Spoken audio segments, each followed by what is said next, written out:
Please be careful on the ramp.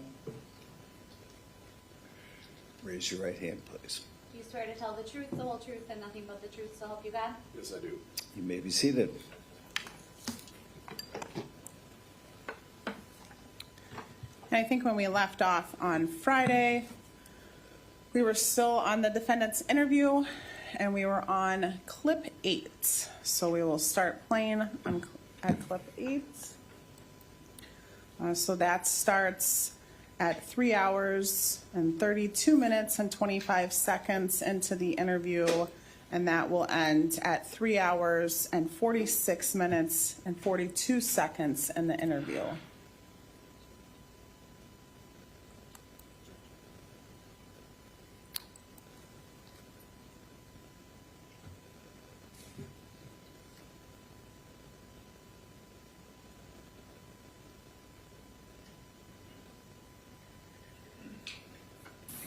What else did you burn?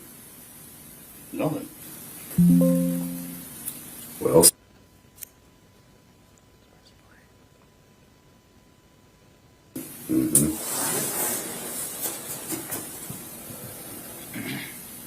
What'd y'all bring with you on your trip? What? Nothing. Nothing. Just Always the nothing. just the stuff we picked up in the store. No. Nothing else in that car. No. That car searched inside and out, viewed at every place you stopped. There's nothing else in that car. How about your red car, or your truck? What's going on with that? Shouldn't be anything now. Shouldn't be. Shouldn't be. That's telling. Should be seat covers in the trunk of the red car. Seat covers in the trunk. Okay. Oil filter in the trunk. Those items might be along with others.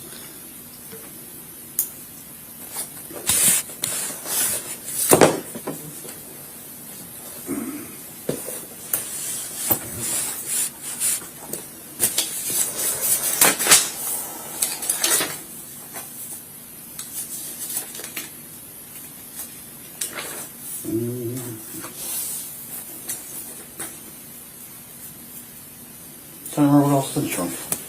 I think my sweatshirt's in the trunk. That's okay. Let's talk about what happened to Crystal. I don't know. Why wouldn't you tell us about the land up north? Why don't you tell us about that? No, they got all land up there. They never go up there. Why don't you tell us about that? The trailers. And that you were there, and that the land is part of the trust that your grandpa owns. Yeah, and that Crystal's phone pinged. Grandpa, Right in that Sam, area. Grandma, Weird. Rachel. Weird. You were up there with her, tooling around, together, and then she was missing, and her phone pings to your land that you won't even admit exists. Maybe not your land, but you know what I'm talking about. Last Land time we were with the there was when trailers. we were together and I brought Yeah, it. I believe that. That I believe. That I believe. And we came back. That I don't believe. Yeah, we did. You did. You came back. We both came back. Well, yeah. Only you really know what happened, so, I mean, fill us in. I'm serious. We both came back. Well, Tell us about that. Yeah. Then where is she now? I don't know. I dropped her off in Kleinman at the church. No, you didn't, because we didn't find her body laying in the parking lot. I don't know where she is. Was she in your You burn know. pit? What? Was she in your burn pit? No. Was she in your suitcase? What? It was just a suitcase inside a suitcase. Okay. Nothing else in there? No. Did you bury her up north? No. Did you bury her up north on your land? On the land up there? On that 40 or 80 acres up there? Did you bury her up there? What? Did you bury Crystal up there? I don't know where she is. They have cadaver dogs that can find They her. can search it. Well, they are. I don't know where she is. You do. You're the only one that does. Yes. No, I'm serious. I do not know. You're the only one that does. We've already established all the lies leading up to this. We know where you were. We talked about there and coming back. Yeah. Where is she? Where is she? I don't know. If she's Yes, we alive, where is she tied up? What? If she's not dead, if she's not buried, Which- where is she? Yeah. I do not know where she is. I'm serious. I do not know. No, you're not serious. You're lying. No, Through I'm your not. teeth. Yes, you are. No, I'm Absolutely, no doubt. I've been watching you for hours. I can tell when you're lying when you're not. You've been lying.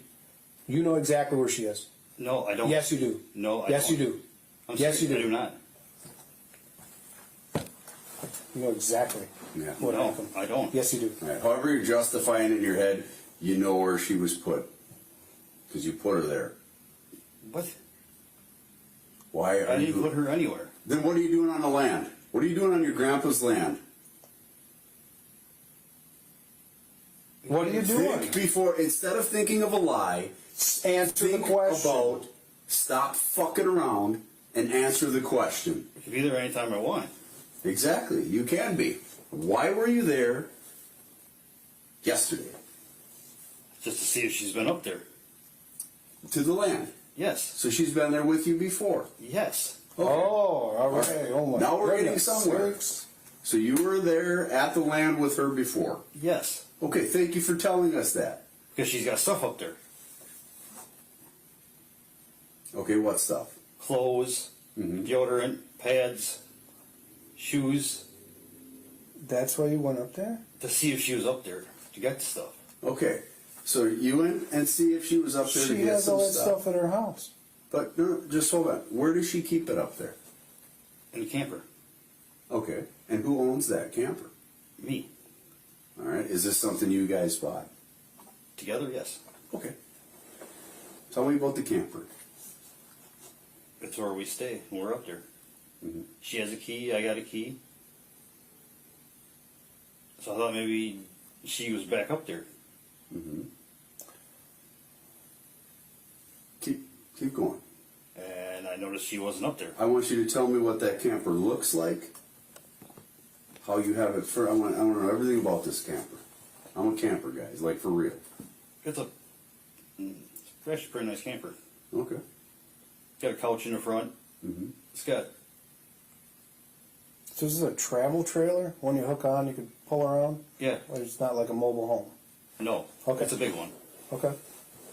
Okay. And it's got a couch like in the front, TV. Mm-hmm.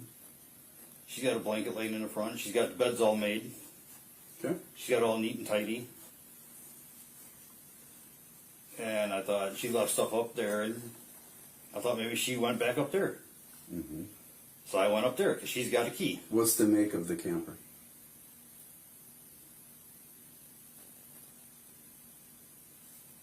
Oh, I can't think of it. Okay. What color?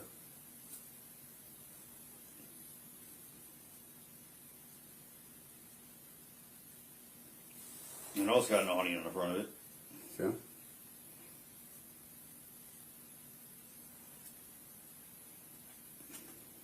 How about where do you park it on the land? It stays where it sits. And how long has it been sitting there? Over a year. What did you, I'm sorry, did you get the make of the camper? No, we're Is it a fifth wheel? Is it a... No, it's a, has an awning. What color is it? That's what we're working can't. through here. Compared to the other ones that are sitting up there, how is it different? it's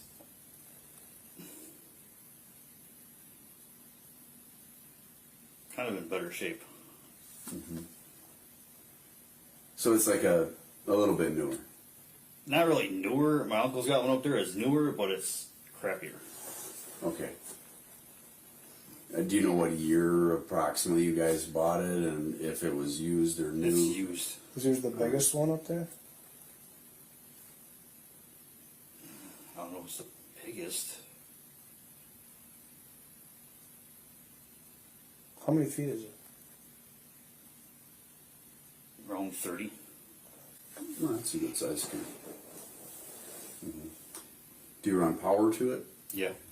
Okay. Do you have a power connection up there? Yeah. All right. Is it, again, on the location of that land? Where do you park the camper? By the road. And which road are we talking? 9th Avenue, I think it is. Okay, yeah. And I mean just feet from the roadway. I don't know how many feet. Okay, and I'm pretty familiar with your land, as I said.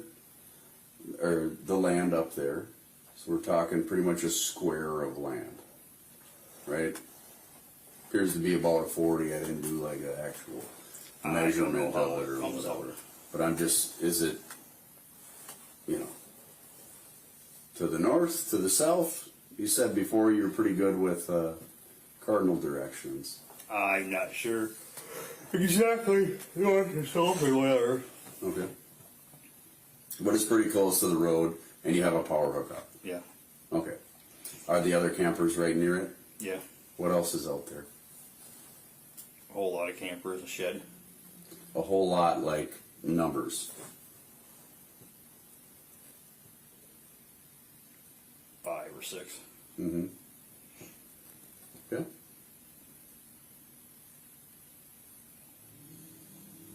You got like an ATV up there, or UTV, anything like that? No. Do you guys have like a bonfire pit or burning area up there too? Yeah, Okay. it's not very big. Mm-hmm. Got an old tractor wheel dug into the ground. You Okay. got trails Some- up there?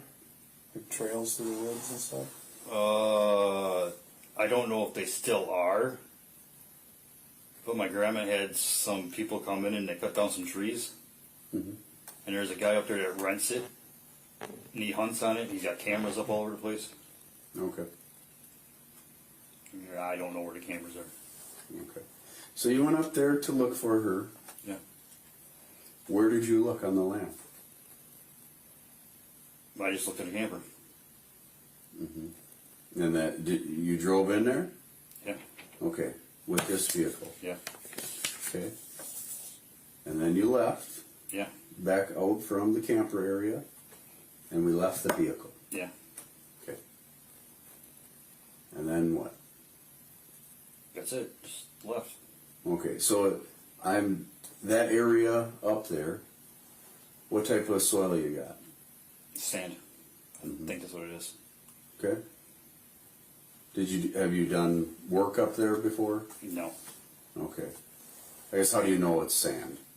Yeah, it's been going up there for years. Okay. All right. I'm pretty sure that's what it is. Sand. So in the sandy, did you look around anywhere? I mean, because you said you guys have been there before. How would Crystal have got there? I don't know. Okay. So how did you bring her there? She went with me Yeah. How? in a vehicle. Okay. In this same vehicle? Yeah, Okay. and sometimes a truck. All right. And when you brought her, or with this one, when was it last? It was a while ago. Again, what's a while ago? 2, 3 weeks ago. Okay, so 2-3 weeks ago. So we keep going back to the same time frame. All right. Right around the 10th. Poof, she's gone after you guys have your weekend in the Dells. Right? That we I talked dropped- about in detail earlier. Yeah. And then now 2-3 weeks ago, which is that same general time frame, you're telling me you were on that land too. Yeah. Okay, but you didn't tell me about this before. This is why I'm rehashing this. So tell me all about that. We just slept there Okay. and left. I know there's more than that. We left and bummed around. Okay. Where? Like at Rapids and Dells and Boston, Okay. Adams. So my thing is these time frames are matching up, and we have a lot of these transactions and all this going on. But why where's Crystal? I'm Where's serious. I do Crystal? not know. Where's Crystal? Where's Crystal? You have her card. You told me you brought her there. And I brought her back. You Yeah. brought her back. Yes. Okay. Was she alive when you brought her back? Yes, she was. Where's Crystal? I have no idea. Why'd her phone stop working up there? Well, I don't know. I have no idea. She was on her phone on the way back. And then why did you go back there? See if she was there. Why did you come home and have a fire right away? Didn't have a fire right away. Why did you burn the Drano bottles you told me about? That was Sunday. Yeah, why? Burn everything. Cardboard, garbage. Okay. So this clip number 8, this is, we stopped it at 3 hours, 46 minutes, and 42 seconds into the interview, correct? Correct. And now we're at 4:58 a.m. in the morning, correct? It appears so, yes. Or I think that's actually the start time. If you can you go all the way to the end and just stop it?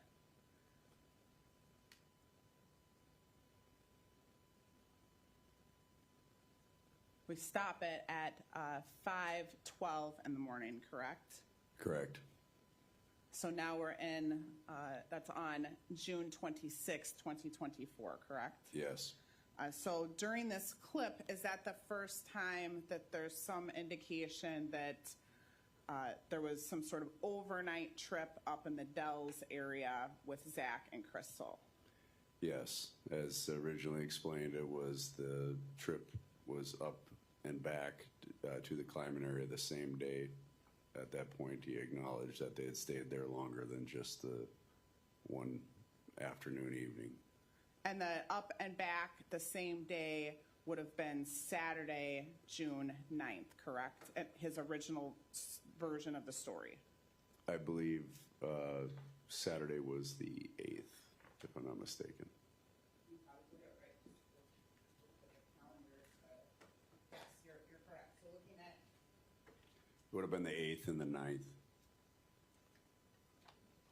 Correct. So June 8th would have been the day they departed from, as he stated, the church in Kleiman, and went up to the Dells area. And then at this point of the interview, again acknowledging, stating he returned on the 9th, which would be a Sunday, after some trips to Adams and Rapids and the other locations mentioned in his statement. And in this statement there at the very end, did he state that they went up in the Mitsubishi, or he still did not state that they had gone up in the Mitsubishi? No, he did state that they went in the Mitsubishi at this point. Again, earlier he had told us that they were in his truck, and at this point, after being shown some of the flock camera footage and other things that we had, he admitted that it was in fact a Mitsubishi Eclipse Cross. And I just want to be clear, we had some testimony earlier from Detective Brad Conkle, where he went through a lot of the flock footage. And I'm going to show you Exhibit 84, which are some photos of flock footage from May 31st to June 24th. So some of those photos are what you have in your hand during that interview that you're showing to Mr. Rasch, correct? Yes. And that shows depicts the Mitsubishi in the area of the Dells, really Adams County area, correct? Yes, it does. So now we'll go on to clip number 9. So that clip starts 3 hours, 50 minutes, and 45 seconds into the interview. Pause it, please. And ends at 4 hours, 3 minutes, and 27 seconds. And our time is at 5:16 a.m. and 50 seconds. So we'll start playing clip 9.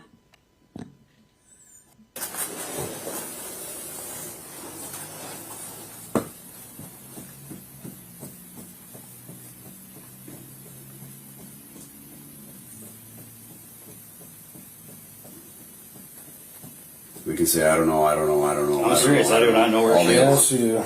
Yeah. I'm I can serious, say, I don't. can say yes, you do all day long too. So Yeah. we can. I can sit here all day too and say I don't know. I Because know. I don't know. I know, because you're just sticking to it.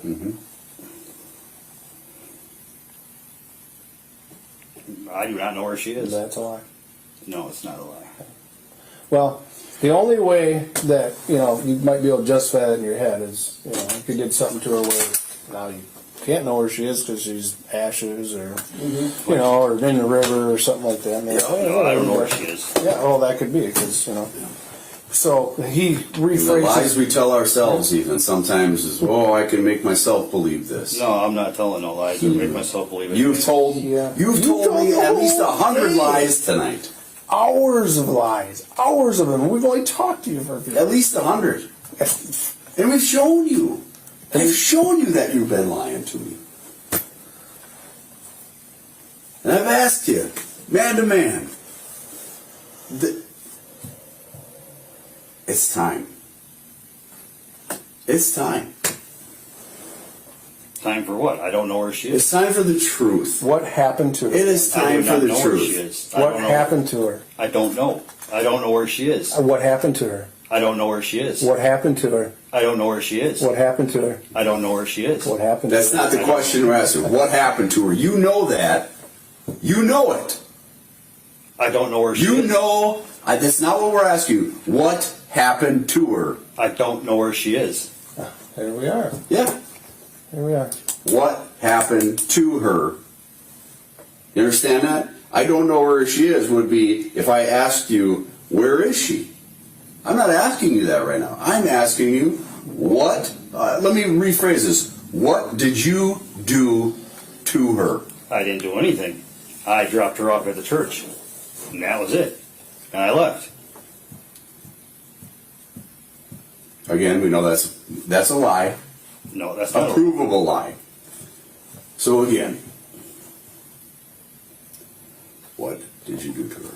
I did not do anything to her. I do not know where she is.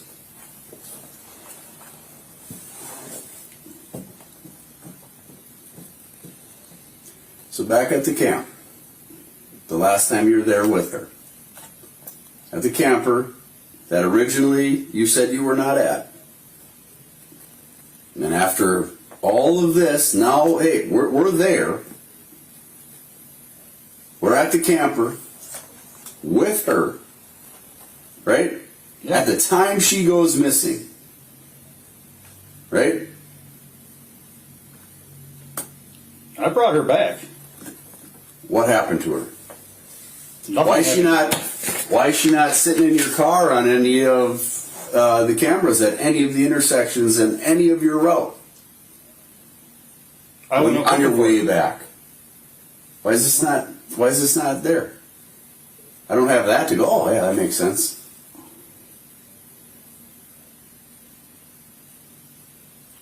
Again, just slow this down a little bit. Okay, you We went up there went to up look to see if she was there. She was not No, there. no, let's No, back no, up. came Let's back. back up. Let's back up. The first time, Zach, You told us you were up there. we just got to this point, which again I appreciate it. I'm glad that we're getting there. Okay, because again we're trying to piece this on your end. We have our end. I'm trying to get your story. You're up there with her. Yes. Something happens. Nothing happened. Yes, it does. No, we came back. Yes, we did come back. While you were up there, what happened? Nothing happened. Okay, so we know you said you went to You're the assuming Dells. something happened and nothing happened. You said you went to the Dells with Yes. her. You originally told me we just went to the Dells for the day and then we came home. Right? And then that story changed and we proved on dates and all that. There was other things going on there. Again, now you're telling us you're up there with her. Yes. What did you do? And I don't want to hear nothing. What did you guys do? Talk me through from the start to the middle to the end. Everything you do. Everything. Went out to eat. Where did you go out to eat? We went to Denny's. Okay. We've been to McDonald's. Denny's where? Boston. Okay. Go ahead. I just want to get my map right. We've been to some restaurant in Boston. I can't remember the name of it.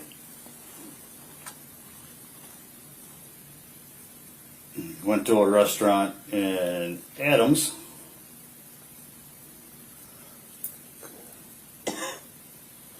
Don't remember the name of that restaurant either.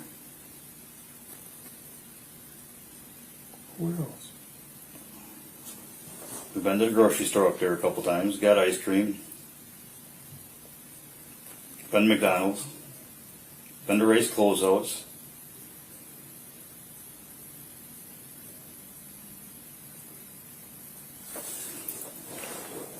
And again, to be specific, I'm talking about that weekend. Yeah.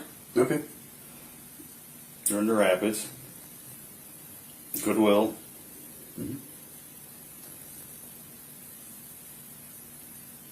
Taco John's.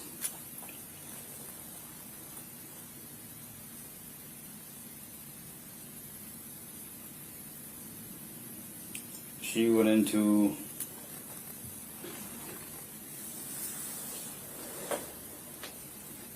clothing store.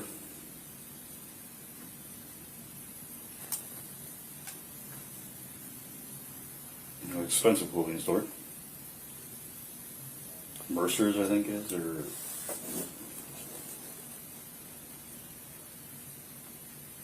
she's trying a pair of pants that didn't fit. She's trying a couple pair of pants that didn't fit. I went across the street. I went into a pawn shop, looking around. Looked at movies. Didn't see anything. She went in the store next door. I don't remember what that was. But I know they had a little dog.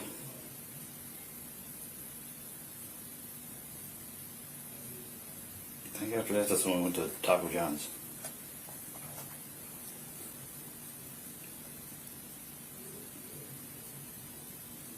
We stopped at a Quick Trip up there.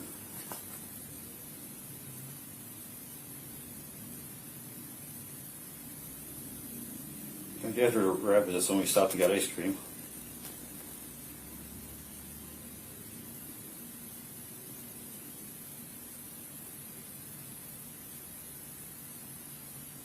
We did the flea market first, then we did the Rapids. Both flea markets. How long were you up there? A couple days. Okay, a couple days. Couple days as Like in Friday, Saturday, and Sunday. Saturday and Sunday. Saturday and Sunday. So like it'd be like the 10th and 11th.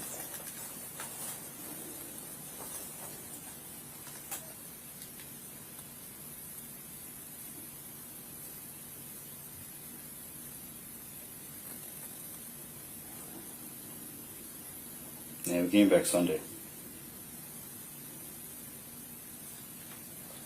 Oh wait, that's I'm off here. So the day you came back is Sunday.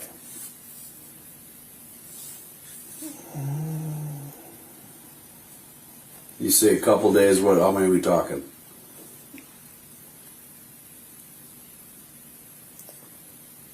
You saying it's a Saturday, Sunday? Yeah, came back Sunday. No idea which week it is.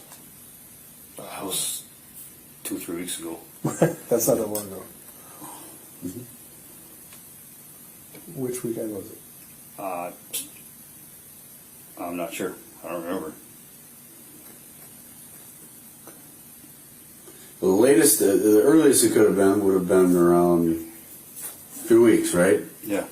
Because that's at least when you say you last, originally anyway, when you last had communications with it. Is that correct? Yeah. Okay. So does that make it any clearer Something like that. on those days? Okay. I've been messaging her.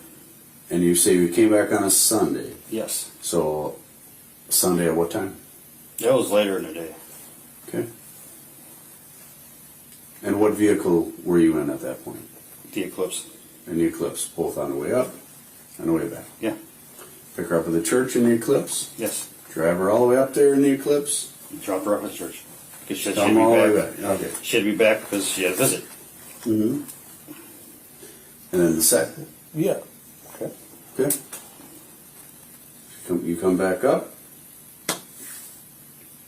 Again, Yeah. See if she was up there. see if she's up there.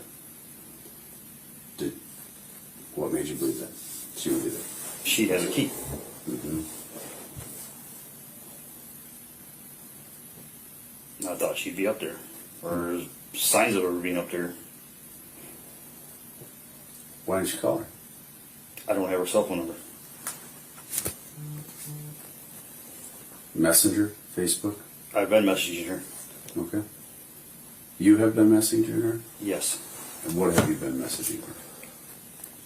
Asking her if we'll go back up or everything. Asking her what's going on. Why she ignored me. Okay. Mm-hmm. Why she ignored you from not hearing from her during the week? Yeah, I've been asking her. I asked her other stuff too, and she just wasn't checking nothing. Okay. Then I asked why she was ignoring me. Mm-hmm.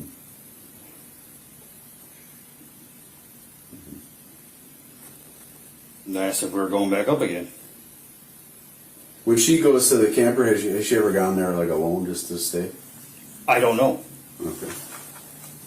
That you know of. Yeah, not that I don't know. Mm-hmm. But you both have a key. Yes, And where are the keys now?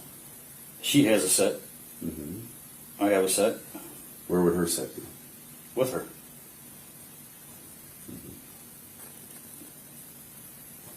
So where is she? I have no idea. I'm serious. I do not know. Because I drove up there and Break? I gotta take a leak. Yeah. You need to go to the bathroom? no. So we're stopping clip 9 then.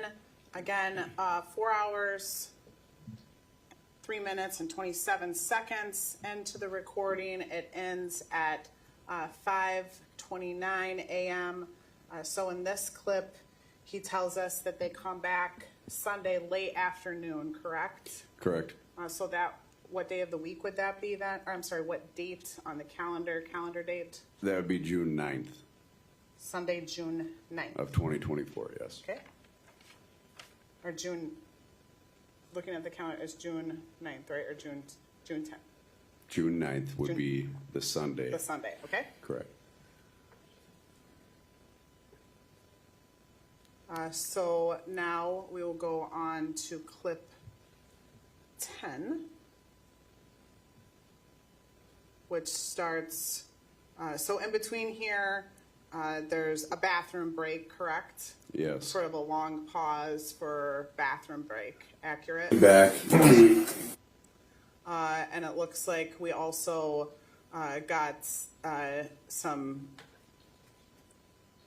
the detective, you and Detective Rolfs got water, and then there's some discussion that's had before the recording starts, correct? Yes. So we're starting then at 4 hours, 11 minutes, and 40 seconds into the recording. This one will end 4 hours, 14 minutes and 49 seconds into the recording. And we're starting at 5:37 a.m. and 45 seconds. Go ahead and start the recording, please. Knowing what we all know. Oh, sorry.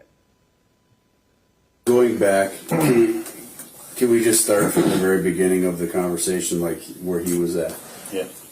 Okay, so at the very beginning, we asked you what you've been doing for the last week, right? Yeah. You told me you work from 2 p.m. to 11 p.m., you hang out at home, Yeah. and on the weekends you stayed at home as well. Yeah. You remember telling me that. Now, knowing what we all know, you can acknowledge that was a lie.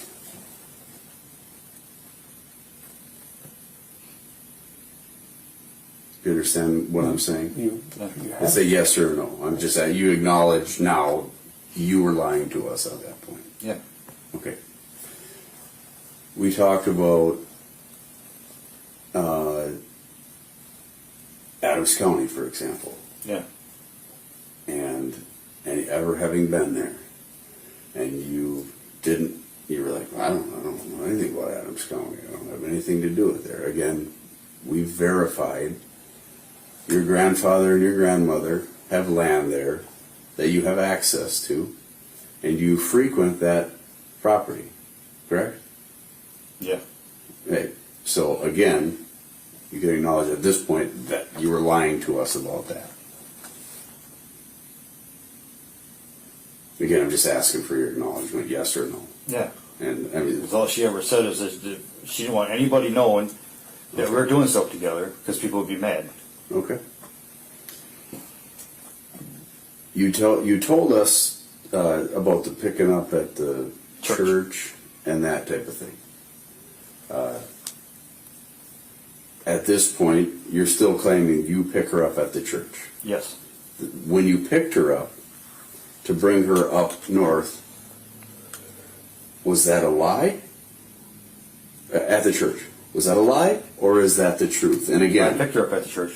you picked her up at the church. Yes. And for real this time, why? Again, I don't want For real. to have to ask you the question of 500 times I again. picked her up at the church. Why at the church? For real. Yes. I don't know. I'm serious. I do not know. Okay. I always pick her up at church. Other Okay. churches. All right. You've also told me when at the beginning, I have my account. She has her account. Right? Yeah. I would not use hers. She would not use mine. Now we know you were using hers.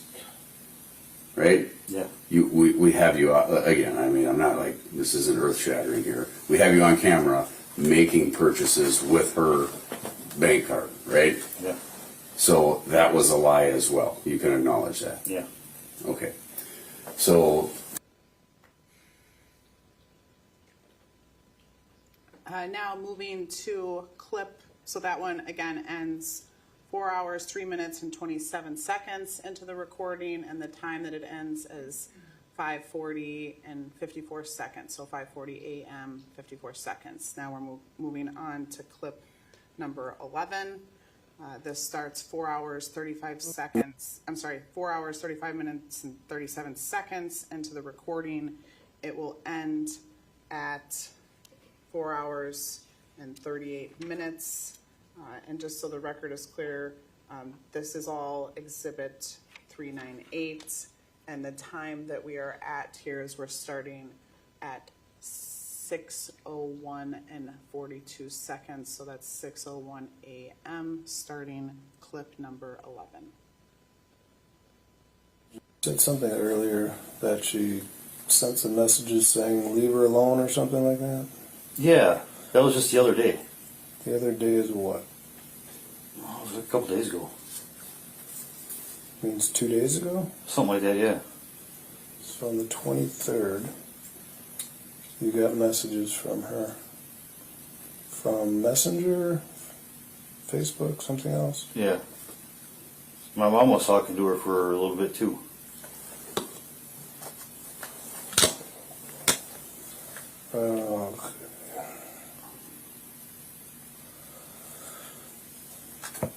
Was it from her regular Facebook page?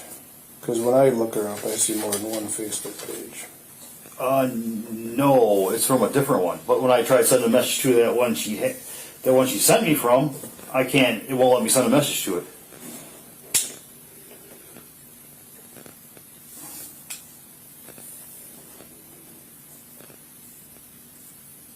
My mom was talking to her, and then she said something about. She asked her about a red car in the driveway. Well, whose it was?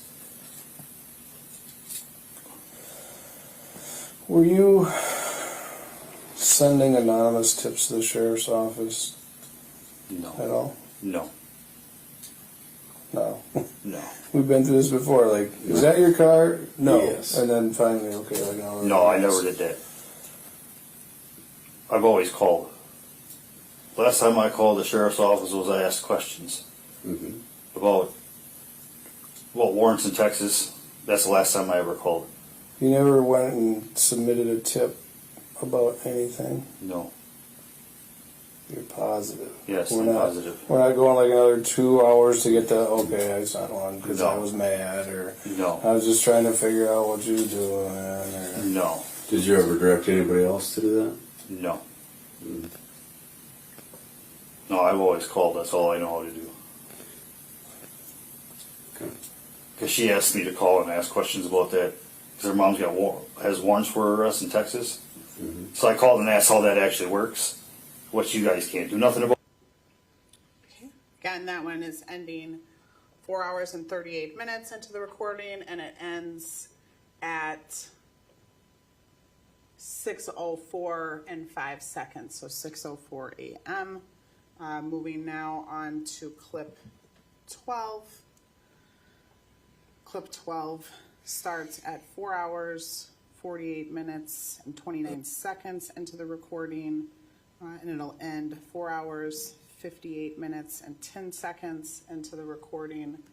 The start time would be 6:14 a.m. and 35 seconds. We can go ahead and start. It just saved me the paper.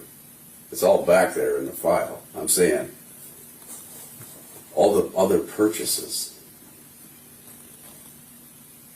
Can you explain them to me? I'm all ears. Obviously, been here listening.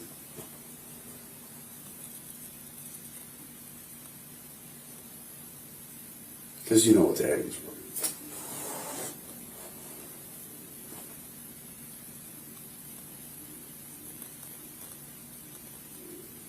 You know what I'm saying, Zach? Tires.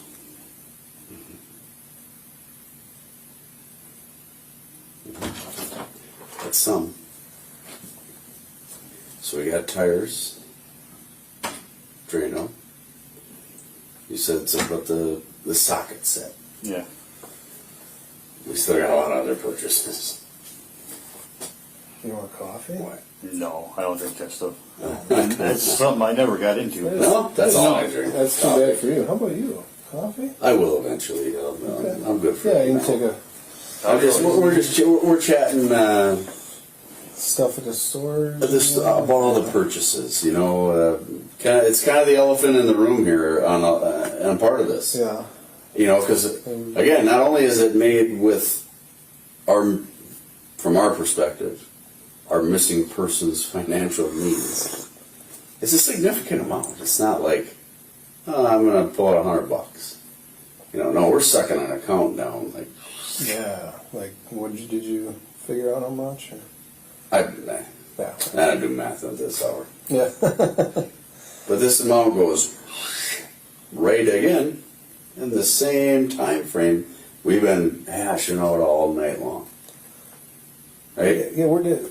And we know, oh, sorry, No, you're good. it's you draining that down and making all these purchases, a lot of which outside of some cash withdrawals and that type of thing So that's weird. are suspicious, right? If She you're, goes- if you're a guy looking in, you're like, seen that in the movie before. She goes missing and her account goes... brrr. That's weird. Right. So, again, when I'm asking, you know, just adding more to that, what do you got for me as far as an explanation for that, Zach?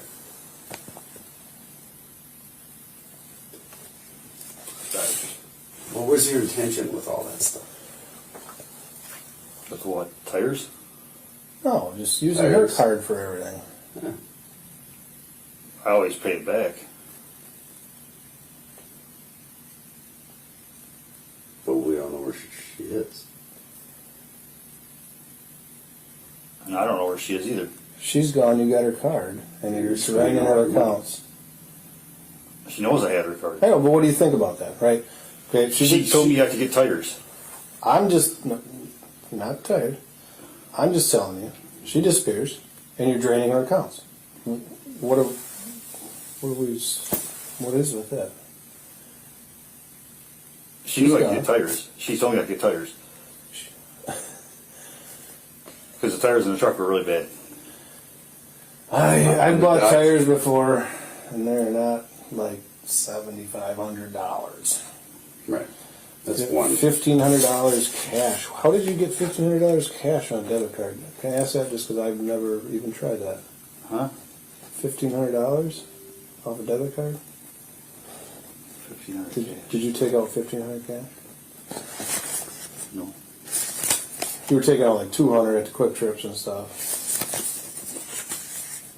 right? Yeah, so. I never did 1,500. You didn't do the 50, or not that you. Yeah. I was curious because I'd never seen a debit for that much. No. Like, yeah. Yeah, we'll figure that all out. I mean, it's all, it's all. On I didn't know you camera. could do 1,500. It's all on camera, so we'll figure that out. So what other tools we buy? That was it. Are you going like So like, you want to go through like each one, like each hardware store? We can go through it again. Each you went through a lot of hardware stores. So a socket set, tires, and some sulfuric acid isn't enough. I mean, if you did just one of those at each store, we still got like 4 different stores there. Why are you going to all these different stores? Buy one thing here, buy one thing there, buy one thing here, buy one thing there. You know what that also looks like? Well, I don't want to walk into Menards and buy all the stuff I need to get rid of a body in one purchase, right? Spread it out a little bit. Yeah. Don't raise a whole bunch of Get the sulfuric suspicion. acid here. Yeah, guys might be having a plumbing Get problem. everything there, you know. Yeah. Right. You've seen shows, right? You've seen shows. I don't watch them kind of shows. Oh, okay, well, maybe you should have.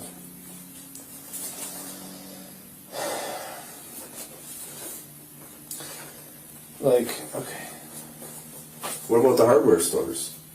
that's what let's get Where were we the getting at the hardware hardware store? stores. Like, Hardware stores. Yeah, we had video on. shitload of them. Yeah.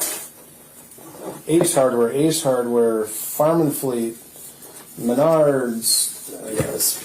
and then plus all the Walmart ones. Yeah, Menards, Harbor Freight, More than a ton. Walmart Supercenter, Rock Auto. More which than- remember you said you haven't shopped there in like a year, or even longer. Years, I think, might have been the word. We got to admit another lie there. Yeah. But you saw the one Walmart. You say, okay, I went and got a Mario towel because I thought it was cool. What else did you get there?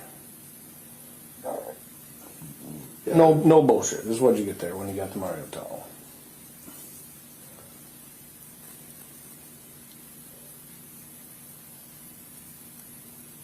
I think allergy pills.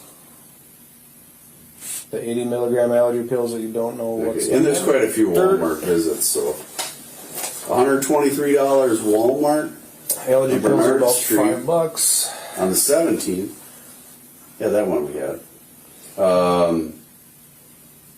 That's not allergy pills for $123.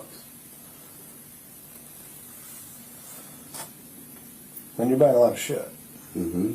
And that's what I think. And then right after that, the Walmart Supercenter, because there's 2 separate transactions. There's one Bernard Street, 123, and then another one right after for 174. And we're getting all the video and receipts and stuff like that. It's not just so. It's no. Yeah, no, like I said, this stuff we This already is have the easy it's peasy. all the provable Easy stuff. peasy reading. Quick Trip, Spring Street, Beaver Dam, $200. Cash. That's the one we got. Your picture. Yeah, we got the photo on of my that right at the phone. machine.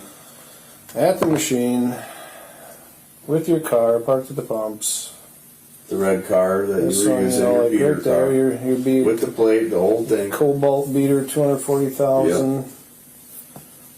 Another Walmart. Like, what are you doing with all the cash? I guess I should ask, because you're using her card for everything else. So what are you doing with the cash? You're taking a lot of cash, so you got to be spending the cash. Mm-hmm.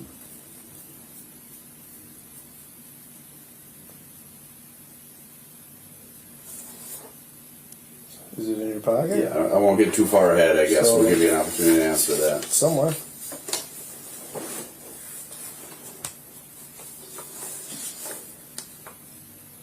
No, the units were gas. So by this point, we've You're gone using through. using a card for No, by this point, we've gone through, and we're not even halfway. Probably $5,000. It's a lot. It's a lot. It's not just allergy pills. That's a lot. Like what? I mean, like I said, we're in the process. We got people out all over the place doing shit right now. We're gonna know exactly. We're gonna have the receipts. We're gonna have you on video buying all the shit. So all we're asking is, just for the sake of our conversation here, if you can just tell us what you bought at some of these places. We have some of it, but and then like what is it Trickle for? on in, And let's go back to. Sorry, I'm getting a little off track here. What's all cash for? What's all cash? How much cash we got? We got several $200 transactions. So cash, yeah, 1,200. This might be earlier. Hold on. Because you don't need the cash. You're using the card. So what are you doing with the cash? Gas. No.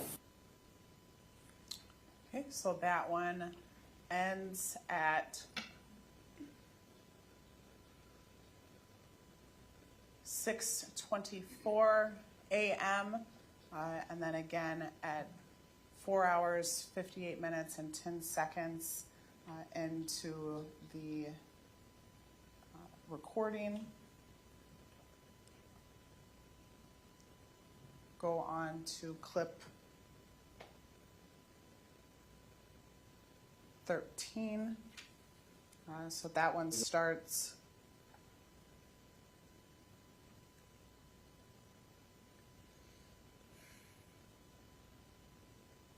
Try it one more time. It's not gonna.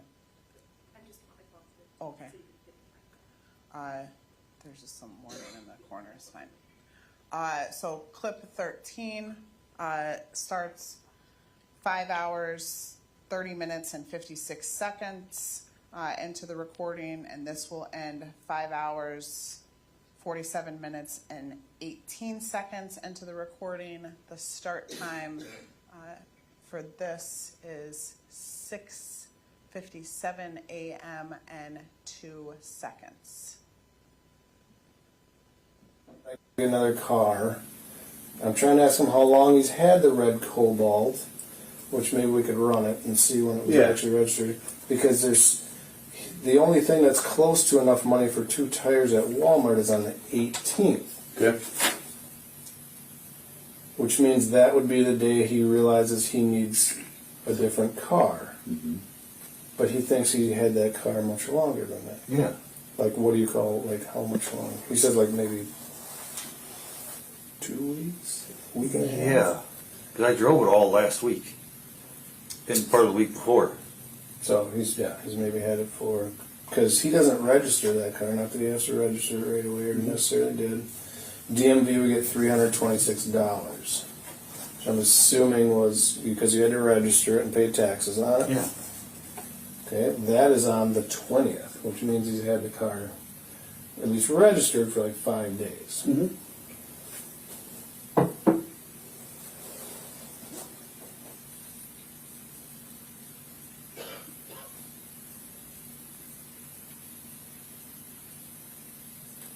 I was just clearing that up because I didn't know how long you had the car.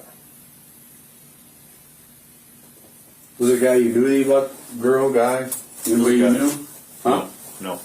That you bought it from? No. How'd you find it? Marketplace.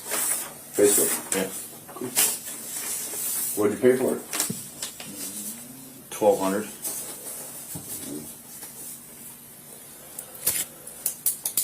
And did they give you the signed over title?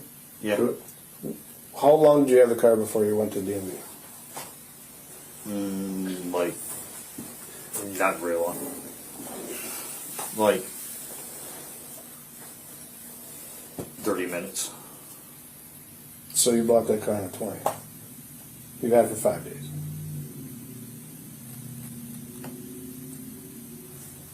See, that don't come out right because I drove it all last week. And part of the week before. All right, we'll have to verify that. Yeah, something fishy there too, yeah. About, so then I wonder about the truck then. The truck versus the Eclipse versus the red car is something that's just, Mhm. why did you,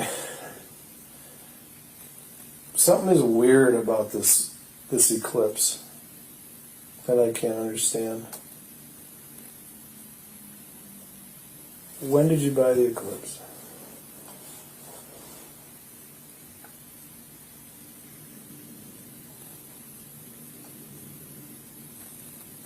Last year, Why? it was her idea. Whose? Crystal's. Why did she want to, during your divorce, want you to buy a car that cost $600 a month? That was before she filed for divorce. I think it was. Yeah, it was You've been- before. You've been in proceedings longer than that. Yeah, I think it was. Dale's gotten shortly before she filed the divorce.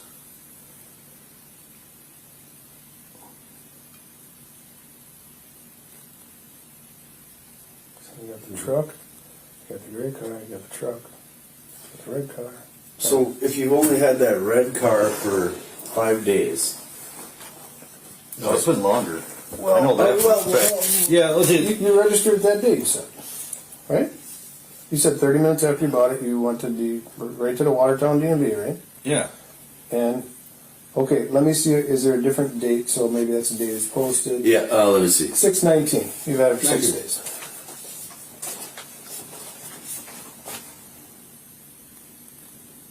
Yep. No, I've had it longer than that because I've had it for a couple weekends already. No, I'm serious. What did it smell like when you got it? Like feed. You registered it the day you bought it, which was on the 19th, that's what I'm telling you. And you say it smelled like feed. Yeah. Yeah, like He works at a co-op. Okay. This guy, you don't know, you know where he works. No, I don't know where he works. He had me meet him there Meet him at the feed. Which Yeah. one? in Hartford. He came out. Should have bought a Beaver Dam. Yeah, I met him at Beaver Dam. He left the car in Beaver Dam. I met him to pick it up in Beaver Dam. But he works in Hartford, where I looked at it. Just tell us how that worked. How'd you get the car? Tell us everything. You're perusing. You told me you found it on Facebook Yes. Marketplace. Yes. Okay, go from there. I talked to him, and he said I could meet him at his work Okay, in Hartford okay, at the co-op. okay. And he struck a deal, and then he said, well, I could pick it up in Beaver Dam at the co-op there by the racetrack. And that's where I picked it up at. Okay. All right. Makes sense. I didn't understand how you got from point A to B, if you were buying the car, how you drove the car, who went with you. So thank you for helping me understand Because that. he needed to ride home, so he had to drive that home, and met him over there. Okay. You just rode around with it. What was the condition of it when you got it? The same as it is now. Okay, when you had the doors open to air it out. Is it the first time you did that? Or? No. Okay. Trying to air it out because it stinks like feed. Like animal feed. Yeah, I understand what you're saying. Like it's been on a farm. Kind of like. So when's the last time you drove your truck? Like, must have been right before you bought that car? Or Yeah, it's been sitting since. since the 19th? I think it's been longer than that. It's like- I swear it's been longer than that. It's not. It's, I don't know what to tell you. Yeah, I mean, you got the transaction right there. Probably do the same thing. On We'll the- get a on the call 19th. and, hey, you got a video of him walking in. Oh, there he is. And it's been a couple weekends I had that car already. I don't know what you say. I know that for a fact. At this point, Yeah. small potatoes. Yep, yep. I think we need to keep focusing on what we came to talk about in the first place here today. And let's start at the beginning. So, where are we at now? Got a marker? There's right to your All right. Yeah. I like visuals. Let's go A to B. See if we can get through, like A to C, get through B, I don't know. So, we start out,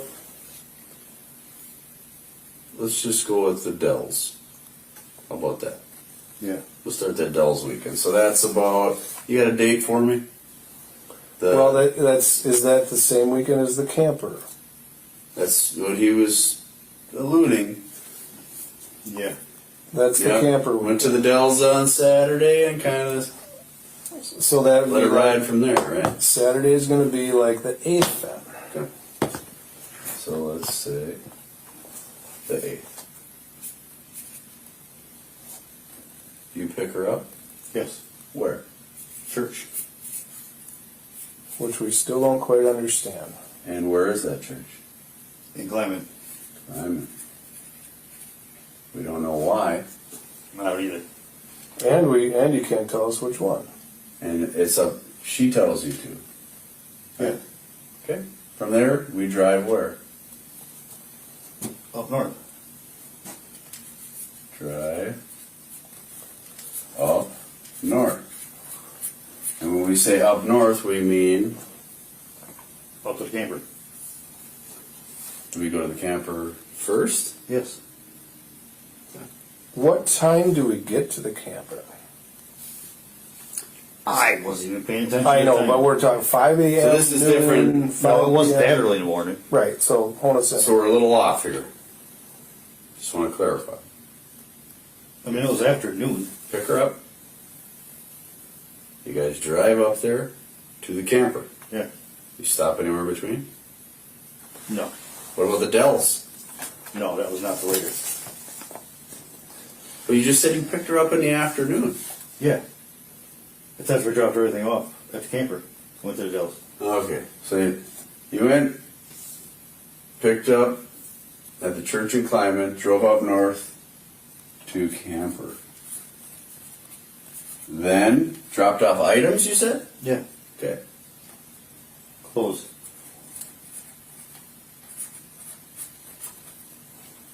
And then Dells. Yeah.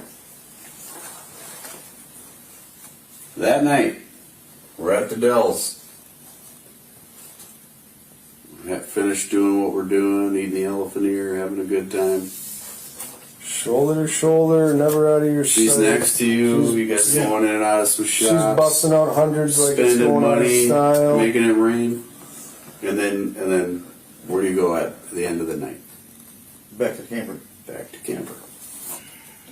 Evening.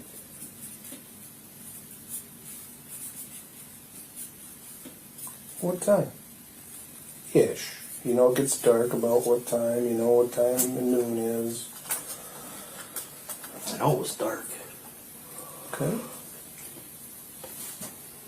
Like dark or like getting dark? No, it was dark. Dark. So after 9:30 or something. And we're talking almost equinox here. I think it was around like 10. And by the time we got back to the camper, it was like 10:30. Let's say 10 or later. Okay.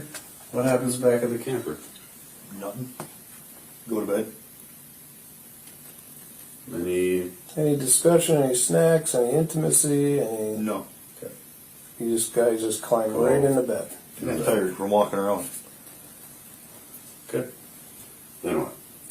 You get up. Now we're up. So now we're in the ninth. What time we getting up? Rooster's crowing. She was up before I was. Doing what? I have no idea what she was doing. Was she in the camp? Yeah. What time? I woke up around 7:30 or so, and she was already up.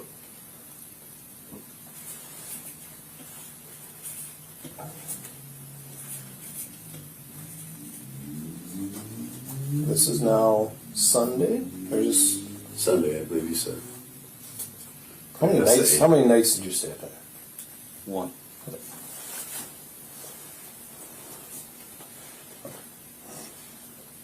You're up that night, ninth, up at 7:30. Now what?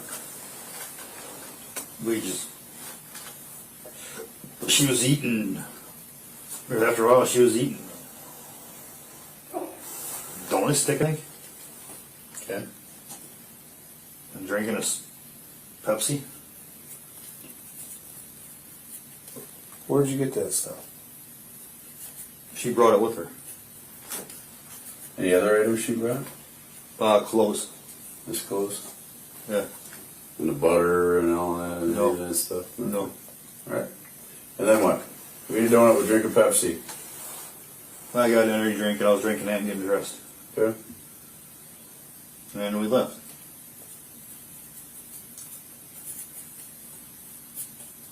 What are you driving in definitively? Yeah. So pick up at Church and Kleinman. What vehicle?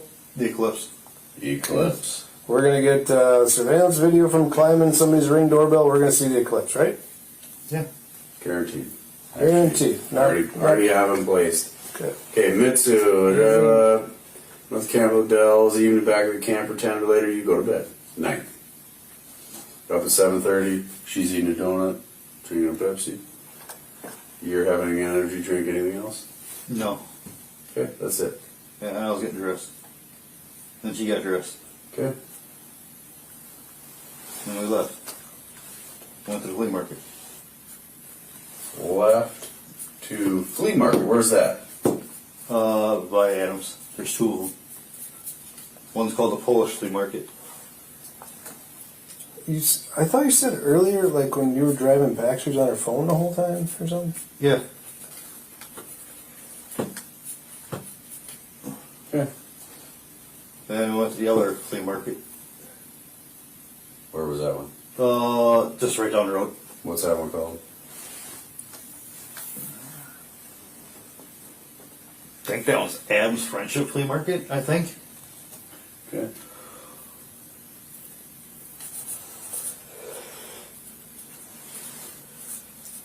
And you're positive this is Saturday, Sunday. You didn't take off on Monday. This isn't a Sunday, Monday. No. Flea markets, are they only on Sunday? Do you They're on know? Saturday and Sundays. They're on both. Okay. Okay. Alright. Let me make this a little better. Yeah, it could be. We'll make it work. There you go. Good. So then what? You go to the flea market, 2 times 2, both of them. Now what time frame we in? Oh my god, I don't know what time anymore. Did you eat lunch before or after something else? Did you get food at the flea market? Did you go to dinner? Did you go to lunch? The Polish flea market, nothing was. There was no food there. No He was Polish, just setting up. no Polish sausage. The other flea market, person had like the egg rolls and stuff that she does. She wasn't there, which is kind of weird. She's like a little Chinese lady that they do egg rolls and wontons and stuff like that at the flea market. Alright. So where'd you guys go after the markets? I think we went to Ray's Closeout. What is it called? Ray's Closeout. What is that? It's Liquidators. Okay.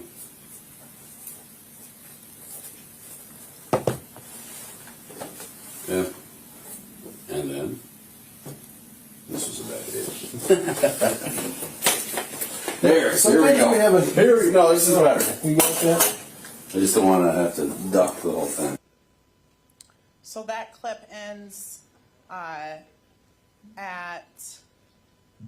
5 hours, 47 minutes, and 18 seconds into the recording. So now we're at 7:13 a.m. and 23 seconds. I just want to go through, so we're at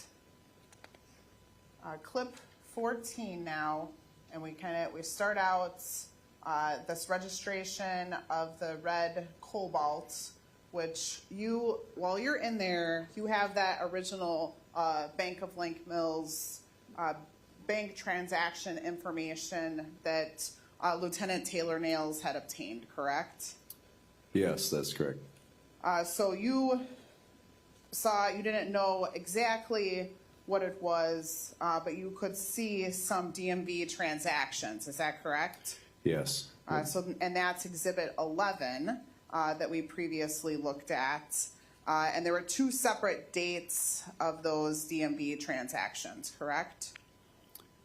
I think. That I don't recall. I believe there's one, if I'm going strictly off memory, it was like $340-something for the tax title registration. But basically the idea that he purchased, when do we think that he purchased that red Cobalt? It would have been the date. Yeah, I'm sorry, I don't remember the exact date, but it was right around like the 17th, 18th, something like that when he picked it up. If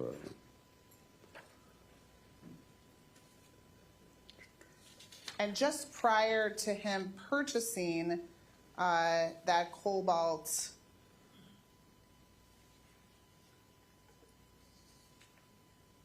we did have some flock footage of him headed in the direction of Hartford, correct? So we had some yes, flock towards the footage co-op on 60. in the blue Ram on June 18th in the Right. Rubicon area, which is consistent with him headed to the Hartford area, correct? Yes, and I believe going off statement, there was two different times. He went to look at the vehicle first, and that was when he drove to Hartford, and then he met the seller back by the raceway in Beaver Dam, and that's when he actually did the purchase, and then went over to the DMV right away, which is right in that same general area in Beaver Dam, if you're familiar. In Or, I'm fact- sorry, he did the Watertown DMV. Is where he is that registered it, Yes. correct. Yeah. And in fact, at some point, he says that he actually met the seller to look at it off of R. And we have, when we were reviewing the phone data information, the mapping, it actually puts him really right at that location that he viewed the vehicle with the seller, correct? So basically, this information from the interview is accurate about the Cobalt. Yes, for the most part. There was a little confusion on the exact date of pickup, but generally, yes, I believe he was being fairly honest on that front. So then you switch gears back to the timeline of when he picked up Crystal, and going back to, if we can go back through Detective Conkle's to the beginning on June 8th, the information that he picked Crystal up around noon or just after noon, that's pretty consistent with our flock information, correct? Correct.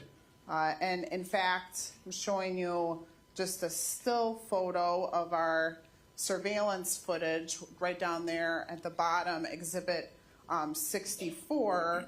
It shows Crystal walking out of her driveway on the 8th at 11:40 a.m. So that would be relatively consistent with him picking her up around noon on June 8th, correct? Yes, as I recall. So sort of from the beginning, once he admitted to picking her up, that time remained relatively consistent It did. throughout his interview. So, but in the beginning of the interview, he denied staying the night, correct?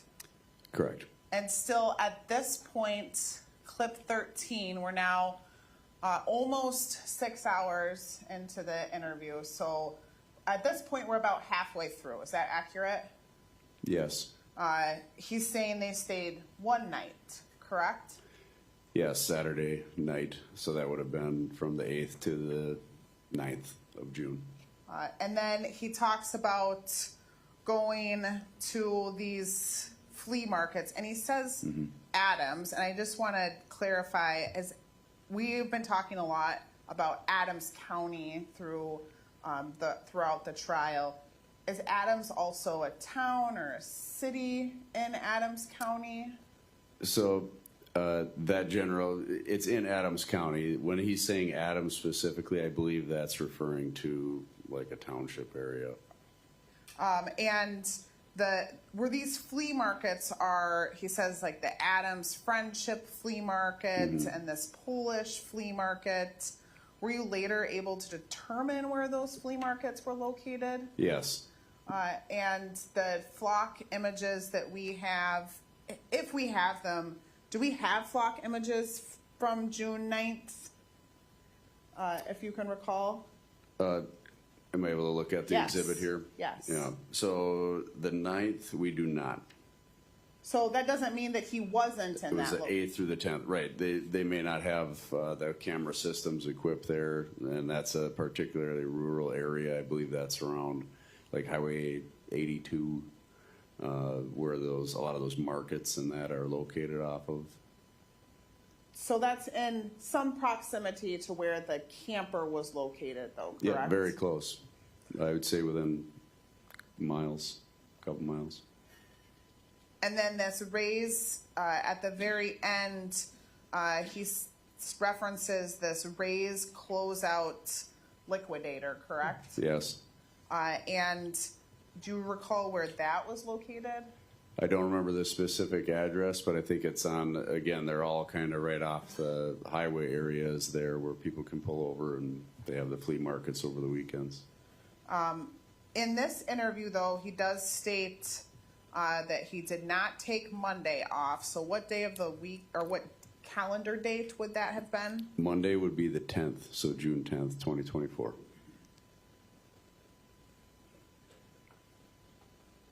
And during the interview, you were not aware of what days he did and did not work, correct? No, at that point, I had none of that information. We were just getting his side of things. But now, once we've reviewed all of the evidence, do we know, did he work on Monday, June 10th? No. So he's still, now halfway through the interview, he's still not giving us accurate information, correct? Correct. So we're going to go to we're now on clip 14. That Take would a- be a very good place for a break. Perfect. So we'll take a 15-minute break.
All right. 10:08. Oh, you're on one point of procedure.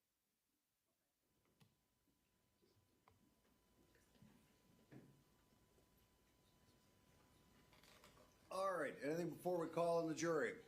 Well, we were just talking about, because I just asked the sheriff's office if they wanted to participate in the security discussion, and do we have the bolt?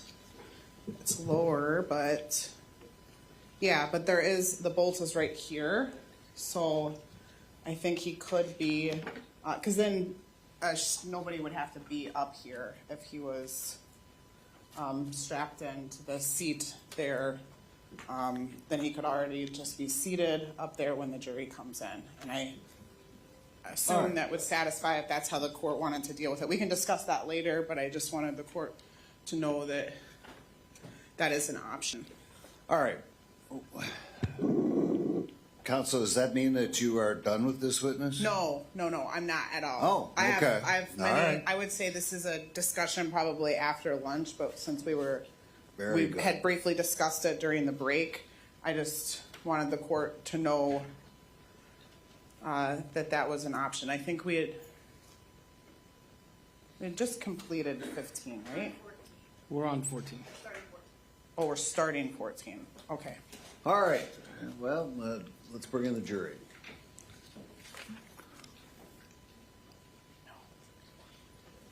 We're starting 15.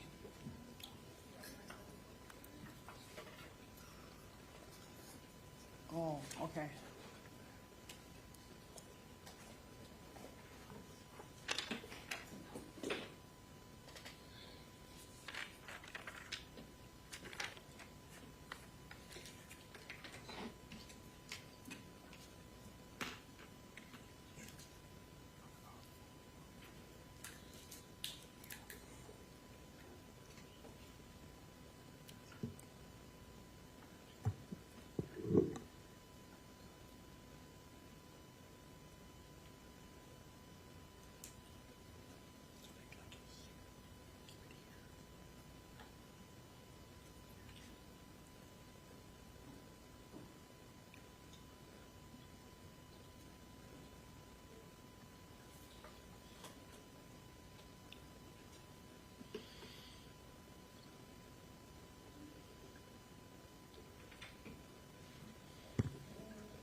All right, ladies and gentlemen of the jury, did everybody follow the instructions that have been repeated to you many, many times? All right, and I'd ask you about the cake, but I know that you have incredible restraint and that you would wait until after you've completed your lunch or a nice little dessert. So It's gone. it's yeah, hey, I know. When my bailiff walked back and said, "Oh, the pan is in the sink and we're going to she's going to wash it up later," I suspected that you have no willpower whatsoever, and tried the cake anyway. Was it good? There you go. All right, let's get back to business here. A sugar crash here in the middle of my. So before break, we were going to start clip 14. So now we will start clip 14, which is one of our longer clips. So that starts at 5 hours, 49 minutes, and 8 seconds. This will end at 6 hours, 43 minutes, and 14 seconds. And this is starting, again, we're still on June 26, 2024. It's starting at 7:15 a.m. and 14 seconds. The race close out liquidators and what? I think that's when we went to place Wisconsin Rapids. What'd you do in the Rapids? We didn't make it all the way there yet. We stopped at a Quick Trip. Okay. Quick Trip, what'd you do at Quick Trip? She had to go to the bathroom. Got something to drink. She got a sandwich. I got a sandwich. She didn't like her sandwich, so she threw it away. Okay. She had one of those flatbreads. And it was stuck to the wrapper. Okay. So you get down to Quick Trip, use the bathroom, get some food, then what? Then we left and went to Goodwill. Which Goodwill? in the rapids. Okay. There's only, as far as I know, there's only one there. Okay. Go to Goodwill, then what? What? And now, give me, where are we getting at for time-wise at this point? I'm not even sure of times. Okay, well, I'll just keep talking about where we're going here. That's when we went across the street. I wanted to go into the pawn store. She didn't want to go in it, so she went to the store next door. Okay. And she came over into the pawn store. Okay. And I was just looking at movies, and there was nothing in there. Mm-hmm. And then we left.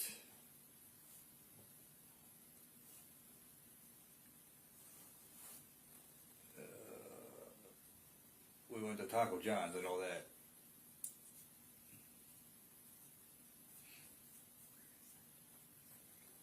Okay.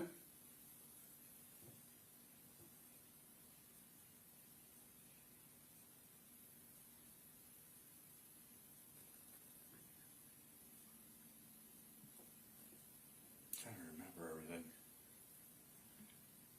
I think we looked at a house up there. Looked at a house? Yeah.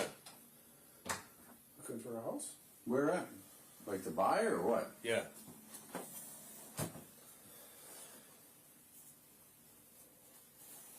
Where at? I don't remember the street. I think it was.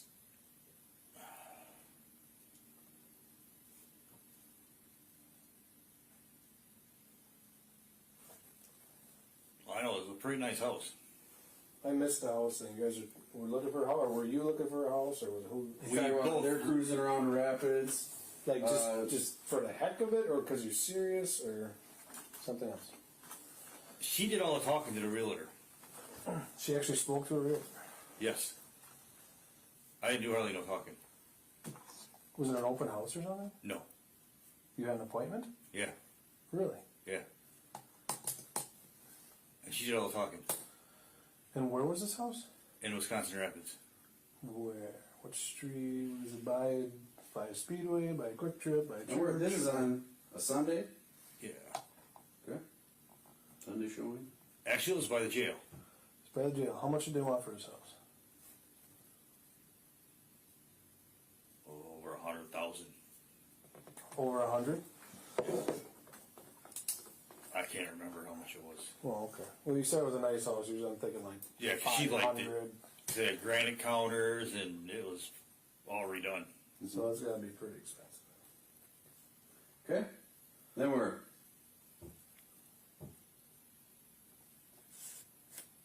I think we left the Rapids. She's got her phone with her this whole time? Yes, she does.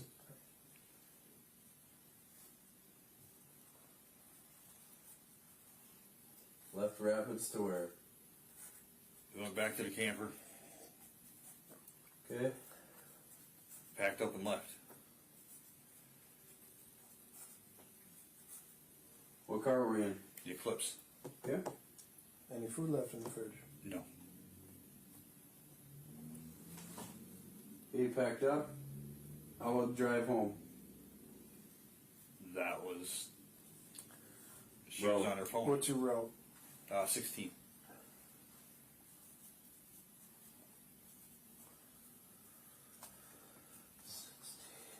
Okay. Stop anywhere? From 16, like how do you get to 16? You're up in the Rapids, right? You're in Yeah. Wisconsin Rapids? 16 go right up there?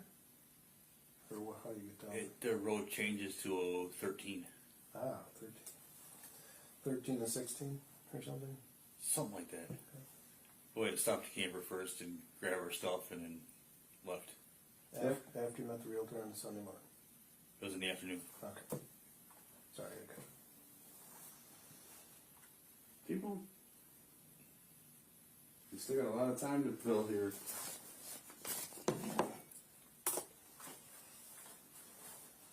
don't think we stopped anywhere on the way back. Speedway? No, there was no other on the way. Just joking.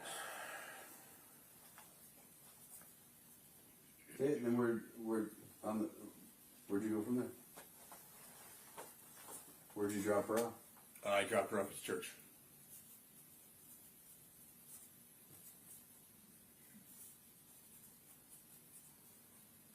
Climbing?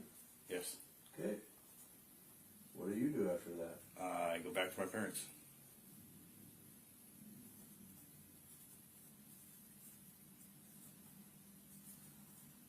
Okay. And then? That's it. What did you do when you got home? Went to bed. Okay.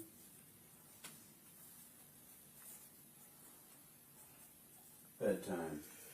Alright, you wake up on the 10th. What are we doing on the 10th? Now we're into Monday. Oh, I got a question for you. Was Crystal sick at all? Well, I mean, you notice how, you know, I have the, you know, was she sick? Yeah. anything Did she wrong say with she it? was sick? Did she feel sick? Did she look sick? She was blowing her nose a lot.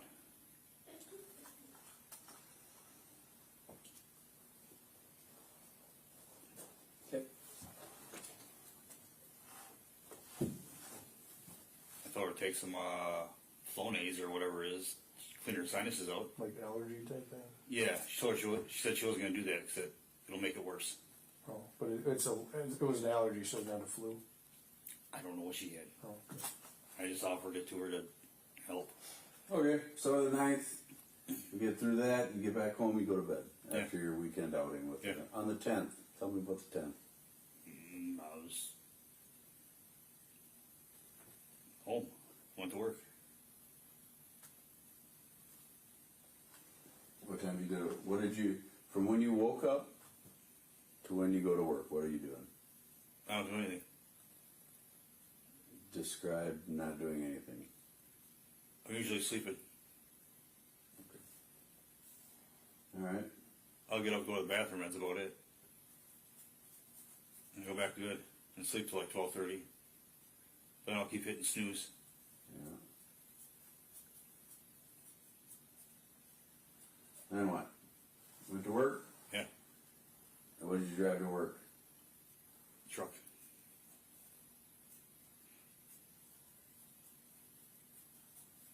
And where's work at specifically again? Exonia. And you were working what hours that day? 2 to 11. Okay. Now what? And I got off and I went back. You get done with work at 11? Yeah.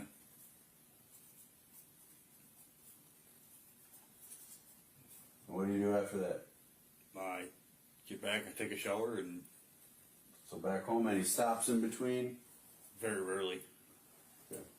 once in a while, I'll run up to Speedway to get gas. Alright. And then little chicken bacon ranch things every time I stop there. are they like wraps or something? They're breaded. Oh, They're actually really good. Alright, so Kind of after work, addicting. you're home. And then what do you do once you get home? Shower, sleep? Yeah. Okay. Sometimes mom has something to eat when my dad gets home, so I eat that too. Okay. Then I go to bed. Sleep through the night? Yeah. 11. Same thing all over again. Any deviation? No. Does anything happen of significance on the 10th? No. Nothing. No. Yeah. Now, I believe reviewing some of the court stuff, was that the day you terminated turned over rights? I don't remember. Okay. Alright, just trying to jog your memory. So let's just say repeat for the 11th. Possible deviation on that, right? A little bit. Yeah, I don't know. Well, I don't remember what day it was. Okay, how about the 12th? Same thing. Wash, rinse, repeat. Yeah, 13th. same thing. I can't give exact days to get gas because I don't know. But if you would have got gas, it would have been at Speedway on Church Street. Yeah, Yep. Okay. and it's usually normally pump one. 14th. So now we got 'Cause I don't know. I like pump one. Friday, right? So the 9th is Sunday, Monday, Tuesday, Wednesday, Thursday. What do you do that Friday on the 14th? Work. What do you, same hours? Yeah, What do you do after work? same thing. What do you do before work? Sleep. Good. All right, now, hey, the weekend's here. What are we up to? Nothing. You get home Friday, working all week. What do we do? I'm usually sleeping until 12, 1 o'clock. And then you, any activities for the day on the 15th? Again, we're into Saturday now. I don't remember.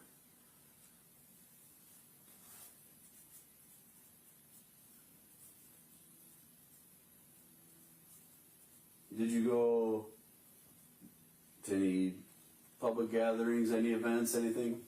Okay. How about the 16th?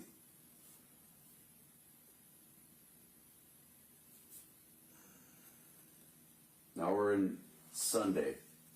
I think the only thing I did that day was go to my grandma's. Grandma's? Yeah. What'd you do at Grandma's? Sat there and talked to everybody. Yeah, what you guys chatting about? They were chatting about the Watertown Pool when it was built. Watertown Pool. Oh, okay. Something about it was built in 1940 something. What's the reason for the gathering on Sunday? My grandma makes dinner. Every Sunday? Yeah. And I don't know how they got on that topic when the pool was built. Anything else before dinner? I don't remember. Where does she make dinner? At her house. And we're talking Grandma Rachel? Yes. Okay. Okay, she makes dinner at house. Where do they live?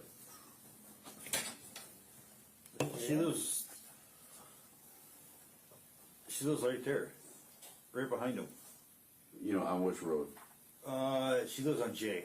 Okay. Alright. What time dinner go till? Start, finish?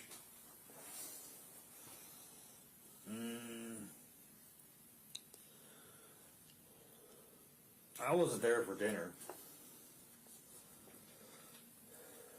Okay. So you just said you were at Grandma's for dinner. I went over there after dinner. Alright. What time?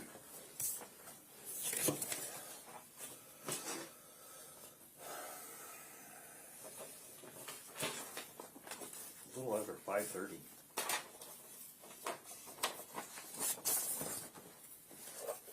Okay, what? After dinner? Now what? That's when they were all sitting outside. What did you do? I was sitting out there with them on top of the doghouse. Until what time? I was there for a good hour or two. Did dinner at 5:30, or you started sitting outside an hour or two, so 7:30? Yeah. Okay, now what? I went back Went back, to my parents' place. and then I was inside. awake. I took a nap. Yeah. Anything else? Anything else that night, Sunday? Till they came back, then I went out by them.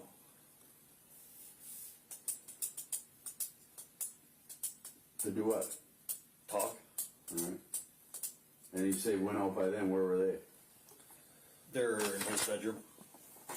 So you went in their bedroom and talked with them? Yeah. That's where they watch TV.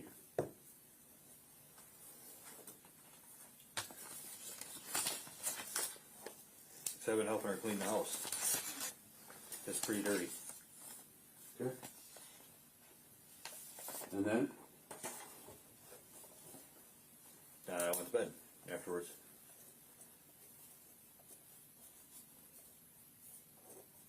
All right. How about 17th?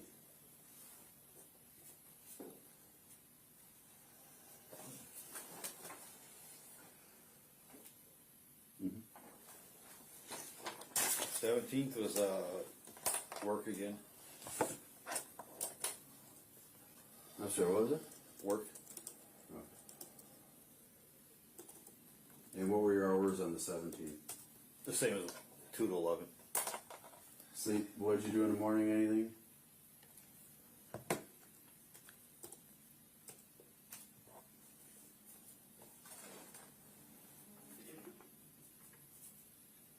Okay. After work? It's the same thing. 18th. The same thing. Work? Yeah.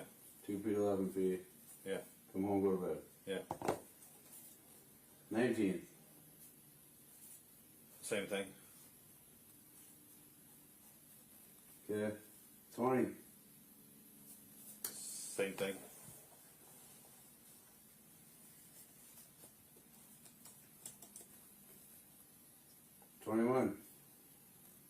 Same thing. Okay, so now we're 21 will be your Friday. Yeah. So Friday, Same thing. work, anything after work. No. Okay. 22, Saturday.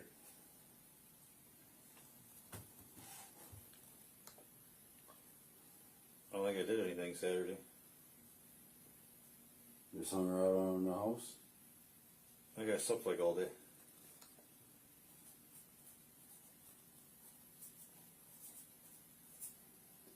'23. I was in. Or did you do anything Saturday night? On the 22nd. I don't think so. Okay. How about the 23rd? Now we're back into Sunday. Like just a couple days ago here. I know I went to Goodwill. I bought DVDs.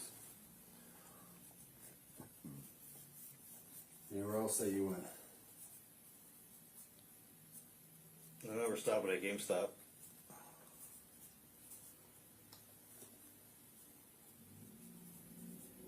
Anywhere else? Menards. Where are you getting at Menards? A little air conditioner thing. Mm-hmm. And Drano. Okay. Okay, so you got the air conditioner, the Drano, and then what?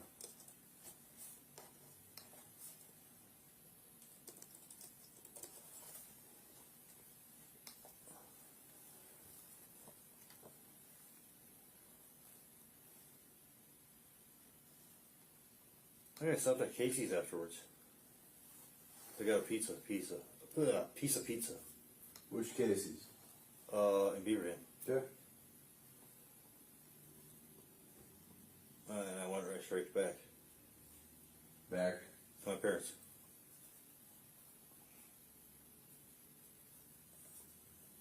Okay. And then what? And I was airing the car out.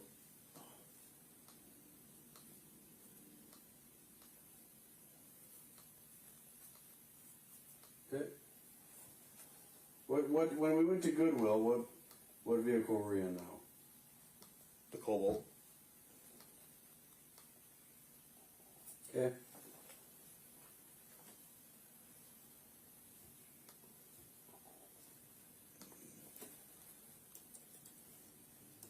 What else?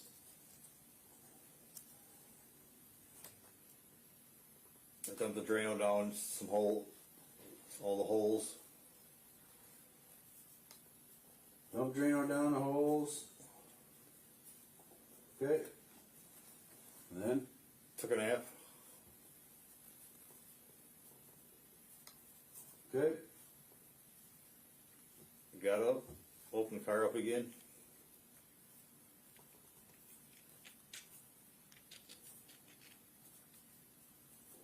And then? I was burning some garbage.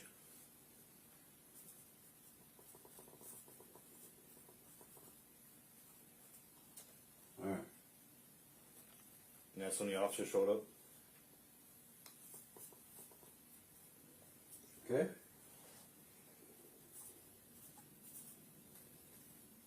And then shortly after he left and the fire died down, that's when I started going looking for Crystal. That night. Yes.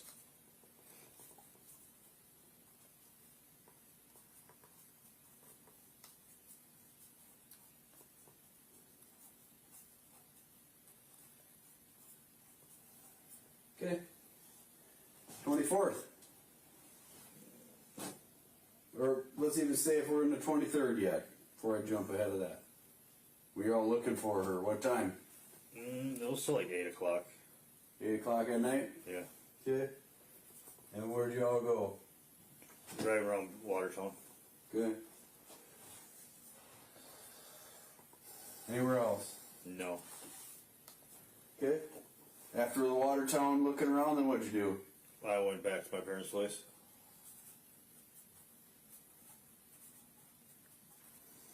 Okay. And went to bed.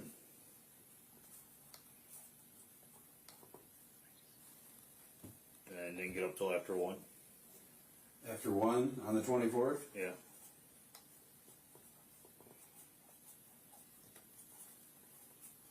Okay. And then we went up north.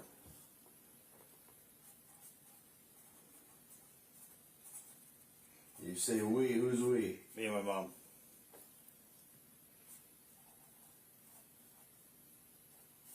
Okay.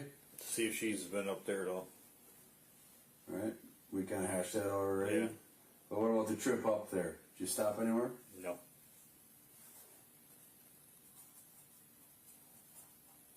How about after you got, how long were you up there? It wasn't very long. A guesstimate. We were up there like 30 minutes.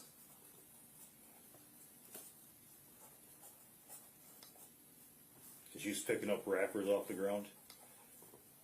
Mm-hmm. Like candy wrappers around Yeah, all over the place. sure. And don't know where they came from. Okay. Know what to do. And we left. And when you left, where'd you go? And straight back, stopped a quick trip in Columbus.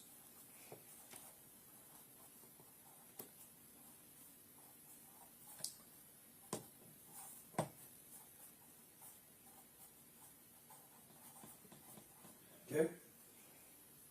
Then it was back to her place. Back to her place. My parents. Her parents? No, my parents. I thought you said back to her place. Well, and then my mom's. What did you do with, where did she end up? My mom? No. So you back, went up north, no sub, camper, 30 minutes, left straight home, stop at KT. After KT, it's just directly to your house. Yeah. Okay. We had to detour a little bit Okay. because the bridge is out on 16.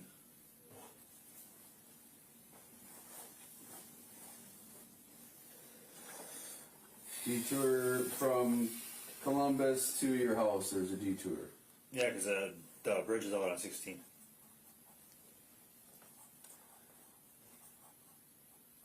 I went down TT and around that way. Bypassed the bridge.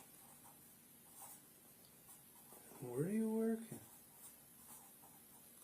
What city? In Exonia. Okay. What else? went straight back there. And she started cleaning Started cleaning what? her place. Who did? My mom. I started helping her. Yeah. Because I she's got to get that mess cleaned up. What mess? It's just boxes and just clutteredness.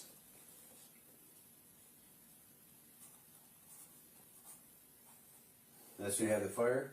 Yeah. Yeah.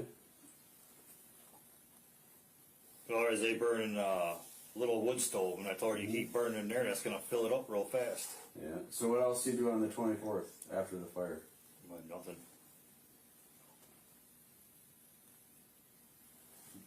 Again, describe nothing. Does that mean I go to bed? Does that mean Yeah. what? Okay. Got dark out, thought it was going to rain, it started sprinkling, went inside.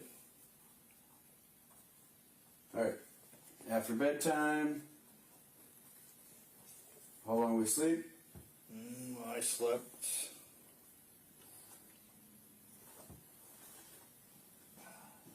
It's about 8. I got up, went to the bathroom, went back to bed, Yeah. and got up at like. Alarm went off at 12:30. I kept hitting snooze.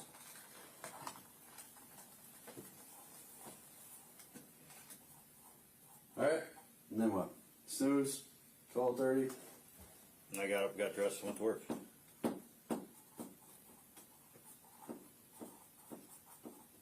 Okay. How about the 20 after work?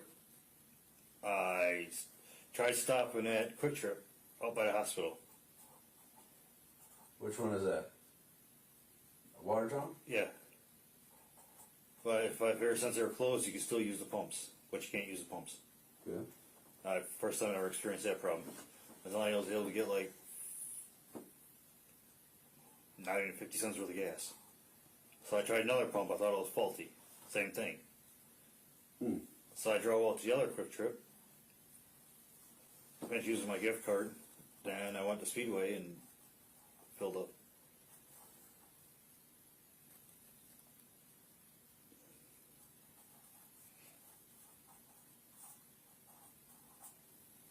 All right. Went to Quick Trip, then Speedway, then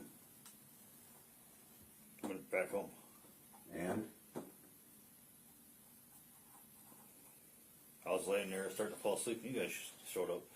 yeah.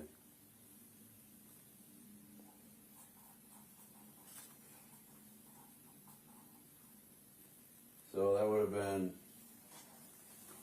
a day off, I think.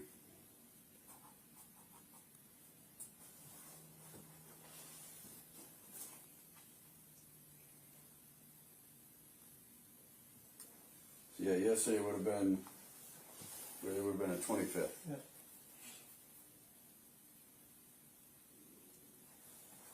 So we got to the 24th. So you wake up at 1 p.m. You go up north in the morning with mom. Check the camper. You didn't stop anywhere on the way up there. No. You're there for about 30 minutes. You left straight home with a stop at Quick Trip in Columbus. Yeah. You went back to the house. Yes. There's a detour from the bridge on 16. Yeah. So you went around TT, bypassed the bridge, and then you decided to help your mom have this fire. We burn out whatever we're burning. Yeah, I cleaned the house. Helping clean it. And you go to bed next day about 12:30 p.m. You're hitting the snooze button. Eventually you get up, you go to work from 2 p to 11 p. Yeah. You stop at Quick Trip by in Watertown, Yeah, one by the hospital. by the hospital, and then you go to the other Quick Trip. That's the one not too far from the high school.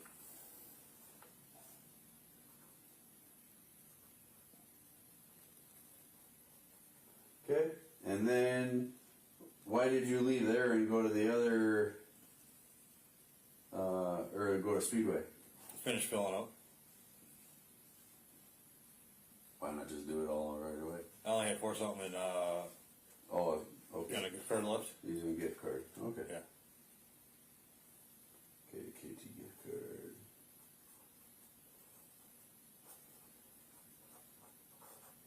Okay, you get home, then what?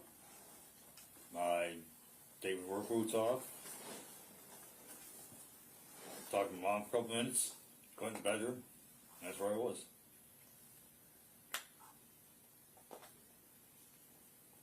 All right. Okay, we're gonna go back to 11th.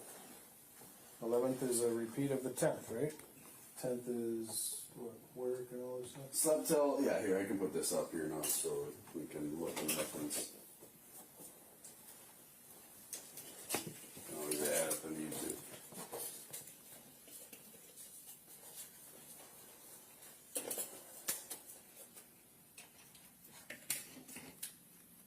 Good enough? Can you read my chicken scratch? Yeah. Cool. Okay, and 11th says repeat. So basically, sleep, took truck to work, 22:11. So you said you stayed one night up there, right? Yeah. Am I reading that? But I, on the 11th, have this vehicle coming back from the Dells the morning of the 11th. I don't remember being up there on the 11th. I have this truck with this plate coming back from the Dells area at 8:17 a.m. on 6/11. I don't know if you need another color. Use blue maybe. for the- Yeah, I would have. Yeah, I like the colors. All right, so 11th. What time you got on there? 8:17 a.m. It says westbound Broadway from East intersection. Whatever. It's by the Dells anyway. Okay, so you're clearly not home.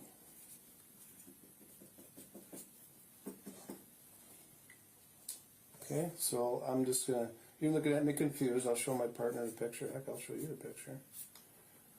Your vehicle. I like here. getting up and down. It keeps me Yeah, moving. right. No, I'm wide awake. So, yep, it's a brand new day. So, let's see. AUH 4251, that's your car. It's got that license plate bracket. It's a car I haven't seen many of. And we are 8:17, and this is the west camera. Broadway. On, okay, is that your vehicle?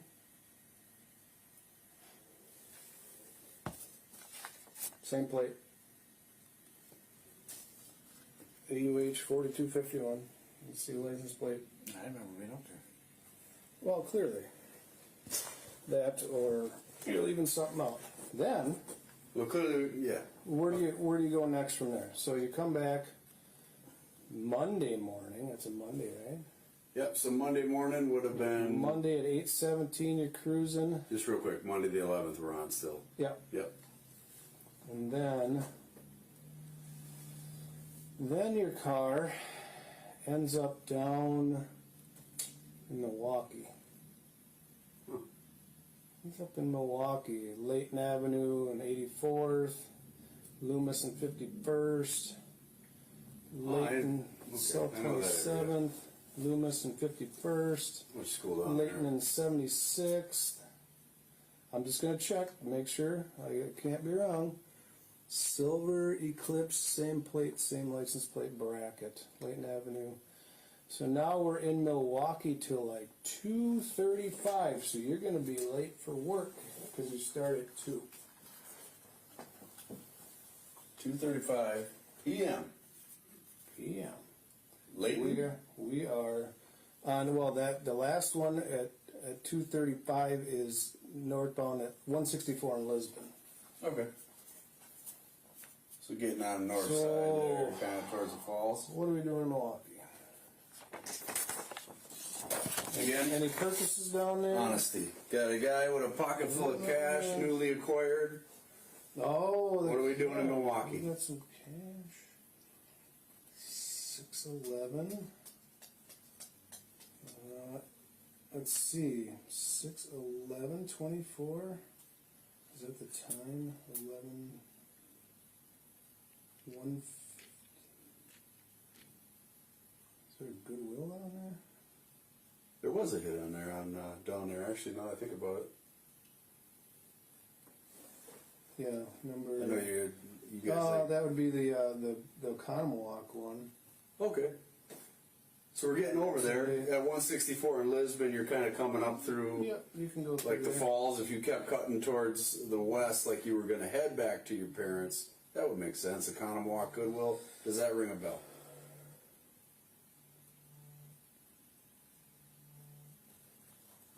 We were down there to see a lawyer. The lawyer. Yes. Okay. What about? She wanted to talk to the lawyer about getting the kids home instead of a public defender. Do you remember the name of the lawyer? No. Hey, where the law office was? I was just taking her where she needed to go. Stop though.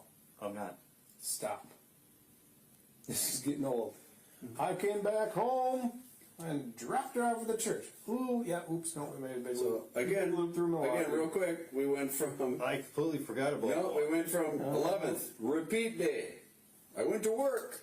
You No, went- you didn't. You never went to work. I don't know. If We you went from the worked at Dells in the morning, so you must have woke up still up north, right? Yeah. Drove back, so now we had a whole another day. So I'm betting the 10th didn't happen the way you said it did either, because that said well, I slept till like 12:30 and then I took the truck to work. So we can acknowledge that's a lie. 10. Yeah. You told me on the 10th you slept till 12:30.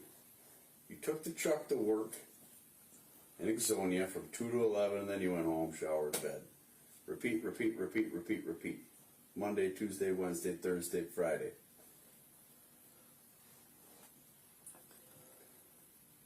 What, Okay, let's jump ahead. The 11th. what are you doing in Milwaukee, buddy? What are you doing in Milwaukee at 8:17 in the morning on Broadway? You're coming. That's actually coming out of the Dells at 8:17. Then he ends up We're heading that way. Because she needs to go see a lawyer. right, but that means you stayed 2 nights. We know, okay, the 10th, we know we still have. You told us you only stayed 1 night. I forgot about the Milwaukee. What about the second night up in the camper? We walked through that entire day. It's right there. You didn't say you stayed 2 nights. You told us everything you did and then forgot a whole night up there? You're coming back on the 11th at 8:17 a.m. And then you go straight to Milwaukee for some whatever you did. Yeah, 'cause she wanted to go see a lawyer. I just don't believe it. I don't just don't I'm believe serious. it. I just don't believe it. Because that's where I was talking about. What did she want to see a lawyer about? She wanted to see about getting a better lawyer for the kids. What do you mean? Because she wants them home. Because she's got a public defender. She don't want a public defender. Okay. What day did you terminate your rights? 10th. You positive about that? Just so we got a time on you. Yes. The first declaration was on the 10th. I can verify, but I got this in my head pretty good by now. Yeah. No, I That don't sound right. It doesn't, because it's not.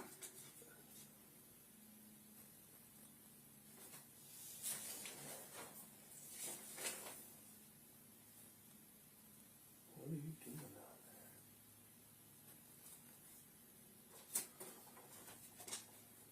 Zach, what are you doing down there? Seriously, taking her to go see a lawyer. You said you dropped her off at the church. I forgot about that lawyer. Then you're off by a whole day. I know that's a tough one. You walked us through your entire trip up there and forgot about a whole night. Yep, on the 10th. On the 10th, you first did, and then you went to in court in front of the judge and did it on the 17th. Yep. But we'll get there. Because you said you worked that day, but that didn't happen either.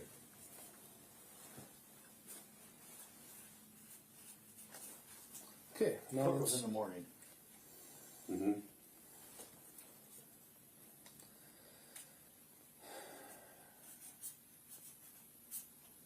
okay, then Do that. Okay. So anyway, lawyer, anything else? Because there's a couple different. You're kind of jumping around from Layton and then way over. You go from the north side That's where I got that Speedway stopped at. You drove to Milwaukee to go to Speedway? No, we were on our way. I had to stop and get gas. When I was pumping gas, she got out and she went into this gas station. I can't remember the name of the gas station. Oh my God, dude. I'm serious. The gas station had Rocky Rococo's Dude. Yeah, we went over that already. and We went over the A&Ws. Speedway. That was a Speedway. This is a different gas station. You're killing me, dude. No, I'm serious. Oh man. All right. You are. It's killing right off. me. It was right off the interstate. I don't even know what to say anymore. You got that truck plate handy? I'm sorry. Which one? The truck. Blue truck? Yes. Yeah. That is UF. Oh, hold on.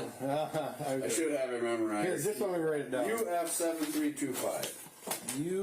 UF 7235. I like moving around. I shouldn't have to ask you again. If you do, it's all good. Keeps 100 my blood times. flowing. Okay. Because that was in the morning, and she went in, and she said they weren't open yet because it wasn't time for lunch. Who wasn't open? A&W, because it wasn't time for lunch. A&W in what town? And where are we talking on here, man? It would have been the 11th. Okay. That's what I was talking about. That's where I had that come up. What? I can't even remember the town that was in.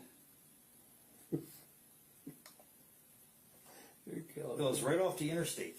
Okay, let's just we'll try to jog memory. We went through your rendition ad nauseum quite a few times. Now we're at where we can verify these things. So this we knew happened again, right? This is what we think happened. This is what we know happened. Okay. What you need? Number? Yeah. I know where everything is. I think I got it. I don't want to have to decipher my truck again. I didn't see him pop up. Union Frank 7235. Union Frank 7325. Ah, it's getting early. A little bit. I think that was around, I can't remember what time that was. It was too early for lunch. Okay. So we left.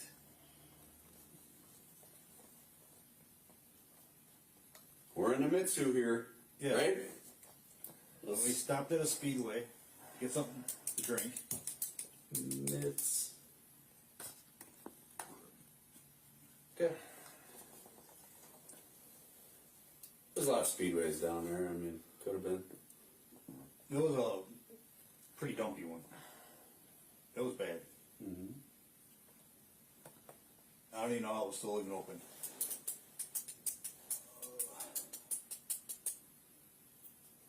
So what's she doing to this day?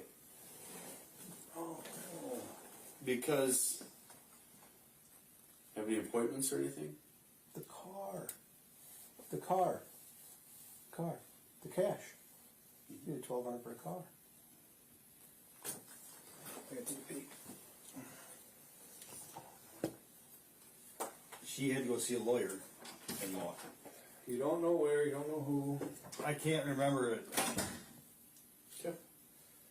the name of the lawyer. I was just taking her there. The law office. You don't remember? Okay, so let's jump ahead from that. Let's say what you're telling me is verifiable, Yes. just to keep this moving. Now, where are you coming on the way back? Because again, on the 11th, we're way the heck up in the Dells. We go at 8 in the morning. We get all the way to Milwaukee at 2:35. Where do we go from here? You say she wants a lawyer. I wrote that down. Yeah. Where do you go from there? We came back. Where's Crystal end up? I dropped her off in climbing that day. Dropped off and climbing. Yes. Okay. You give me another pen.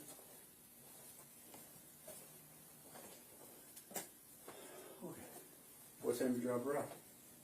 Oh my God, I don't remember.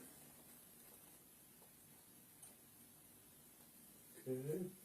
Let's say afternoon, evening. Yeah. Dark. It was getting closer to that. Where do you drop her off? At church. what do you do? I went back to my parents' place. Okay. Then what? I didn't do anything. Okay. Any other, you said something about court or whatever. Any other events happen on the 11th? No. At all? No. How about the 12th? You say you go home to the parents, nothing happens there. No. Okay. You're with her all weekend. Does she tell you there's anything going on the 11th that's important? Plus, you gotta tell us about that whole second night. Yeah. Another zone here. Remember, right here. I drove home. We took 13 to 1660. We didn't stop. Dropped her at the church. So all of that. I'm going to put a little line. That didn't happen. So you looked at a house on Sunday. You went to the camper. And then you must have. Now something happened there. What happens here? Something happens overnight here. Something big. No. I mean, a major event. Yeah, Something major- changes because Something you can't forget. you're there, she's there. We believe you. She's there. 10th. You're there. The 10th, we looked at another house. Yes. They're the daytime. That's under the 9th. Yes, we looked at it on the 9th and the 10th. We looked at What two houses. happened? What happened overnight from the 9th to the 10th? Now they looked at two houses. What happened when you went back to the camper? Nothing. Nothing. Describe nothing to me. Nothing. Because the realtor can even tell you that she was with me at the... At the camper? No, at the 10th on the showing. Yeah, we're beyond that. Let's Nothing not. happened at the camper. We're jumping ahead. 9th, this lovely day you had, the Polish flea market, the Adams Friendship Flea Market, the race liquidate closeout, This could be a Hallmark movie. the Quick Trip. She uses the bathroom. You get some food. You go to the There's a Goodwill. little You go dog. you slide over to the pawn shop. You have some Taco Johns. You have an appointment with a realtor at a house around 100-something thousand. A nice granite marble tops. You guys are like, I'm tracking. Yeah, she really liked it. She liked it a lot. And then She what? did all the talking to the realtor. Okay, so again, then we leave the rapids and we go to the camper. What do we do at the camper? That night, because we know you're still there the next day. I think we played cards. Okay, played cards. Anything else? And I went to bed. Played cards, went to bed. Yeah. Played cards, bed. Okay? So no on the 10th, we went back to the rapids and looked at a house again. Okay, so this part, slept till 12:30, that didn't happen. Let's put a little line there on the 10th. Because we know that was a lot. Correct? Yeah. Okay. I completely forgot about Milwaukee. Okay, so the 10th. Let's go from wake up time on the 10th. The 10th is now Monday morning. Yep. Monday morning, the 10th. She's got an appointment to see her kids that day. She canceled it. Oh yeah? Tell us about that. I'm not sure why she canceled it. I think she wasn't feeling good. Really? I just asked you earlier if she was sick. I said, yeah, she was. She had a runny You nose. said she was blowing her nose. That's Yeah. all you could give me. So she canceled the appointment with the kids. Yes. My nose runs in the spring and the fall. Okay. I'm not sick. And what was that appointment all about? Yes. That's visitation. Visitation? Yeah. Where does that take place? The building, Okay. as far as I know. Can I help you? Building. The Henry Dodge, the Human Services. Yeah, there's a bunch of county I buildings. think it's the CPS building with WIC and all this stuff in it. Yep. Okay. The Henry I Dodge. think that's CPS. HD. How about that? We'll remember that. All right. So cancels appointment with CPS HT. So the kids are already like planning to go there. You told me before they live like in a whole different area. Yeah, they so live- it's kind of a big deal to cancel that over a runny nose. She wanted to look at houses up there. Okay. Okay, So I so looked at another house. she wants to look at house. Where's the second house? Why does she want to look at houses? Why does she want to look at houses? To get out of this area. Okay. Keep going. That one was on, she did all the talking to the realtor lady. I didn't hardly say anything. She wanted to get out of this area, so she was looking at houses in Wisconsin Rapids. Is that what I'm getting? Yeah, where's number 2 house? Because you told me where the first one was. We got that down. I don't know where the second you just said. We looked at another house.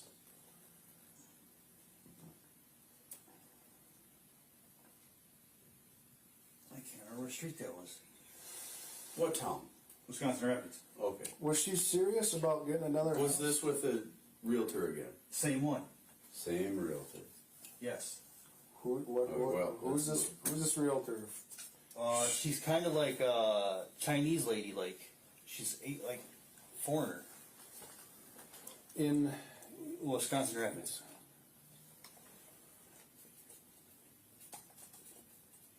Okay. And then what? You go to this house. How was this one? How'd it go? What did Crystal think? She didn't really like it Okay. as much as she liked the other one. She liked it more because it had more of a yard. The other one, it didn't really have a yard. Mm-hmm. The yard was probably, the backyard was probably the size of that love seat. Got it.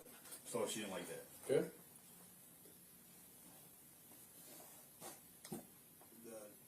The second one is just kind of like, it was alright. And she said she wanted to look at more. Okay. So then what did you do?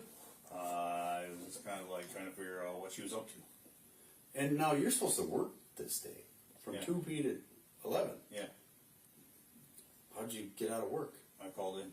Okay. And what do you tell them?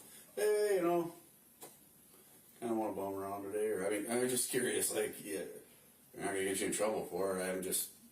I'm curious. You told them you're sick. Okay. And I was trying to figure out why she's wanting to look at houses up there. Good. Yeah, why did she want to look at houses up there? I was trying to figure that out. Okay. Okay. And she wanted to look at more up there too. And she talked to my daughter about houses for sale up there too.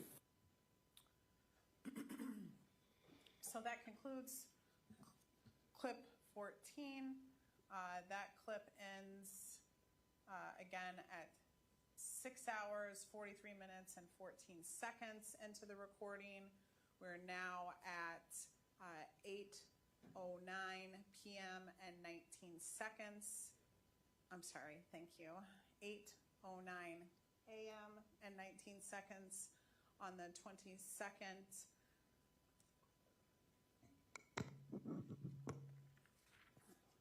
Let's keep playing until we conclude. We just have 4 clips to go here. Sorry, 3 clips to go here. Going on to clip 15. This one is going to start. No, sorry, we just did clip. Oh no, this one is clip 15. Okay. Clip 15, it starts at 6 hours, 49 minutes, and 36 seconds, and it will end at 7 hours, 39 minutes, and 16 seconds. This one is starting at 8:15 a.m. and 42 seconds. In between, is it fair to say that you're still sort of discussing this Milwaukee trip, this house hunting, things like that? You're going back and forth about that, correct? Yes. So we'll start playing, please. Movie. And he went to bed. After Garbage Pail Kids. After the Garbage Pail Kids, haven't seen that since the 80s myself. I didn't even know there was a movie called that. Oh yeah, just collect the cards. That's pretty Yeah, I knew about the cars, but I didn't know about the movie. Yeah. All right. Went to bed. You wake up. Now again. Repeat. Was a. I forgot about all It was that. a lie. Okay. This is the truth. Thank you. So now we're in Milwaukee, or excuse me, we're in the Dells, seen driving in your Mitsubishi. Yeah. And you guys are headed to Milwaukee. You say you're there to get a lawyer. She's gonna research a lawyer. She cancels an appointment that is set up with her kids. Yes. So from what I know about her, kids are pretty important to her, right? Yeah. Yeah, I mean, means a lot to her. Yeah. She doesn't miss meetings with her kids. No. No. So sniffles wouldn't stop her from seeing her children. Yeah, they have before. They have. Yeah. Okay, when? She's done it a couple times. Okay. When? I don't remember. I know, but like with you, if we say when, you're like, I don't remember, you could be like, well, the next day or the day before. Like, I don't know what you mean. Okay, so continue. So we go from the Dells.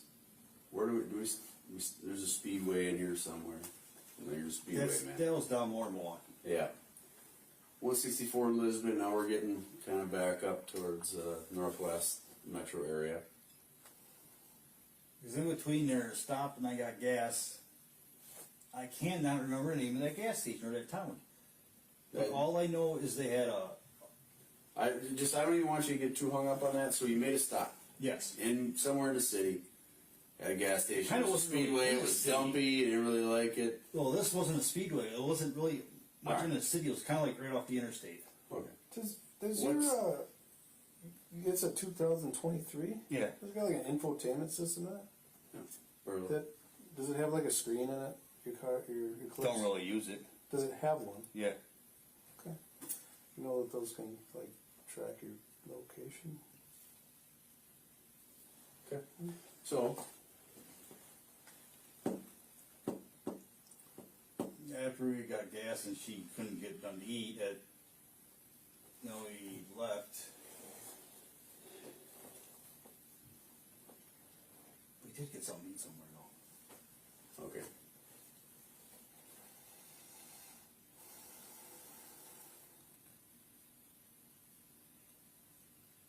We're still playing a game. Where we go next? We know you're there. Showed you the pictures. Got any other ones in that zone? There's like a whole loop. Yeah. It's a whole loop. The whole loop. All This maybe we can jog your memory. Let's see, that's the truth. We stopped in Economowoc at Culver's and got lunch. Oconomowoc. We ate at Culver's. Anywhere else? And I think after that we went to Goodwill. You did go to Goodwill.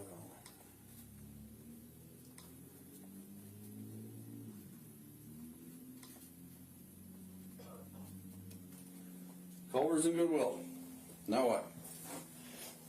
I think after We're getting Goodwill. closer, right? So now you're in Oconomowoc. Then we headed into Milwaukee. Again? Yeah. Actually, I don't think we ever made it to Milwaukee.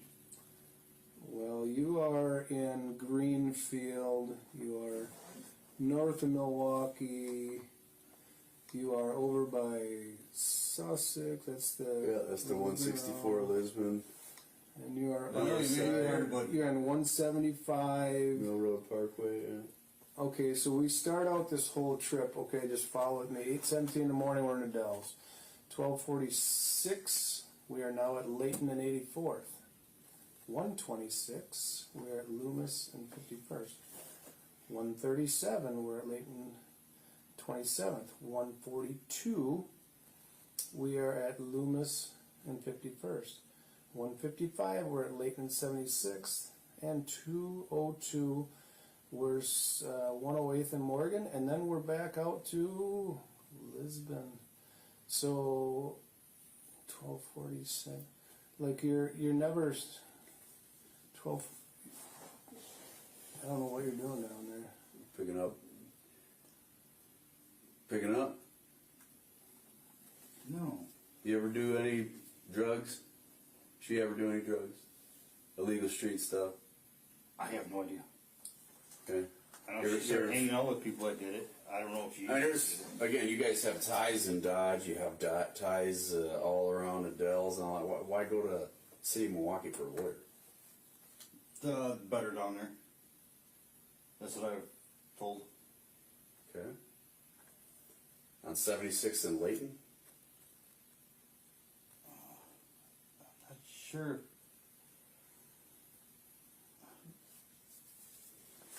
That's like, it's kind of getting down viaduct area. Yeah. Can you see? Yep, I can see. I'm pretty familiar. I know. All right, so no explanation for that, other than you heard there was a better lawyer there. Yeah, she wanted a better lawyer. Well, where did you stop to meet with this lawyer? She went in. I didn't.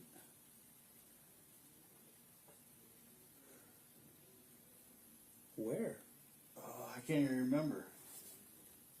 So she cancels the appointment with the kids because she's sick, and then And she instead wants- decides to go see a lawyer And she wants to in find a a whole house. different city. Yeah, and she wants to find a house in another area. What if I told you something that I know that you don't know? So it's hard for you to create these lies when you don't know what I know.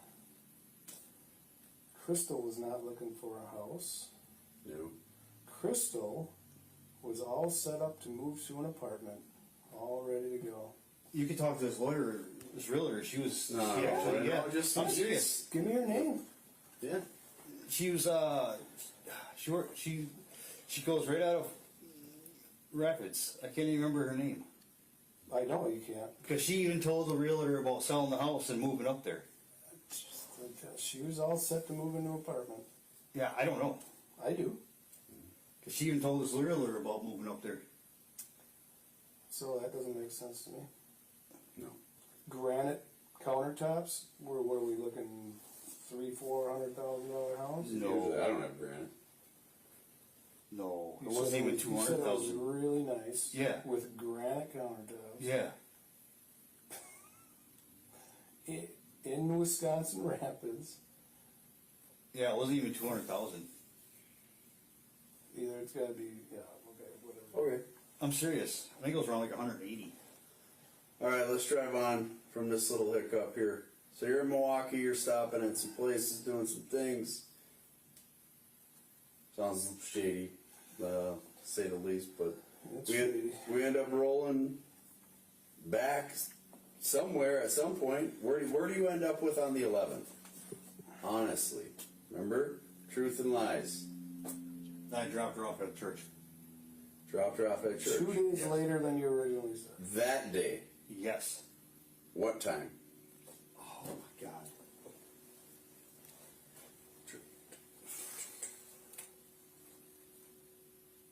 I think it was around 5 or 6. All right. Wait, we'll go to the original one. When did she drop her off originally? At the Well, originally he slept until 12:30. Took his truck to work in Exonia. Then after work, took a shower, and went to bed. In his And first then or second or third or whichever one when they come back, because they only stayed one night. Where does he drop her off at the church? What time? first let's camper play. Because they would have been back home. Drove home. 1660 North South. Dropped at church. We didn't really Yeah, get time. dropped it. Then yeah, we didn't know. That was it. The Axel one. Matt's bedtime. really good vouch for everything too. Okay, so Well, can't vouch for vouch. what happened. You can't vouch for being in this place when you're telling us you're somewhere else. So dropped off Crystal at church in the evening. You go back to your parents around 5 to 6 p.m. After that, anything? No, What did you do? I didn't do anything. Again, define anything. I was inside. Inside, Yeah. Talked to my mom. talk to your mom, Yeah. and then Went to bed. went to bed. All right. Bedtime. How about that? Talk to mom. Went to bed. What day are you on the 11th? We're on the 11th yet. Okay. Went to bed. All right. 12th, again, originally was repeat.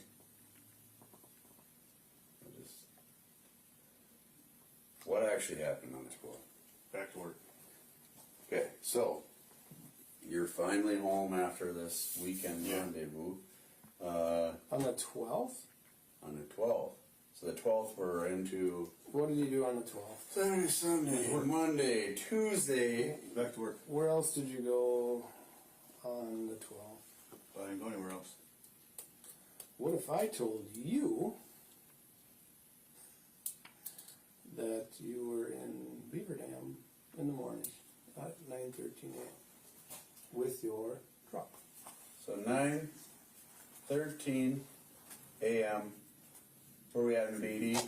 We're in BD at Spring and Parallel, Spring and Parallel. and that is on the 12th. Let's see. Yeah, Spring Parallel, 9:13 a.m. We have Do we get direction on that one? northbound at Parallel. Northbound. Okay. Holy cow.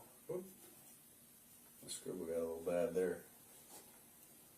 So that is that's weird. That is there's like $1,500 taken out. ATM.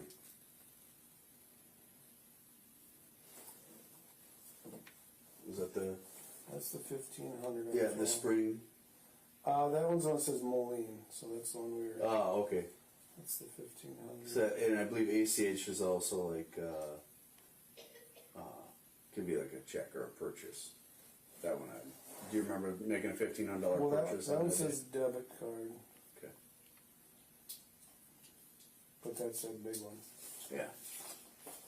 We'll have to dig a little. Yeah, we'll have to. But anyway, we know you're there. You're in Beaver Dam now in the morning on Spring and Parallel.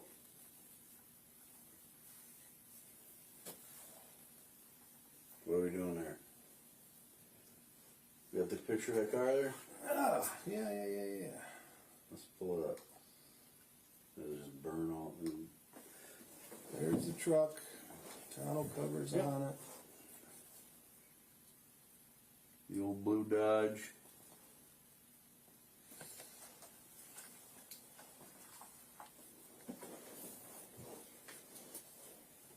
So now we're here. We're Milwaukee.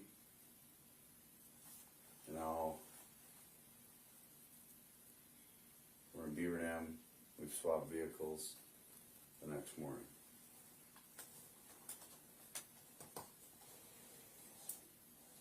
Any of this ringing a bell? I don't know where Spring and Parallel is. Okay. Well, like Fleet Farms North Spring. Yep. Spring and Parallel would be kind of by, when you come in on 33, if you go north on Spring Street, I believe Parallel hits it on the angle up there. Yeah. Kind of by like Rechecks-ish, Yeah, by the or that center. Coyote Liquor, by the tire Yeah, that place. sounds right. Where'd you buy your tires? Walmart. Which Walmart? Beaver Dam. When? We surmised, because he thought it was like $300, that it would have been, I think it was the 18th. Okay, so we're ways away We're not there. yet. All right. Anything else on the 12th? No. Okay, so you're in Beaver Dam. We're in amnesia mode again.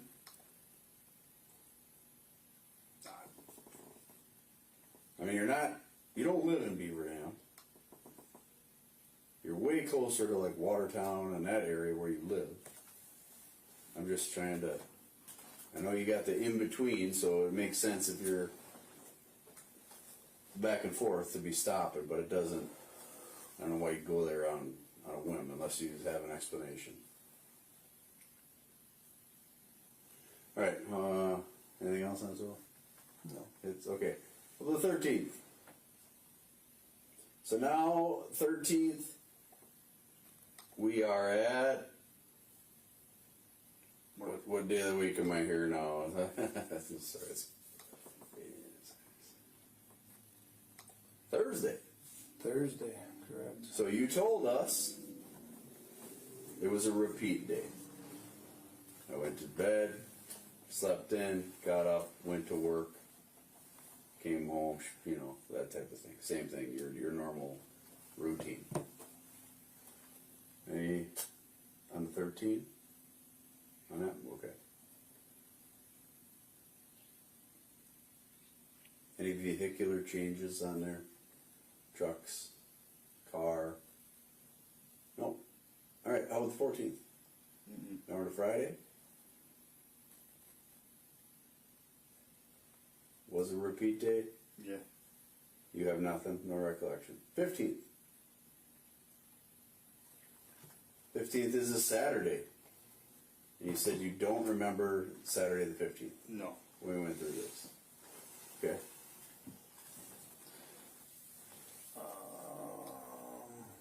Saturday the 15th? Saturday, June 15th. June 15th. We're doing a lot of stuff in. Alright, let's start the day. Still up in Beaver Dam. We are at A and 33. Right. 8 and 33, about what time? About 4 o'clock, almost on the dot. PM? Yep. You supposed to be at work that day? You are. Holy shit. Oh, no. I No. take that back. It's a Saturday. You got me on that one. Is it? Oh, because we skipped over. Yeah, it was a repeat days. So. Yes. Okay. So 8 and 33, 4 p.m. You're in Beaver Dam area. Then he's at Park and 151. Then he's springing parallel. Is all the same trip here. Okay. So now we're at like 414, 416. Park 151 at what time? Let's just skip to 418. He's inbound Walmart. 418 Walmart. Walmart. What are we buying at Walmart on the 15th? 15th. That's correct. Saturday. It's a don't remember day. That one posted the 16th. Posted 60. Okay. Oh, we are hitting Harbor Freight on the 15th. That's on Spring Street. We are hitting Francis Lane Menards on the 15th. We are hitting Rock Auto on the 15th. Where's Rock Auto? That's a great question. Where's Rock Auto at? This is Madison, but let me see. Were you in Madison?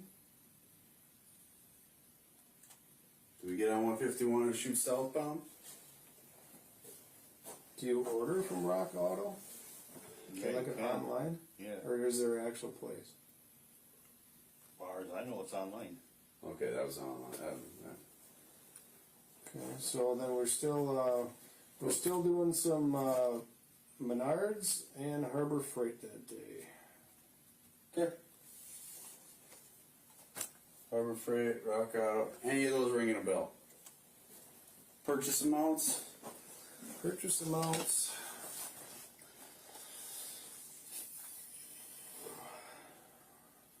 Now, mind you, per everybody, Crystal's not with you now. Yeah, I don't know where she is. $174 at Harbor Freight, $174. Okay. And then $205 at Menards. Okay. What do we got going on that day on Saturday?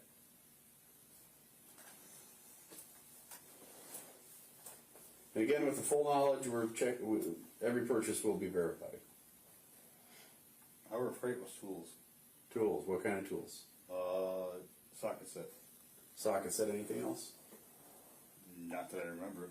Did you say something else earlier there or not? Socket set and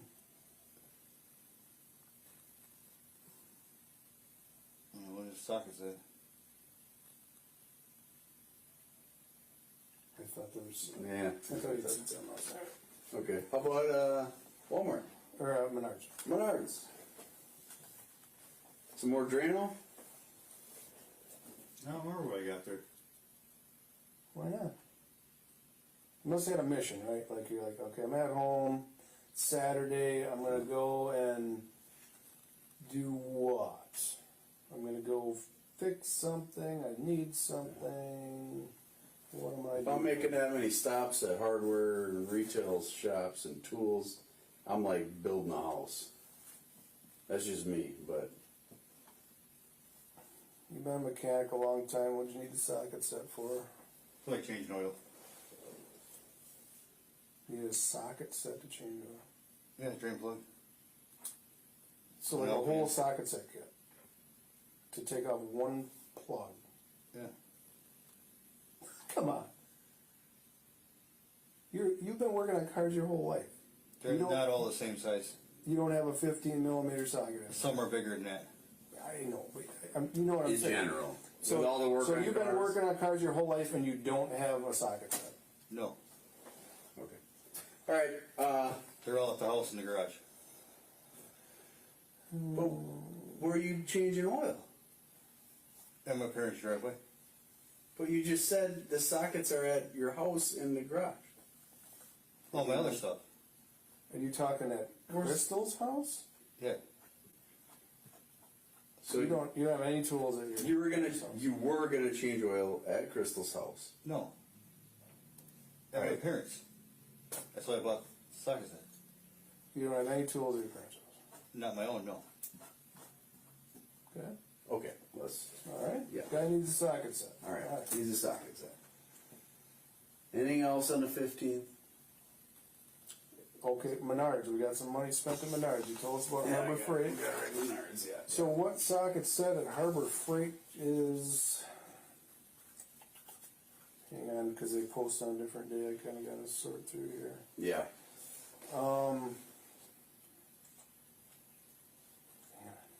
$174 socket set? Or did you get something else? Ray, did you say you bought oil somewhere? Yeah. You're going to change oil. I don't remember where I got oil. I mean, we'll get every exact receipt. I'm not I got putting oil at a I Walmart. don't put words in your mouth. Well, you didn't go to Walmart that day. You went to Menards that day. $205 on the 15th. Are we at 418 Walmart?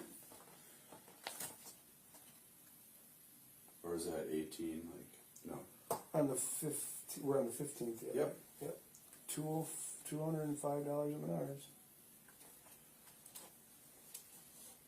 What are we getting at Menards that we're going to see on the receipts in the video, just like this other picture we showed you? I don't remember. Good. Good. Harbor Freight, we going over that Walmart, and then these other locations. After all this running around all day long in Beaver Dam, where do you go? Back to my parents. Saturday night. Is that my parents? Wait. Let me just hang on here. Saturday night the 15th. Hang on. Let me follow his path out of here. Yep. So we come coming back at like 6:08 at 33 and A southbound. Okay. 608 feet. 33 A. Southbound. So now we're heading home. You think? Maybe not? Yeah. Okay. We get home, then what are we doing? We got all our tools, we got our oil, we got our all the other items that you bought. What are we gonna do with them all? I didn't do anything. Okay. Define Okay. anything. Did you change the oil? No, I didn't have oil yet. What do you do with your drain oil? What? What do you do with your drain oil? Like after you drain it out of the car, what do you do with it? Put it in a container. Do you put it on the fire? Yeah. Sometimes it burns, sometimes it don't. Okay. All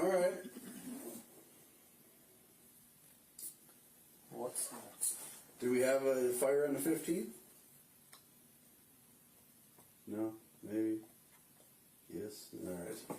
So, well, let's just move in. Let's just for the sake of moving along, let's jump into the 16th. You told us Grandma makes dinner at her house. Yeah. But you didn't go to dinner. No. You told us that you showed up after dinner at about 5:30. 5:30. We're at the 16th? Yep. That's Sunday. And then you sat out till about 7:30 on the back porch Yeah. talking with everybody. Where'd you, You were talking about like a pouring a swimming pool or something like that. Yeah, when Watertown swimming pool was built. Okay. It was like in the 1940s. Did you go anywhere? I don't think so. What if I told you? So, Blue. What if I told you, just jog your memory, that you were at Farm and Fleet in Watertown to the tune of $25 and some odd cents, and that you were at the Ace Hardware store. Watertown Ace, so I don't know, you must not be able to find whatever you're looking for at Farm Fleet. So then you go to the Ace and you spend $54.82. Okay. What are you getting there? You're in Watertown, different city, you're not in Walmart, not Yeah. Menards, you should be able to remember this. Because now you're down, it's been a lot of times since you've been there, And I mean, and now you're down there, you know. great detail here. You even remember the conversation you were having on the back porch about pouring a swimming pool in the afternoon. So I would think you remember what we bought. What's at Farm and Fleet and Ace Hardware that day?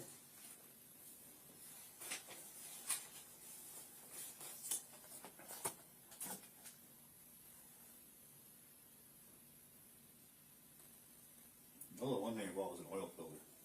Oil filter. So, what is that, $25 oil filter or a $54 oil filter?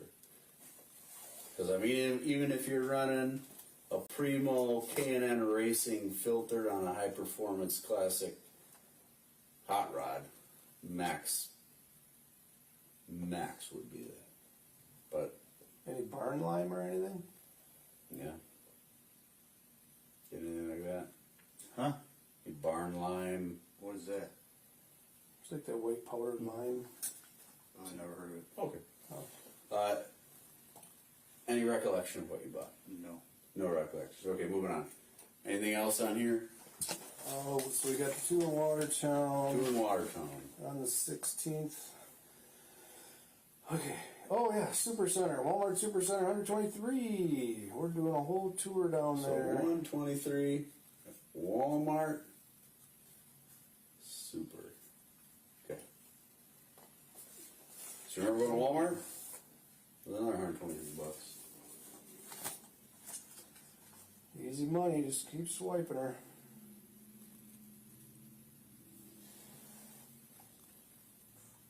I do not remember that amount at Walmart. I mean, are you buying? I mean, I see some Piggly Wigglies on there and stuff, but do you buy groceries? I guess it doesn't matter if he doesn't remember. We're just going to check the receipts, but Sure. we're just trying to jog your memory so Yep. we piece this together. So, any thoughts on Walmart that day that you went to Farm Fleet and Ace? Any thoughts? Moving on. Walmart, I think I bought a movie. Movie. What movie? It was something really weird. It had a teddy bear in the front of it. Okay, what else? $120. You got the movie in your cart. Picture yourself in Walmart, pushing the cart around, moving through the aisles. What do you need?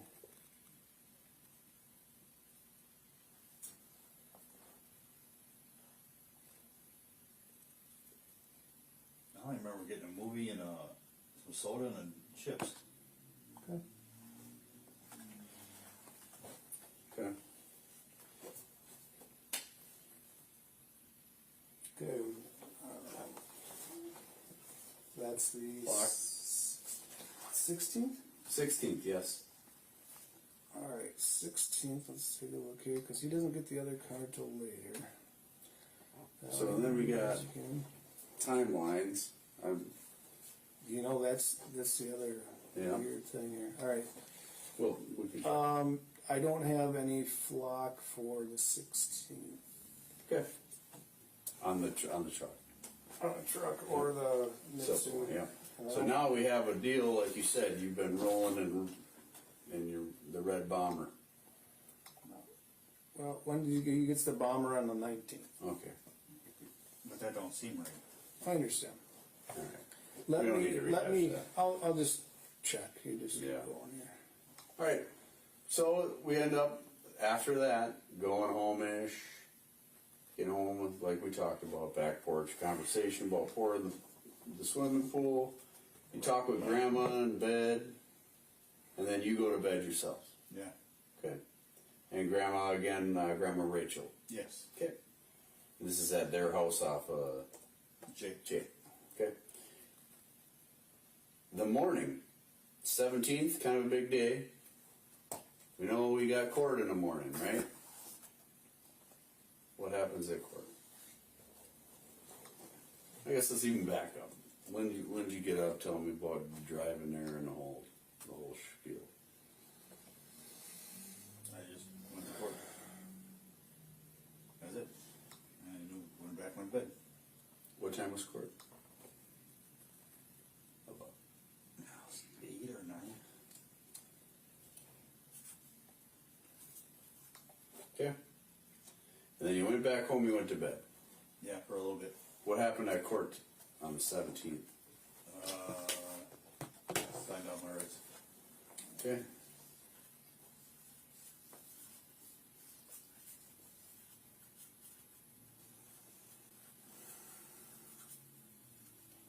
Okay. Then what? Went to work. After I got some more sleep. Went to work? Yeah. Just went back and like took a little cat nap to kind of Yeah. recharge Yeah. from getting up early. Yeah. Okay. And then what were your work hours that day? 2 to 11. It was 2 to 11? Yeah. Okay. Done that for a while. Any other places that you went before or after work? I don't think so. Okay. Anything else on that date? The 17th? 17th. I don't see any purchases on the 17th, and I don't have any. That makes flock sense, from the because if you had a 17th. court date, and then you had to work. You actually go to work that day? That's a good one. Yeah. Okay, so we're finally, after all these time off, we're back to work at least on that one, and the 18th. So now, actually, let me back up, I'm sorry. 16th is Sunday, 17th is Monday, court day, work day, 18th you said, normal day, slept in, 2 to 11, then back to bed. Yeah. Any other places you went on? I don't The think so. 18th. I don't think so. Okay. You have anything else on the 18th? I don't have anything on the 18th. Wait, let me just go to. Wait, 18th? Yes, the Yeah, 18th. what did he say? Work. We slept in. We went to work from 2 to 11. Came home. Went to bed. We did a bunch of Walmart again. More Walmart. Which Walmart this time? We are at 7:36 a.m. We're heading up to 33, and then we're inbound Walmart at 7:52.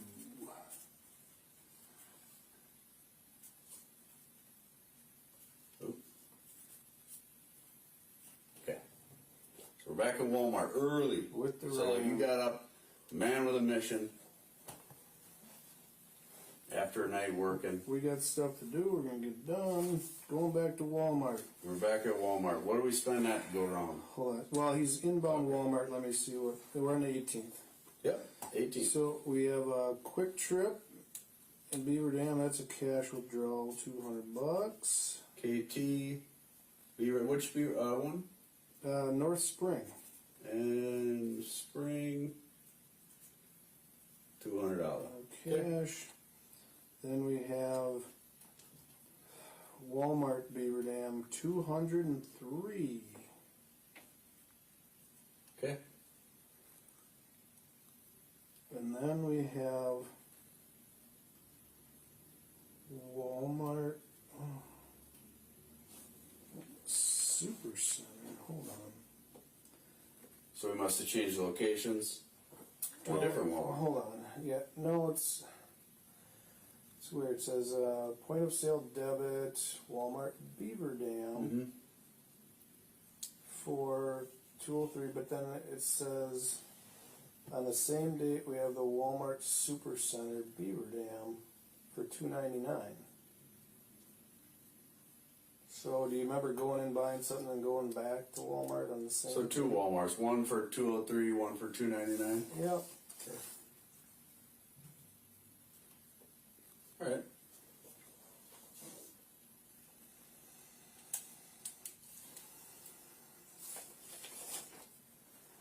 What times were the? If I can trouble you, I know we had the 7:36 a.m. Oh, the flocks. So he's out of there at 9:46, heading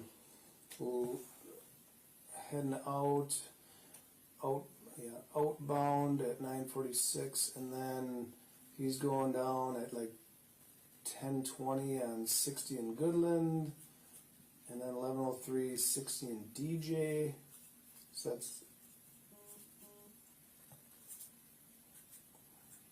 that'd be coming back the other way. That's 40 minutes. So I did Goodland westbound DJ was all 60 westbounds. I mean that's the camera, doesn't mean it's the direct vehicle, but Can I just see that quick? go to Hartford or something. Yep, Hartford Walmart. Second Walmart was Hartford. So you're looking for posted on the 18th. I think that was right.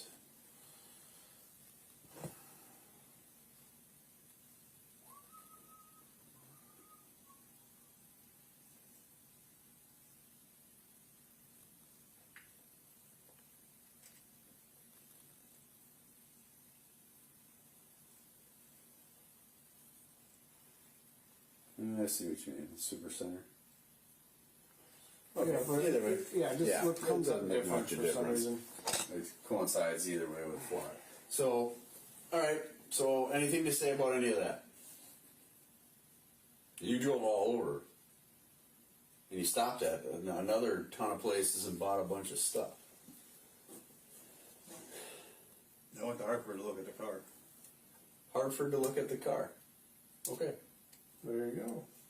On the 18th. So.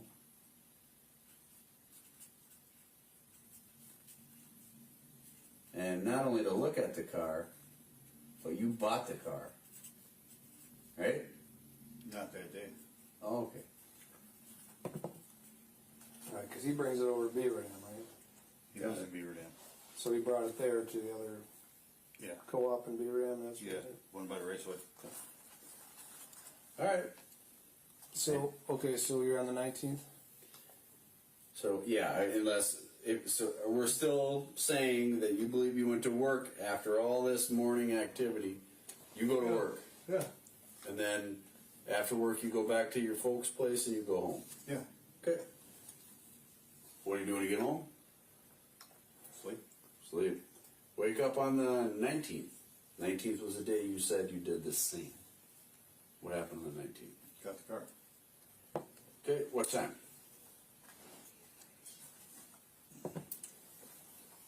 Around 6:15 a.m.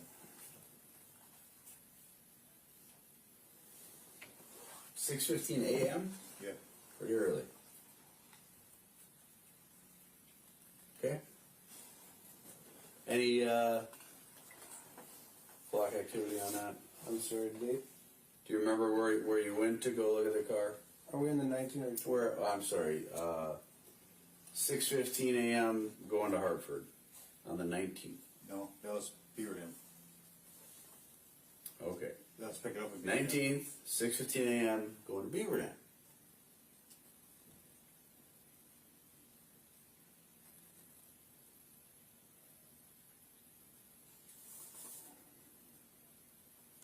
Walmart Supercenter, Watertown, for $148.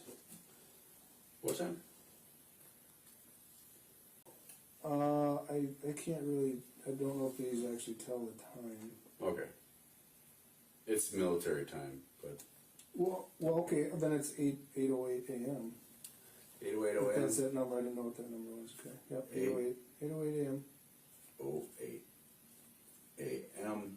And that's Walmart Yep, and Watertown. yep. And then we also go to the DMV at 7:21. We got to take care of getting our car registered and whatnot. Then the car maybe needs something. We're going to Rock Auto again. Maybe you order that online. I don't know. You can use your phone for that, or. Okay. And there's some ADT one, but I don't know what that Which is. I think that's That's a another recurring one. Or ADT, yeah. Okay. Alright. Remember any of this? Titling at the DMV, That I do. that you remember. Which DMV? Watertown. Watertown DMV. You remember going to Watertown Walmart? Same day as the DVD. The DMV. Yeah, I got you. DVDs. What were we talking about earlier? Trash Pail Kids. Garbage Pail Kids. No, I don't. Okay. Rock Auto? No? Order So, something for the car or anything? yeah. Anything else after that? No. So, Hold on, we are on 19. yep, we're working on 19th yet. We're getting there. We're getting there, one day at a time.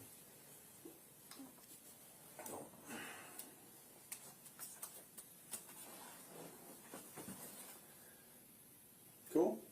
All right. So 19th, and then we again. Originally, this was I got the car at 6:15 a.m. and then I did the same. We take that back. First, he told me same. Didn't include any of that. Now you said we got the car, so that's clarified. And now we have verified these locations. So Okay. let's say afterwards, again, I'll give you benefit of the doubt. Let's say what you said. You go back to the 2P to 11P work schedule, and you go home, chill out, go to bed. On next day, the 20th. So now we are into. Oh boy, what day of the week are we on here now? The 20th? I got a calendar here. Okay. The 20th is a Thursday. Thursday. Okay. What's happening Thursday? I don't think anything. Okay, so you believe it's still what you said on the 20th, same routine, sleeping in, going to work, all that. You don't really have nothing to do that day. Okay. Okay. However, we have Quick Trip, Watertown, $200 withdrawal. Then, and that's at 10:30 a.m. At about 9:56 a.m. we're at Farm and Fleet again for 33. Farmer Fleet, which one? Watertown. Watertown. Then we are at O'Reilly that day for the tune of 105. Getting a lot done. Then, okay, that's something else. What time O'Reilly did it? O'Reilly is at 10:17.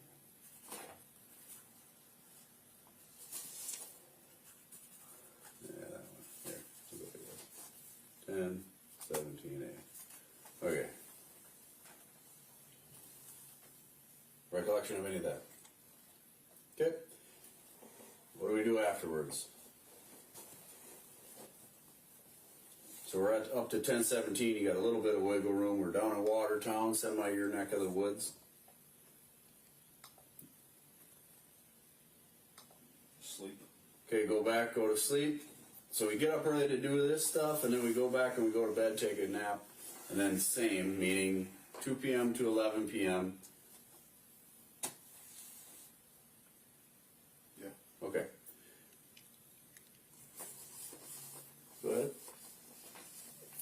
20th? Yeah. I have nothing more. Nothing more on that. So how about the 21st? The day that you claim is same. Same Z's.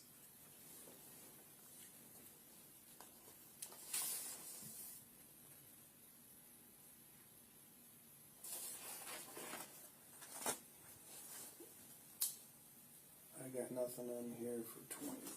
Okay. I'll get back there always. So 20th, let me get my day right.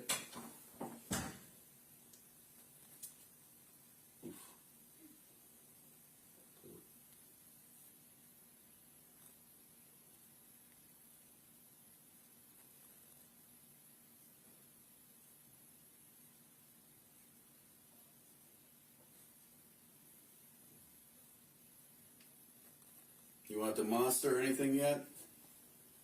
I forgot all about that. Yeah, I just want to. If you need something to eat again, let us know anytime. Just pulling up my calendar.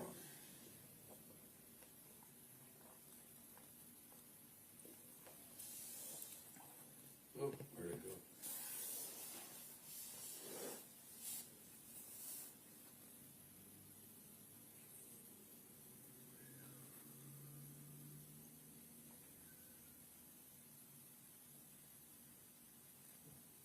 So the 20th would have been Thursday of last week. Again, we got the Watertown and all that stuff that went down. So 21st, now we're at Friday. Do you believe you worked on Friday? Yeah. Okay. And the same hours, second shift hours, 2P to 10P, just like we have there. Yeah. And then after work, you went home, you go to bed, nothing eventful happens. Yeah. So if we find you driving around in all these other places, I gotta ask you right now. I don't think I did anything. Let's just take a pause here and account all of this and all of these inconsistencies. What's going through your head right now?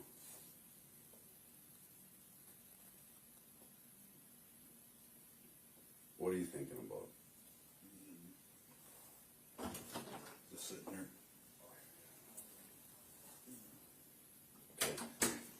You go to the bathroom, man? I just No. asked. Okay.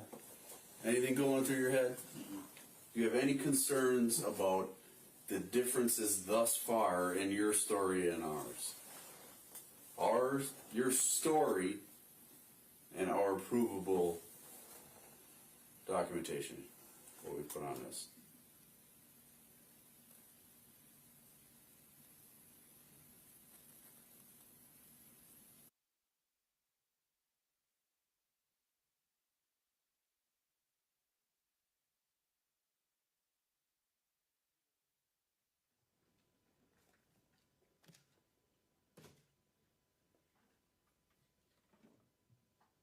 We are back in session. Are we ready for the jury? Yes.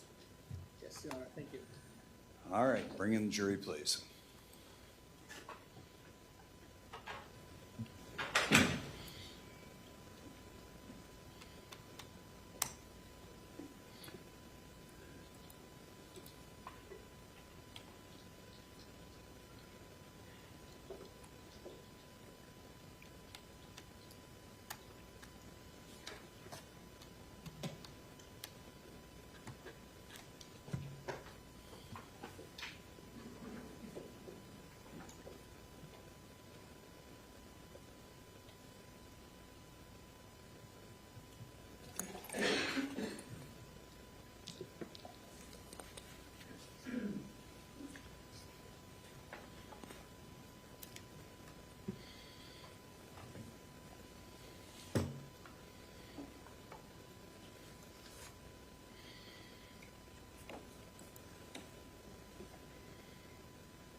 All right, ladies and gentlemen of the jury, did anybody violate the instructions given to you before you recessed for lunch? No one's raised their hand. Detective, I do remind you that there has been a break, but you are still under oath. Do you recall that? Yes. Please continue. Okay, Detective, we left off before lunch. We finished clip number 15. So now we're moving on to clip 16. We're now 7 hours, 48 minutes, and 53 seconds into the interview. This will be a shorter clip. It'll end at 7 minutes and 50 seconds. We're now at 9:14 a.m. and 58 seconds. You're continuing to go through that timeline with him, correct? Yes. So we'll just press play. The pawn shop, and then Slept all day? after she's dead. 2 days ago? 3 days ago? You don't remember shit after she's dead. Weird. What happened after Walmart? Slept all day, no good. What happened to your wife? I don't know where she is. You're repeating that. Yeah, because I don't know where she is. That wasn't the question that I asked you. As I pointed out before. Yes, the question I asked is, what happened to your wife? And you said, I don't know where she is. You keep saying that whole. Because I don't know where she is. That wasn't my That's question. not the question. Nothing's happened to her. There you go. At least lie with the right answer. Okay. Nothing's happened to her? No. Define nothing. She's somewhere, but I don't know where.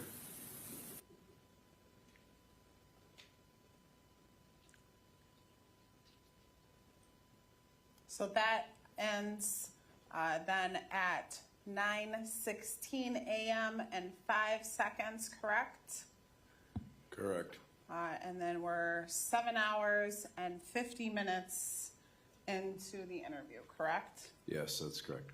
And then we have our final clip, clip 17. That's 7 hours and 50 minutes and 7 hours, 50 minutes and 54 seconds into the interview.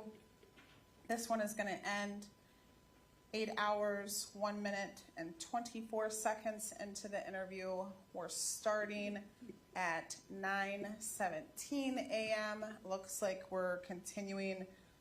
This is just 45 seconds after the last clip, correct? Yes, it appears so. And we're continuing to go through that, attempting to go through the timeline. Working through the timeline. Can press play, please? You gave me quite a bit there. You said you went to Goodwill to buy a DVD. Went to GameStop, Menards, Casey's. Went back to your parents. You were airing the car out because it smelled like feed from the guy you bought. Yeah. The car is the red Chevrolet Cobalt. Yeah.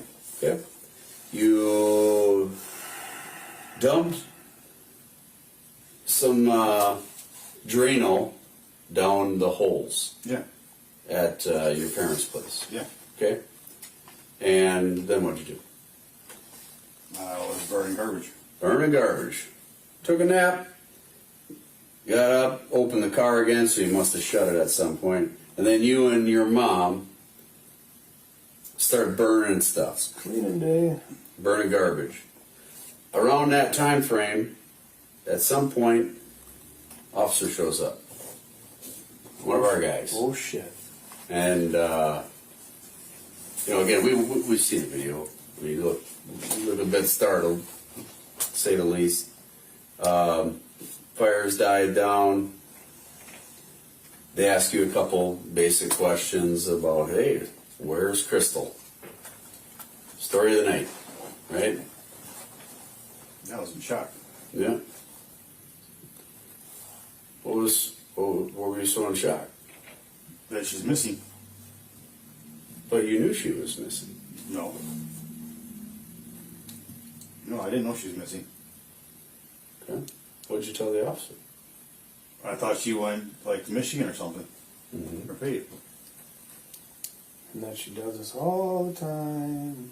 Runs away. She's running around with a whole bunch of people. Very. You didn't sound in shock. You sounded like a guy that was like, well, yeah, this is what my wife does, right?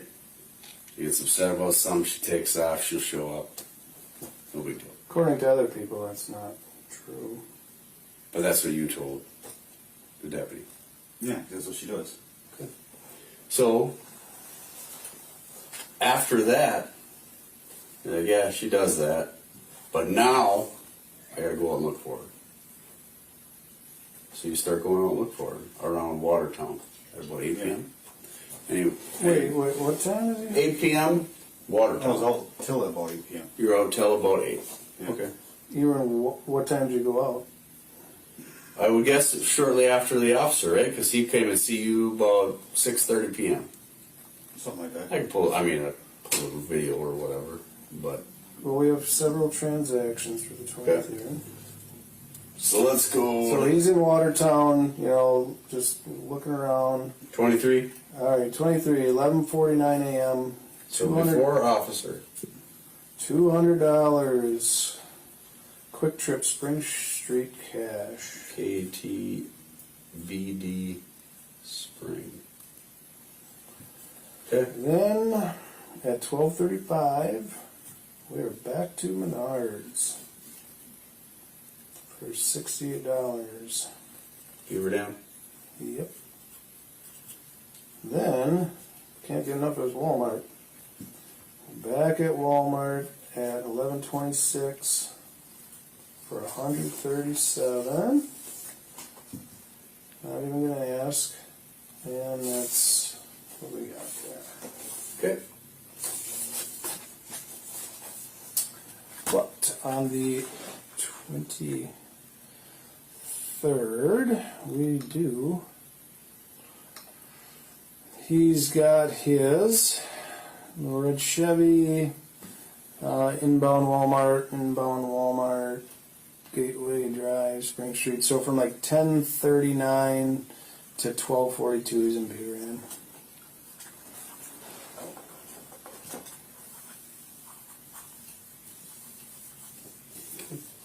Alright. And then we get to the time.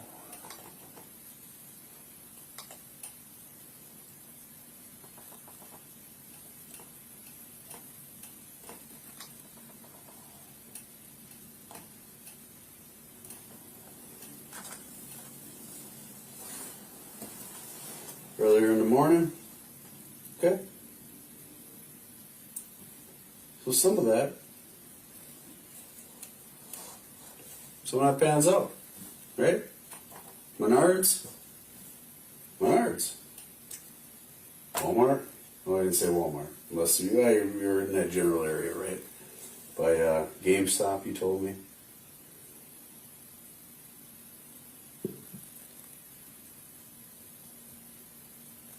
And then after, you went all looking for your wife, Crystal. Yeah.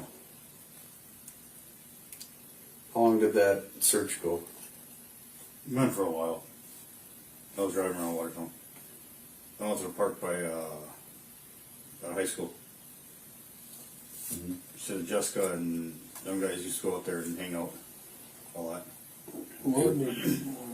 So I went out there. Okay. Hello? So outside of that, check the park. Now it's getting to be later.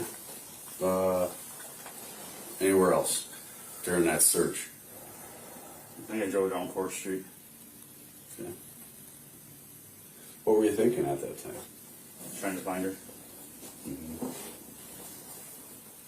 What did you think happened to her? I have no idea. Just looking for her. At some point, we Well, go. hold on a second. You thought she was up in Michigan. Why are you driving around here looking for her? You told our deputy that. She might be. Okay. So you think she might be in Michigan, you're looking at Watertown. There's a lot of times that's where she'd take off to. Why don't you tell the deputy maybe she's in Watertown? I was in shock. He said something about missing. Again, she goes missing all the time, is what you told him. Yeah. And you were like, I mean, I think, if I remember, I'm not the greatest actor here. But this is, when I saw you talking to him, you were like, oh yeah, she does it all the time. She goes, sometimes she just disappears, she comes back. Listen. It's pretty much your mannerisms, right? Yeah. Didn't look like a guy in shock. I believe around here, somewhere, you were probably in shock at some point. Mm-hmm. But we had some time to kind of, what are we gonna do here? Made a mess? No. What are we gonna do? Okay. I have no idea where she is. Okay. What did you do after that night? What night? After the search. After you're searching for her, you're in shock. You can't find her in the park after you told our deputy she's in the Upper Peninsula of Michigan. When I was talking to my mom about it. Yeah? What did Mom say? She wanted to know where she was. Mm-hmm. Anybody try to call her, message her? Yeah, Mom. Everyone's a messenger. Everyone who? My daughter, my mom, Mhm. me, Yeah. my son. And then what? Nobody's heard anything. Okay. What point do you go, bedtime? I was up pretty late. Okay. What's pretty late? It was like 3, 4. 3 or 4 in the morning? Yeah. Okay. And then 24th. What do we do there? We went up and see if she went up there. When did you leave? It was after 2. Or around 2 2 p.m. Okay. So you woke up after 1 p.m. after being up late. And then we went up north. So just to clarify, because the first time there was a little bit of confusion there. You say we, so you talked to Mom the night before. Yeah. And then what was the arrangement? She was going to follow up. Yeah? Why? Because my vehicle's up for repo. Mm-hmm. And I don't want to repo it. And see, why didn't you tell us that first time? You said it got repoed. And then you changed it to, it's up for repo. And then it was repoed in Columbus. And then it was Portage. And then finally we get to, it was hidden in the woods on the land. Where her stuff's in there.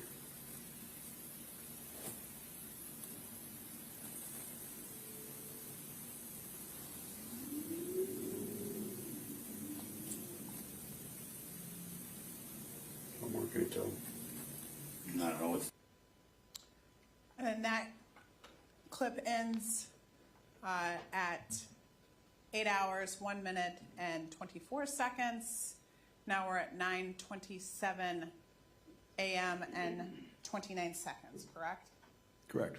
It's at this point about, or shortly thereafter, that you have to switch over to a different body cam, correct? Yes. And it's about another hour of interview after this, or hour and a half, so Approximately. interview. Same thing though, that you're sort of rehashing the same information, correct? Yes. And does Zach Rasch ever tell you where Crystal is located? No, he does not. Does he continue with that same phrase, sort of either, I have no idea where she is, Yes. or I don't know where she is? Yes.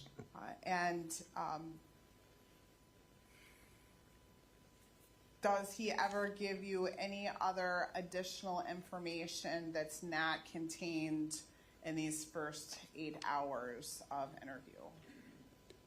No, not that I can recall. So in these first 8 hours of interview, we've obviously spent a lot of time going through, and we've clipped some information out, but it's fair to say not everything that Zach Rasch told you was a lie, correct? Correct. That he did give you some truthful information. Yes, he did eventually. So, but even some biographical information, he told you about family in, I think it was Osage Lake, correct? In I believe Missouri? that was Osage Beach, Osage. Missouri, Thank you for. on his mother's side. And as far as you know, that was accurate, correct? Yes, And then at some point in the interview, he told you where his siblings lived in the Watertown area, correct? he did. And he talks about, I think, an uncle that comes over to his grandma's house as well, right? A brother of his Yes. father, correct? Sam, I believe. And so all of that information checks out accurate information, correct? It does. I think we talked about this last week, but all the other information that he gave you in relation to the vehicles, except for basically omitting the Mitsubishi, that was accurate information. Yes. He talks about, I believe in the clips, or at least at some point during the interview, he talks about the frame of the blue Dodge Ram being bent. Were you Right. were you able to confirm that the Ram was?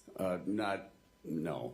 We did take a look at the vehicle. I couldn't see any obvious damage that would make it not roadworthy. That being said, I am not a mechanic by trade and couldn't verify that absolutely.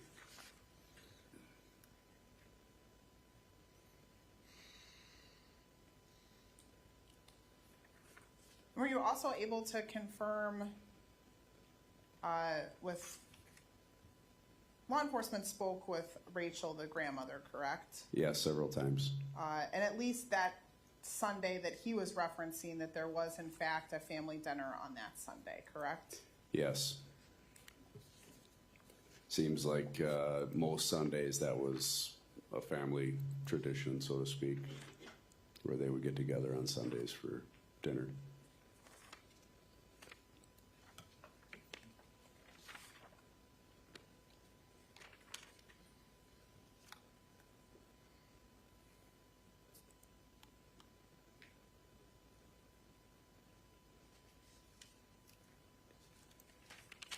Now, in some of the clips you talked to him, this was sort of the clips that we listened to last week, but you asked him about the divorce, correct? Yes. And did he told you in that clip that he didn't know why Crystal had filed for divorce, correct?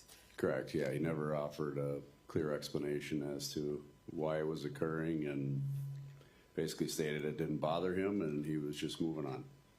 And was he, when you were interviewing him, was he wearing his wedding ring still? He was. And did you ask him about that? I did. And did he say anything about that? His claim was that Crystal told him to wear it. And do you know if was there ever a ring found in Zach's belongings? Yes, I believe so, at the bedroom. And do we know if that was Crystal's wedding ring, or we don't know what? I don't know that for sure.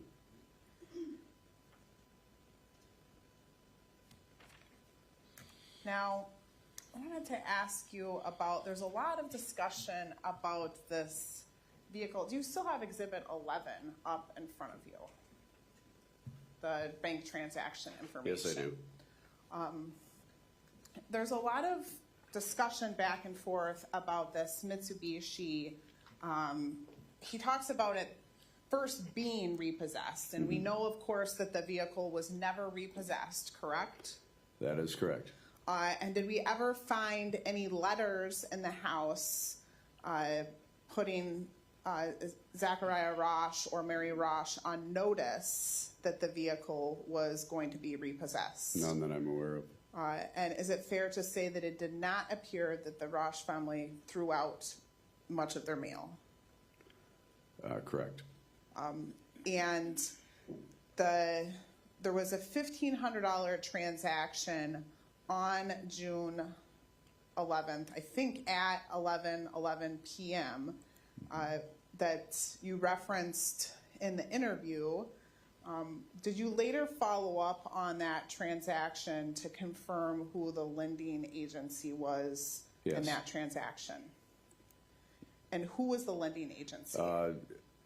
It came up on the bank statement. There was multiple transactions, and it was, if I'm looking at it, it came up as IHMVCU, but it's essentially the lending company for Mitsubishi.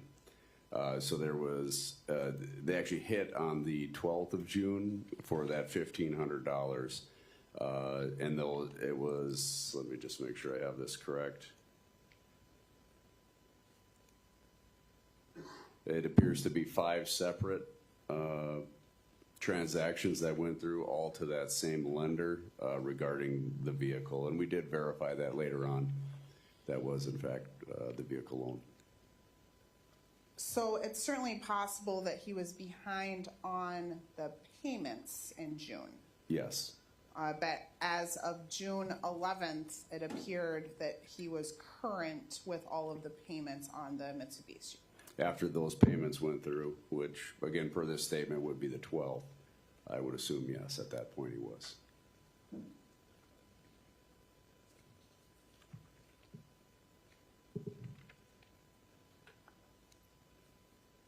Now, also in the interview, he talked about burning garbage and burning, I think, burning a suitcase.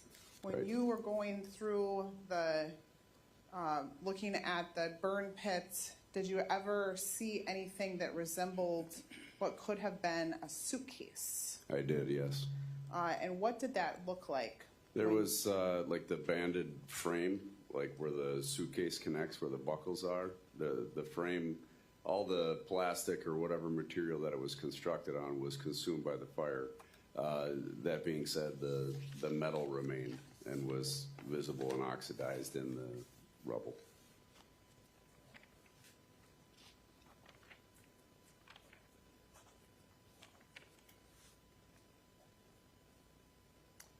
The locations that he went to, that he described in the Dells, did law enforcement ever make any attempt to confirm their whereabouts at any of those locations? Yes, we had multiple investigators working to obtain surveillance from any of the locations claimed.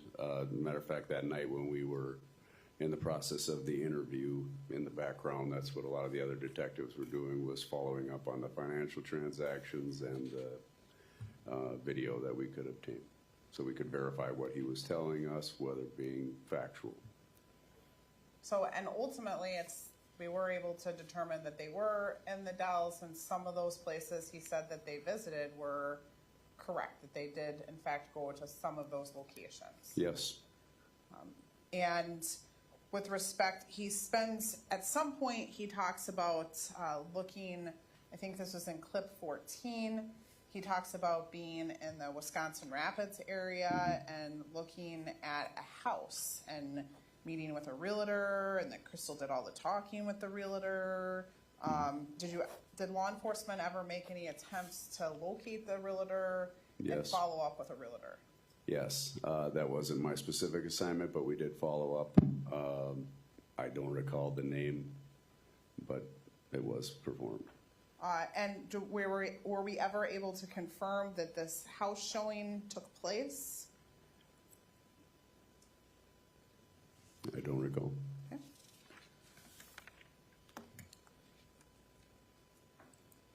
Now, with respect to his work, initially Mr. Rasch talked about going to work, coming home, going to bed, sleeping basically until the point that he had to go to work again, and sort of repeat on the days in the 2 weeks prior to the interview.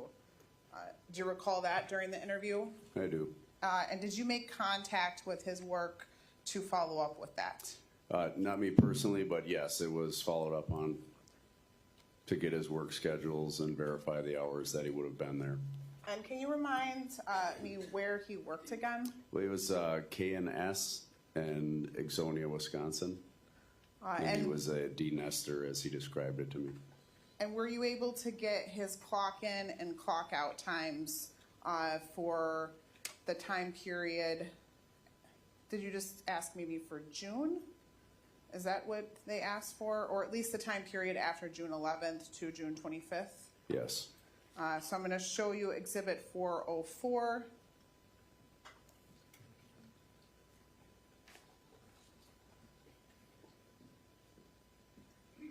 Is that the information that law enforcement was able to get from Mr. Rasch's employer? Yes. And does that show when he clocked in and clocked out of work? Yes. So does it show that he worked on June 12th? It does. And what time did he arrive at work? 1:55, 57 p.m. And then when did he clock out? 10:58, 53. June 13th, did he work on that date? He did. And what time did he clock in? 1:55, 16 p.m. So June 13th would be Thursday, correct? You have the calendar up there. Yes, Thursday. And what time did he clock out on that date? 10:59 p.m. And then Friday would be the 14th of June, correct? Correct. And did he clock in on that date? He did at 1:55, 32 p.m. And what time did he clock out? 10:58, 59 p.m. And then going to the next week, because he would not have worked on weekends, according to. Correct. The him. next entry would be on the 17th, which is Monday. And did he work on that date? He did. Same thing, clocking in about 1:55. 1:55, 11 p.m. And when did he clock out? 10:58, 59. The next day, this is now Tuesday, June 18th, correct? Yes. What time did he clock in? 1:55, 33 p.m. And what time did he clock out? 10:58, 52. Next date, the 19th. So now we're on Wednesday, correct? Correct.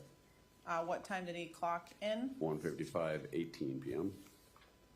And what time did he clock out? 10:58, 58 p.m.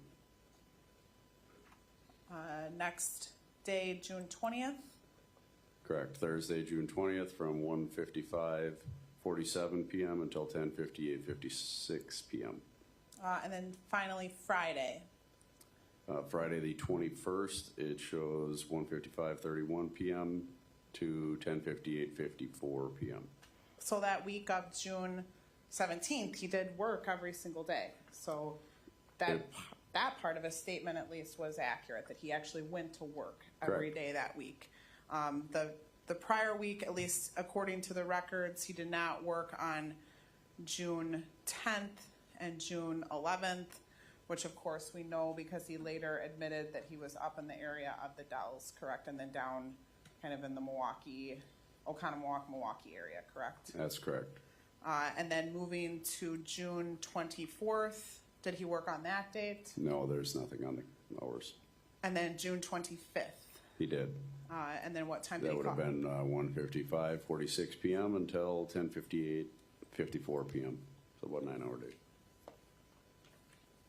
And then I think some of it was removed, but at some point, I mean, not removed, but was not shown in the clips that we showed, but at some point later on in the recording, Mr. Rasch admits to going to the Culvers with Crystal Rasch, correct? Yes. And in fact, he keeps saying, you'll see her alive on that video, correct? Yes. Yep. and he admits to going to that Goodwill in Oconomowoc, correct? He did.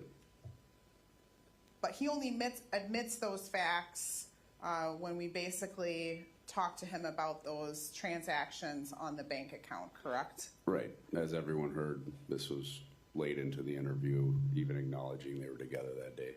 I guess I want to correct, the Goodwill transaction was on the bank account. I think Mr. Rasch actually paid for the Culver's transaction, correct? I believe so.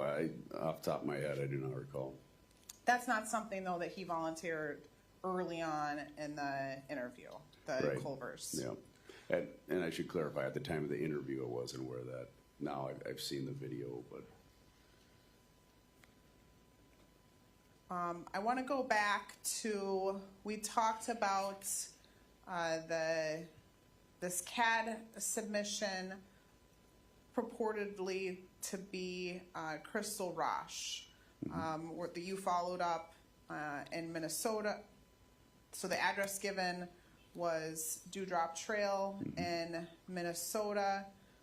Did anyone from your department do anything after this interview to try to determine the IP address on the device that submitted that yes. that report? And what IP address did that come back to? Back to one belonging to Zach Rasch. Now, during the interview too, I think that there's a reference to a transaction made at the O'Reilly Auto Parts store in Watertown, Wisconsin, correct? Yes. And there's been no other testimony at this point with the receipts or transaction information for O'Reilly. Do you know what he purchased? Not everything, but do you know what one significant item that stands out in that purchase? Yes, I do. And what is that? The LED bulbs.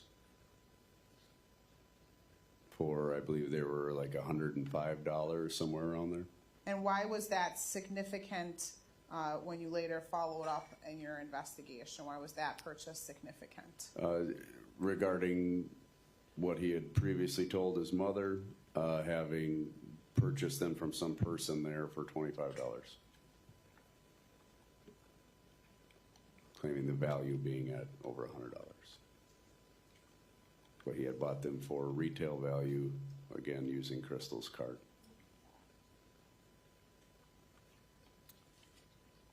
Now, during the interview, you also talked to him about some Fleet Farm purchases.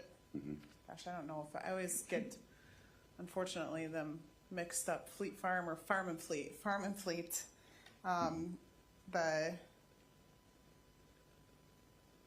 And there was some purchase of a 27-gallon black heavy plastic totes. Are you aware of that transaction? I am. Did we ever, in all of our searches, did we ever locate those totes? No, we did not. And there's some discussion about them, but was Mr. Rasch ever asked about those during the interview?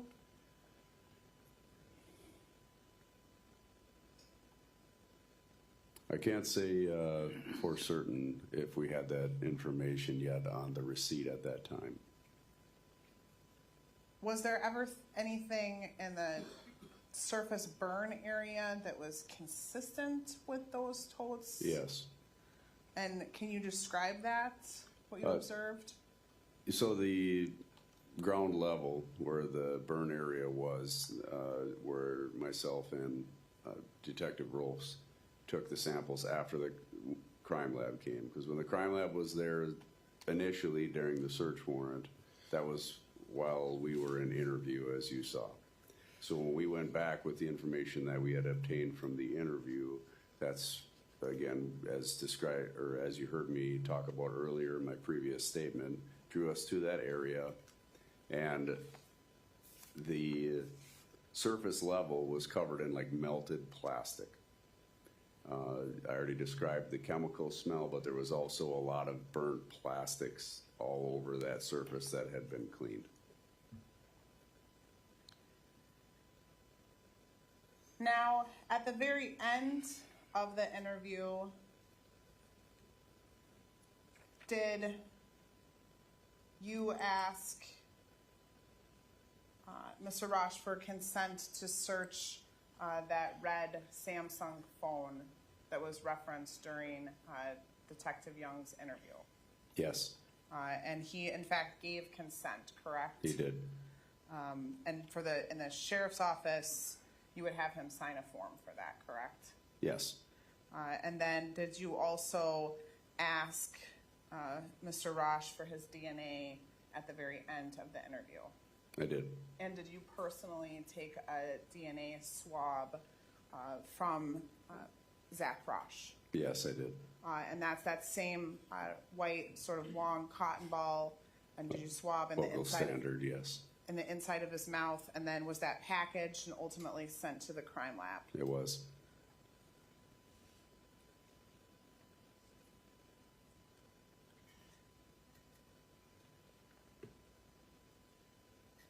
So after the interview then was fully completed, is it fair to say that you were required to go home and sleep? It was a long day. And once you returned to work, what was the date that you returned to work? I believe my first day back would have been that same day. So later that evening, the 26th, I went home for a few hours. And was it still daylight when you returned to work? I believe it would have been like early evening. And what did you do when you returned to work? Started reviewing, finding where we were on the case, any other information that came in, and we're going to speak further. And then did you ultimately, after reviewing the information, decide to go back to the scene? I did. That would have been the following day, however, I believe on the 27th when we went back to the scene. And so when you went back to the scene, what observations did you make? Again, as described earlier, so right when I got there, I walked down the driveway and I could see that well-beaten path that goes off to the shed area.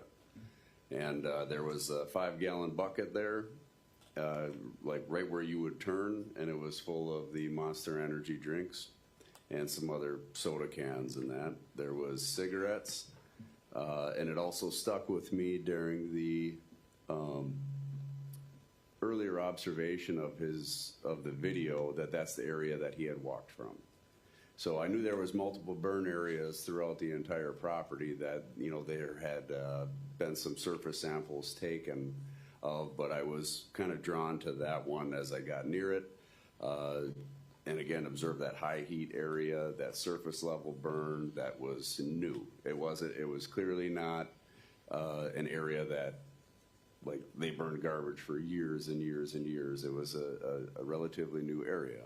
And where you stand there, as you walk back, you're in perfect visibility of the Rasch home, his grandmother's home, and there's like a mound system in between the burn area and his grandmother's, and then County Road J is directly out in front of you. So even though it's behind cover, you can hear vehicles approaching and leaving and see people coming in and coming out.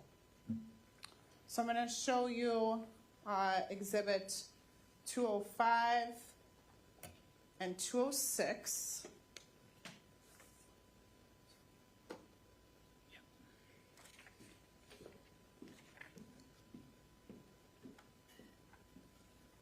I believe that Detective Rolfs previously testified to those. Is that consistent with your observations on that day? Yes, it is. And so after making these observations, what, if anything, did you do? So again, we were very concerned about what may be contained in that area. And again, after smelling it, knowing that there was a high chemical smell, we had emergency management personnel available as well, and I had them bring over what's called a hydrion spill stick, and it basically gives us like a pH level of the soil, and the reading was at like the highest level it could be as far as acidity. After one very minor, they held it down and kind of rubbed it on the surface, and then it immediately popped as being like extremely caustic.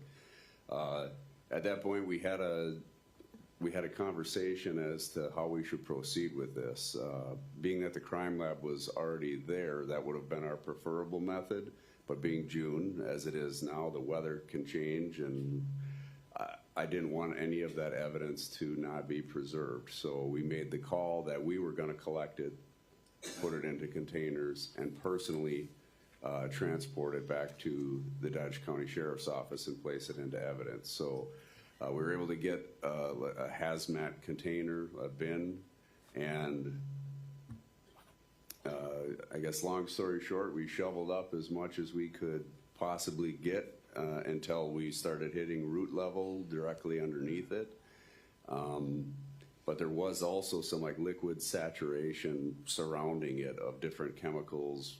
I don't know exactly what the compound was in there, but it was still of interest enough that I knew we needed to follow up further with that. We needed to come back and look at that further. But we had placed them items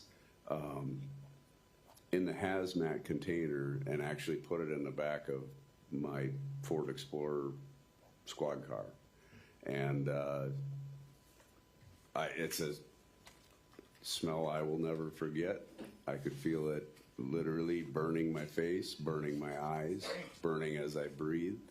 We had our windows open, my partner and I, and it was not a pleasant experience getting it back there. And that was placed into evidence, and I guess just to emphasize the strength of the whatever chemicals were in there. To this day, if we open that evidence, it hits you like a ton of bricks. So I'm just going to stop you for one moment and Sure. show 205 and 206 to the jury, just to remind them from last week. The surface burn area, and then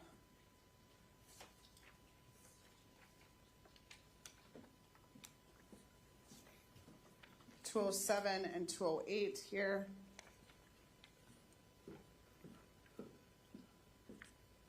This is that debris that you took to the impound area, correct? Yes. And just as the reminder,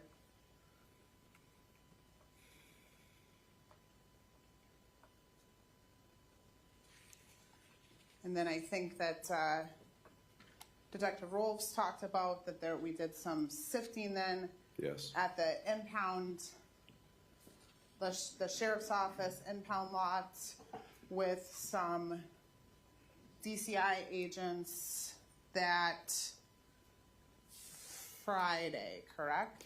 Yes, I believe that was the 28th of June. We did that at the Dodge County impound, which was where that evidence was stored at the time. It couldn't be placed indoors at the sheriff's office because of all the chemicals and everything in it. It's hazmat, so we couldn't, it was too much of a hazard, a risk of fire. We didn't know what the combination of materials was, so it had to be placed in a secure area off-site. Now, on June 29th, did you also go to another location that was relevant to this investigation? Out of county. Yes. And where was that? I believe the 29th is the first day I went to Adams County. And is that property that we've been referencing where the camper was located? Yes. And what did you do when you were up there? So, again, at that point in the investigation, we had some findings, but there was still a possibility that there was something that we were missing or that may have been transported from the Wood Road area away.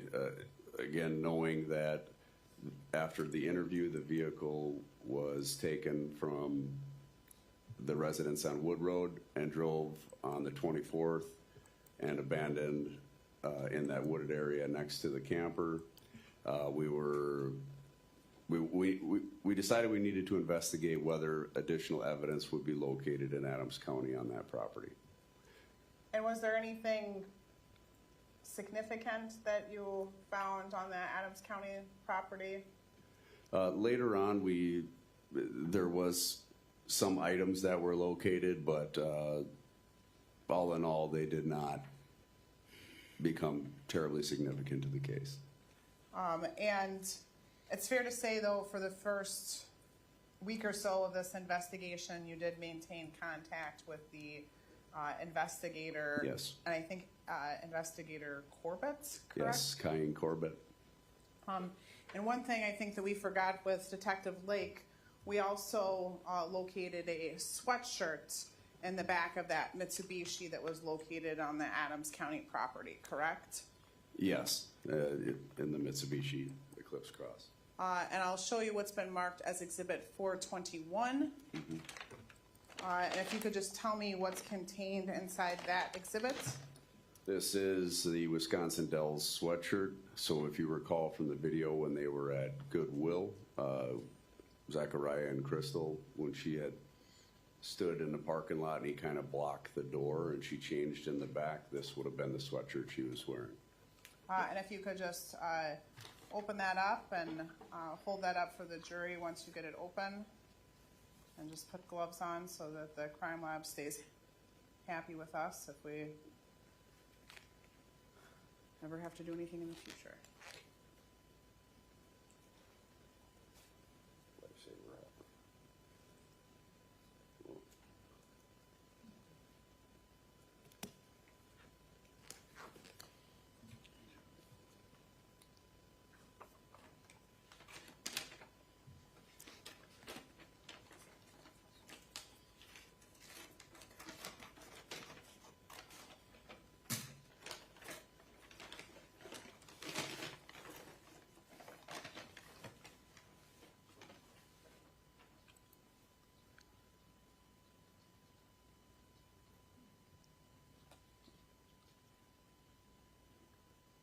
And now you're showing so you show the front and just showing the back of that sweatshirt, correct? Correct. And it has Wisconsin Dells on the arm and then Wisconsin Dells on the back, consistent with what we saw, I think, in that Culver's video and in the Goodwill video, correct? Correct.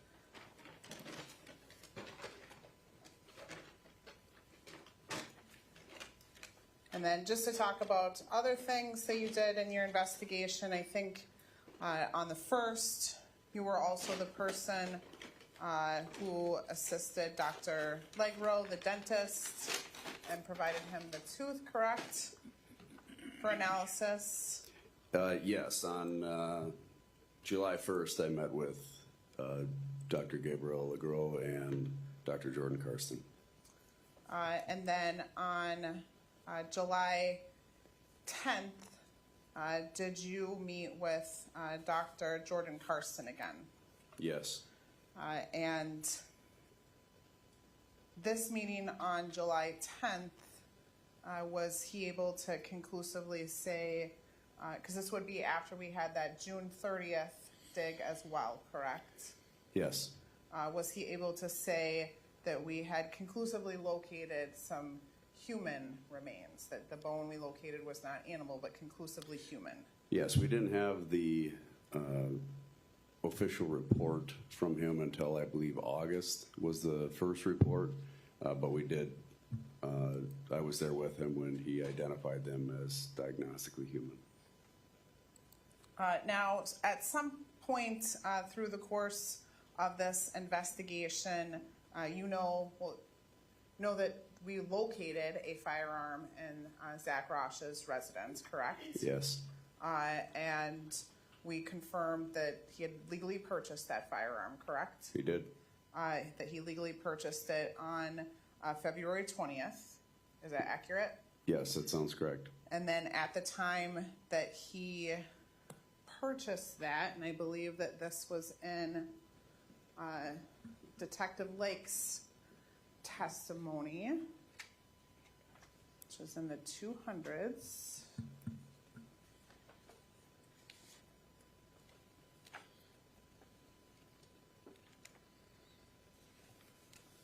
When he purchased that, he purchased some other items with that firearm, correct? Yes. And what other items did he purchase with that firearm? So off of memory, I believe there was a case purchased at one point. There was the Hornady, which is a brand of hollow point projectiles, and a cleaning kit or oil of some sort. And I don't recall the other items. I think I'm going to show you Exhibit 256, and I believe those are all the items that were purchased. And when you say a case, like a holster or like a physical case that you would put the gun in? Like a plastic case Okay. that you would transport it if you're, if you were going to legally transport and you were not a permit holder or in an area where you're not authorized to carry, somewhere you would package it. Plastic case with padding inside. And all those items were purchased on February 20th, 2024, correct? I believe so, yeah. And then at some point, then after that, did you have a meeting in person in Madison with the crime lab to discuss basically what type of testing should be conducted on the firearm? I did. Because there's sometimes that law enforcement would swab a gun, and sometimes crime lab would swab a gun, correct? Correct. In a case like this was, is it fair to say, a team approach Yes. on how the testing would take place? So I'm going to show you. Detective, please make sure that you answer yes or no. Yes.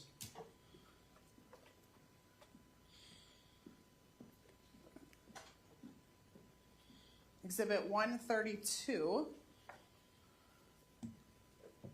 So generally, what did you ask the crime lab to do with respect to testing based on, now you don't remember the exact date that you had this conversation, correct?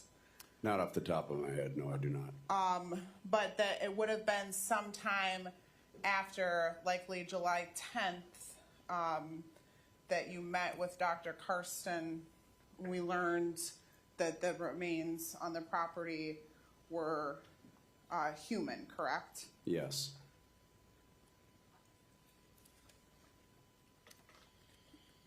Just looking to.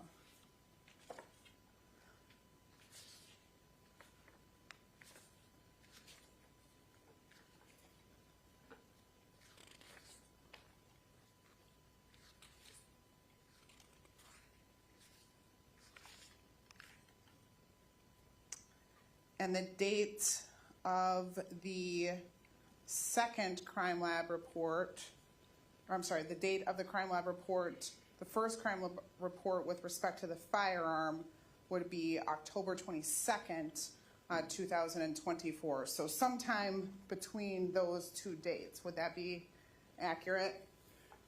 Yes, that sounds correct. So what information did you request of them during that first meeting? Okay, so I was aware that on the initial examination of the firearm that it appeared to be cleaned. So, knowing firearms myself, Objection, obviously, Your Honor, calls for speculation. Appeared to be cleaned. Have him say that, and I guess I would ask him just to rephrase the observations that were relayed to him. Objection sustained. I move to strike, Your Honor. Stricken. Did the crime lab observe any biological material on the gun? no, And did the gun have any gunpowder residue on it that could be readily observed? Not that I'm aware of. And based on your knowledge of the investigation, did Zachariah Rasch purchase a cleaning kit for the firearm? Yes. So did the crime lab make some assumptions about what could have happened to the gun based on their observations of the gun and your knowledge of the investigation? Objection lacks foundation, calls for speculation. Overruled. Go ahead. Yes. And what assumptions did the crime lab make based on all of those factors? Okay, the discussion was that the firearm where there would be potential evidence related would be located would have been either in the front muzzle barrel area or on the recoil guide spring, which is located directly underneath the barrel, has a rod with a coiled spring that goes around it and is difficult to clean. So if, let's say, for example, we don't know whether or not this occurred with this firearm, but if someone would have wiped down the outside of the firearm, would that have impacted those areas of the firearm? If it was from the exterior, it would not have. If it was a complete tear down, potentially. So if you can just, the firearm is inside of that box there, if you could just take that out and talk about the areas of the firearm that were discussed at that meeting. Sure.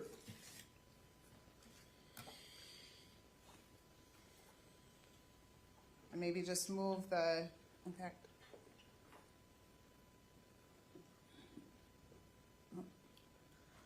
I have a red light here. Does that mean my battery is getting low, but you can still hear, correct? Appears to be still working. I can just speak loud. If that works for you. Stick that on here. Good. Okay, so the area that is, again, as I described, is the muzzle of the firearm, being the front end portion here. For those of you who are not familiar, the barrel is located behind this slide. So this is your upper slide, and then this is your lower grip area. The upper slide is made of a metallic material. The lower grip portion is made of a composite, like plastic type material. So when a firearm of this nature, a semi-automatic handgun, when it cycles, what happens is the slide, the gas pushes the slide backward. The magazine is inserted here, and the round goes up, and the slide pushes it into the chamber. When that happens, after a round goes off, so to speak, the barrel and the guide spring, which is located on the front, you can see that little plastic, and I am going to lock this to the rear so you can see better. That's what happens after the trigger is pulled. The slide goes back, the barrel is exposed, and on the very front, I'm going to walk by so you can see it, there's a plastic guide rod directly below the barrel, and there's a spring that goes around that. Inside of there, evidence can be contained, potentially, and that was our primary area of interest to be analyzed by the crime lab. And again, why was that the primary area of interest? Because, again, it is exposed when the round is fired, and then, again, concealed and closed in after. So if someone just, again, we don't know what someone may have done to this, but if someone wipes down the outside, it wouldn't necessarily impact anything that was on that inside portion of the firearm, correct? That's correct. And was the crime lab able to observe any type of material on the outside of the firearm? No. and you can put it back in the box there. At this point, did we have any information that anyone other than Zachariah Rasch had handled the firearm? No, So was it significant in the investigation to swab the barrel or trigger area of the firearm for DNA? the barrel, Sorry, yes. the- The trigger area, no, it was not. It Not- was presumed as the owner of that firearm that it would contain his DNA. And sorry, I misspoke, the handle portion or the magazine portion of the That, firearm. again, same response.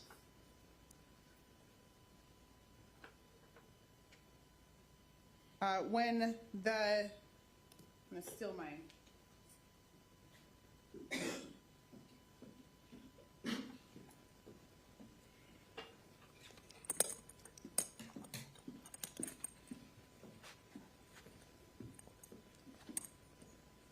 When Detective Young located the firearm, was there any missing ammunition? Missing ammo in the magazine itself? I'll rephrase the question. Okay. When Detective Casey located the firearms, it appeared to be a fully loaded firearm. Yes, I believe so, with a round in the chamber that he had to clear and make safe. So at this point, when we had the gun, the Taurus tested at the crime lab, we didn't know for certain whether or not a firearm was used in this case, correct? Not at that time. But if a firearm would have been used, presumably, and there would have been bullets missing from the gun, correct? Potentially. If there was no manipulation of the firearm after the crime. Yes. So the fact that the gun was then fully loaded when we located it, what did that indicate to us?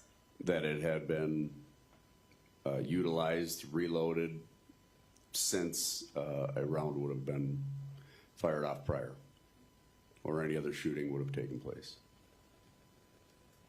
So then at some point,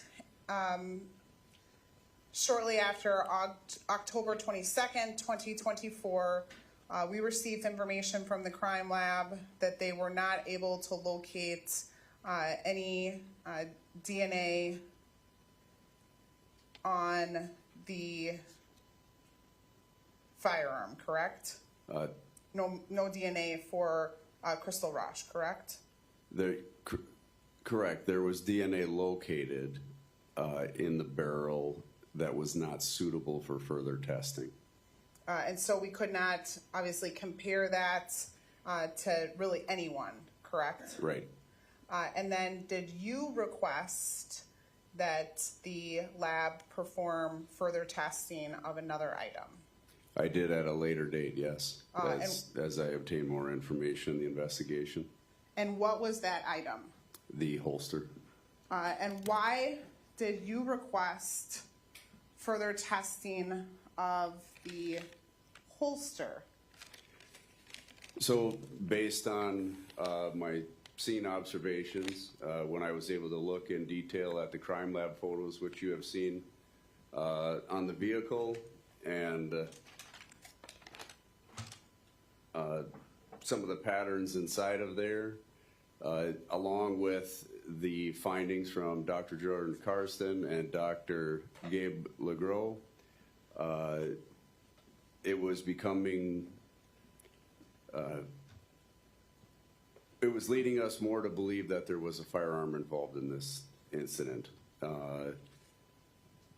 And knowing that the results had already came back from the DNA with the firearm, I was exploring any alternative options that may have evidence for me to put the gun at the scene. As a law enforcement officer, having been one for 16 years, having spent approximately 10 years in the military, I've carried a firearm for much of my life. I've cleaned firearms thousands of times. I don't think I've ever cleaned a holster. And my thought was, knowing the location of some of the other evidentiary items, that if the firearm was placed back into a holster after it was fired at our victim, it may contain her DNA because of the transfer from the gun back into the interior of that holster. And then even if later on that firearm is cleaned, it would have remained in the porous material of that holster. I had observed the holster. I seen it was made out of like a fabric I would call like a cordura material. And visually, it's very dark in color. You can't tell by looking at it. But I felt the crime lab may have, if it was there, the crime lab would need to analyze that and look for further evidence. And I have provided you Exhibit 133, which is the holster previously testified to and entered into evidence by the crime lab.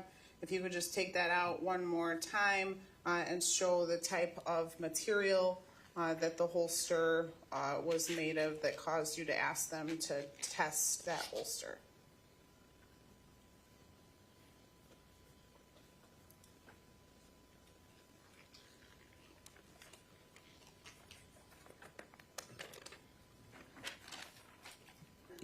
Already open.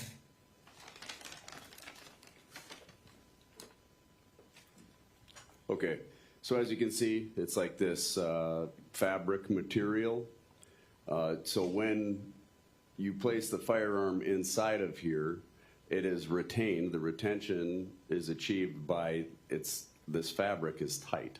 And then there's a further security here that you can put over the back to kind of give you that extra protection to hold the firearm in.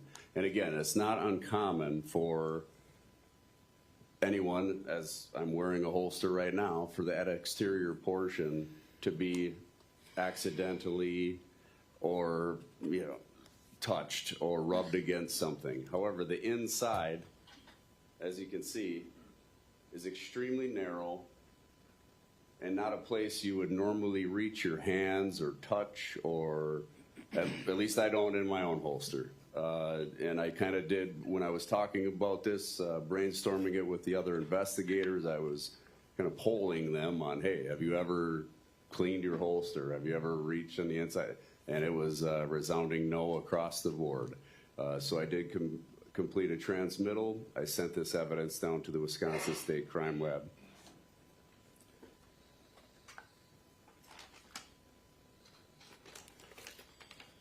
Now just going through a couple of anything else that you discussed with the crime lab regarding the gun or the holster? I think that concludes your discussions with them regarding those items, correct? Other than some of the, again, with the scene observations that we had made that connected the gun, the holster, to our victim. So I just want to go suspect. through sort of some other, I guess what we'll call housekeeping items, some other things, that observations you made during the course of your investigation that were significant. During going back to that interview, there's some portions of that interview that were clipped out where you're talking to Zachariah Rasch about whether or not his property sustained any damage from the rains. During that time period in June, there were a couple of days that we had really heavy rains, correct? Correct. So I'm going to show you what's been marked as Exhibit 420, which is the climate observations. And if you could look just specifically on the 22nd and 23rd of June, which I think you have your calendar there. So the 22nd would be that Sunday. How many inches of rain did we get on that Sunday? Okay, so the 22nd of June would have been the Saturday. Oh, Saturday, thank you. We had 1.75 inches of rain, according to this record of climatological observation from the U.S. Department of Commerce, National Oceanic and Atmospheric Administration. And that's for the specific climate area, correct? Yes, this is the station in Kleiman, Wisconsin, in the United States.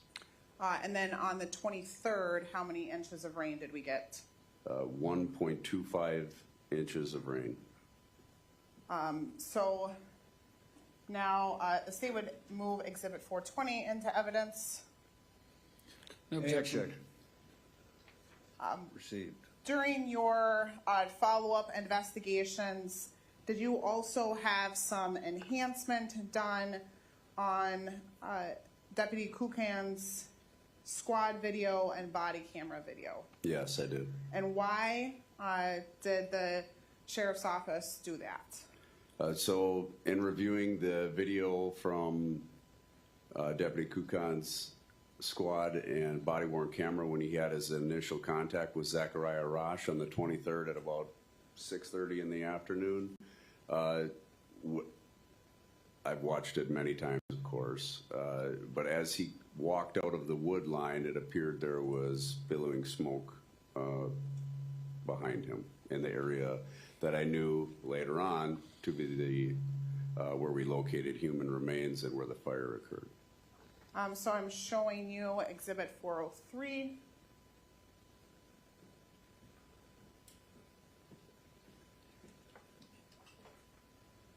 Is this one clip from that exhibit?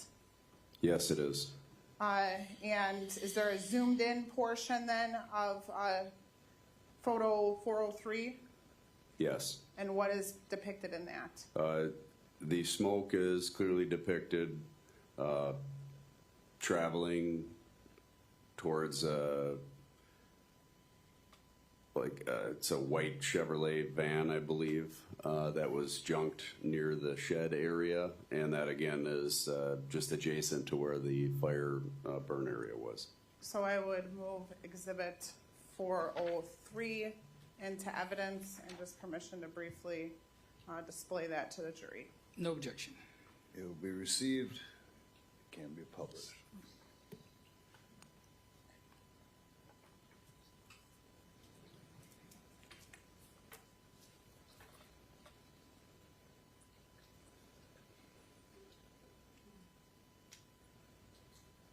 Hopefully the court still has it on our cord.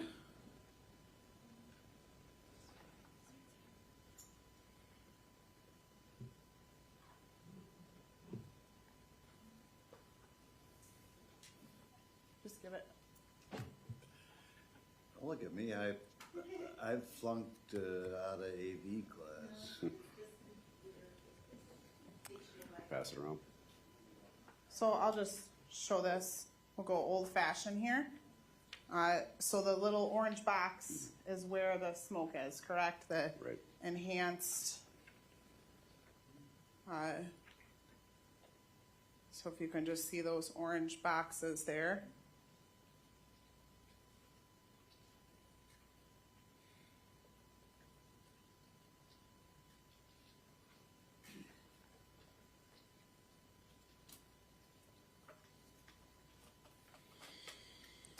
And is it fair to say that that enhancement contained multiple other stills, but really kind of showing that same thing, that there was smoke coming from that area? That is correct. It was like a time lapse, one after the other, but they all showed the very similar findings. And then do you still have the flock? Yes. Which one? I'm not going to put this up on the big screen right now, but during Detective Conkle's testimony, we were talking about whether or not you could see anyone in the passenger seat on June 24th. During your investigation, did law enforcement go through and look at all of these flock photos multiple times? Yes, many times. And zoom in on the flock photos multiple times. Yes. Is it fair to say that, one, you were trying to determine when we've had last sign of life for Crystal? Yes, that's correct. And so we were looking to see if we could determine if we could ever see her in the passenger seat. Yes, that's what we were attempting to find. And you were also in the courtroom when we were testifying, when there was testimony, I believe, from Detective Lake, and Trevor from the crime lab Right. about the large green frog that was located in the Mitsubishi Eclipse, correct? Yes. And I asked Detective Conkle if anyone was in the passenger seat in the Mitsubishi at any point, and he could not recall, but did you later zoom in on this slide 106 on Exhibit 184, which is that Mitsubishi Eclipse traveling to the area of Adams County on June 24th at, I think it was approximately 1:56 p.m.? Yes, And did you zoom in on that passenger seat? I did. And could you see anything in that passenger seat? I can. And what could you see? I can see the large stuffed frog that you all seen when we found the vehicle in Adams County in the passenger seat of the Mitsubishi Eclipse Cross. You could see its eyes and ears as he was driving down the road. It was depicted in through the front windshield of the flock camera. I'll keep zooming in if we can. This doesn't really show it that well. But when you look at it on your computer, you can see right here the eyes of that. Yes, you can see the. Can you zoom a little bit there? Got a little glare. Your Honor, I moved to strike the testimony, but what you can see on his computer, calls for the witness to testify that to a fact that the jury needs to see to determine. Counsel, It's there. So if here's the situation. The quality of the reproduction on the video screen, of course, is limited. I'm looking at a better quality screen, and I can see the frog and its eyes and alike. You may be able to see it actually on the television in the back. If you want to just take a look. Yeah, my objection is this is a jury decision. This is a fact for the jury to decide whether that exists or not. All right. Well, the bottom line is that at this point, the frog is apparent in the front seat with quality reproduction. The objection's overruled.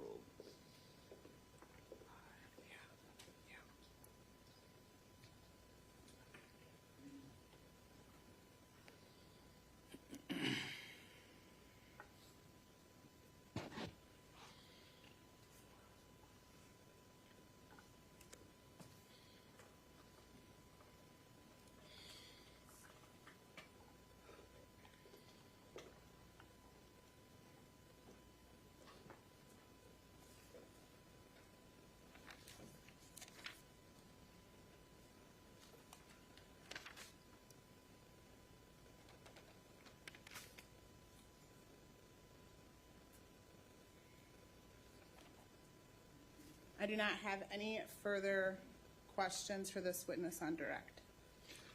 All right, this is a good time for our afternoon break. We'll take 15 minutes.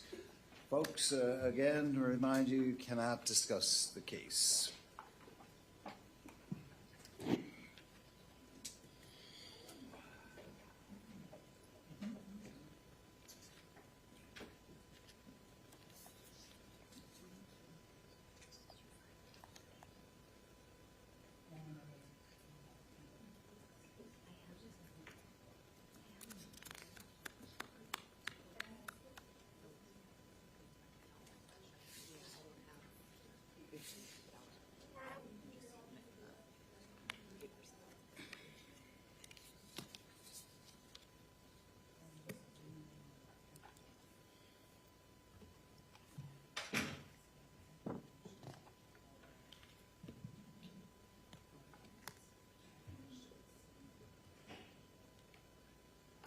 All right, anything before we break?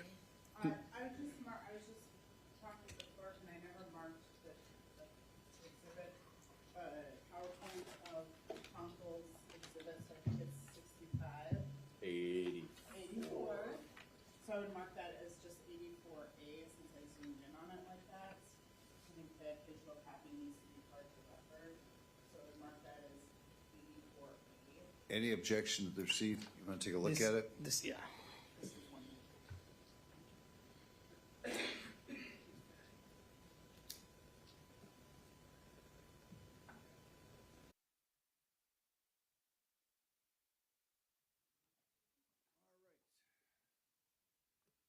Housekeeping, there was some issue or problem. So just for Conkle's PowerPoint, which was 84, I'm just asking that that be marked 84A, and I believe the defense did not object to that, and maybe if we can indicate on the exhibit list that flash drive would also contain the surveillance footage, which was the exhibit after 84, so the two surveillance footage PowerPoints during Conkle's testimony as well.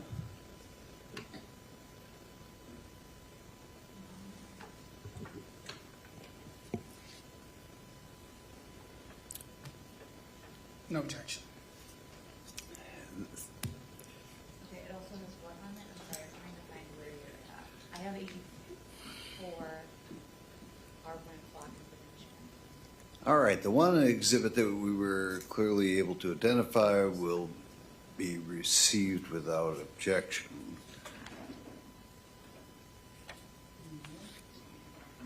Surveillance.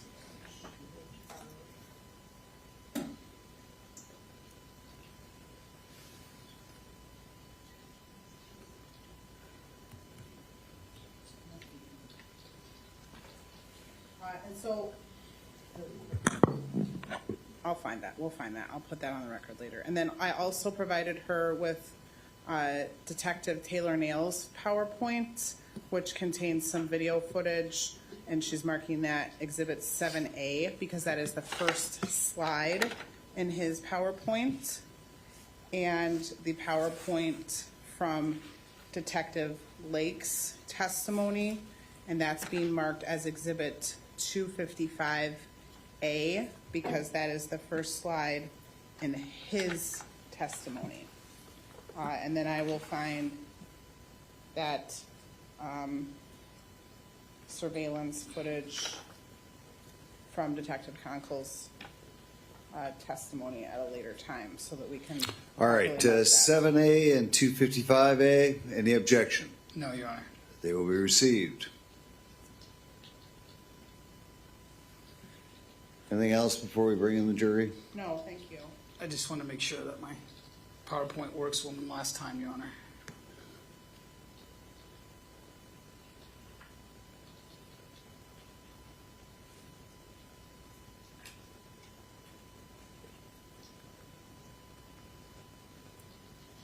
Okay.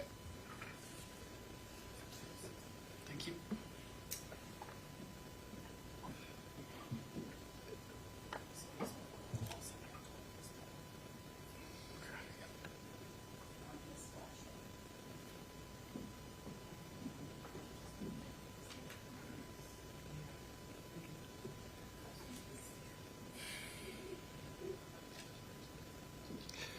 Counsel, if you want to just tell me when I can, I got a clicker, Your Honor.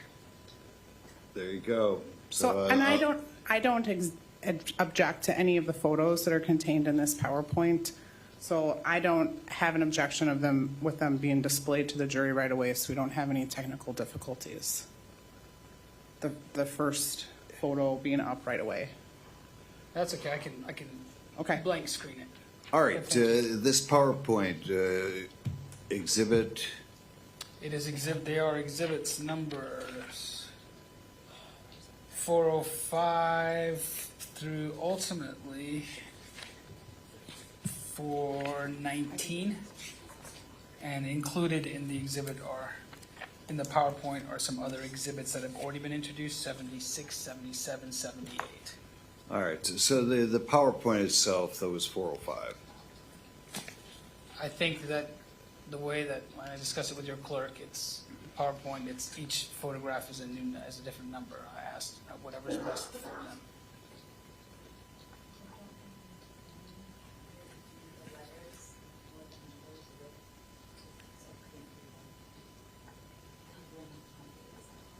Okay.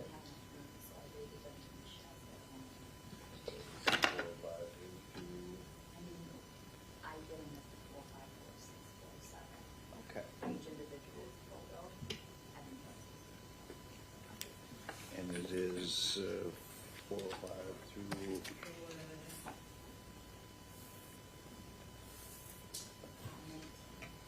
419?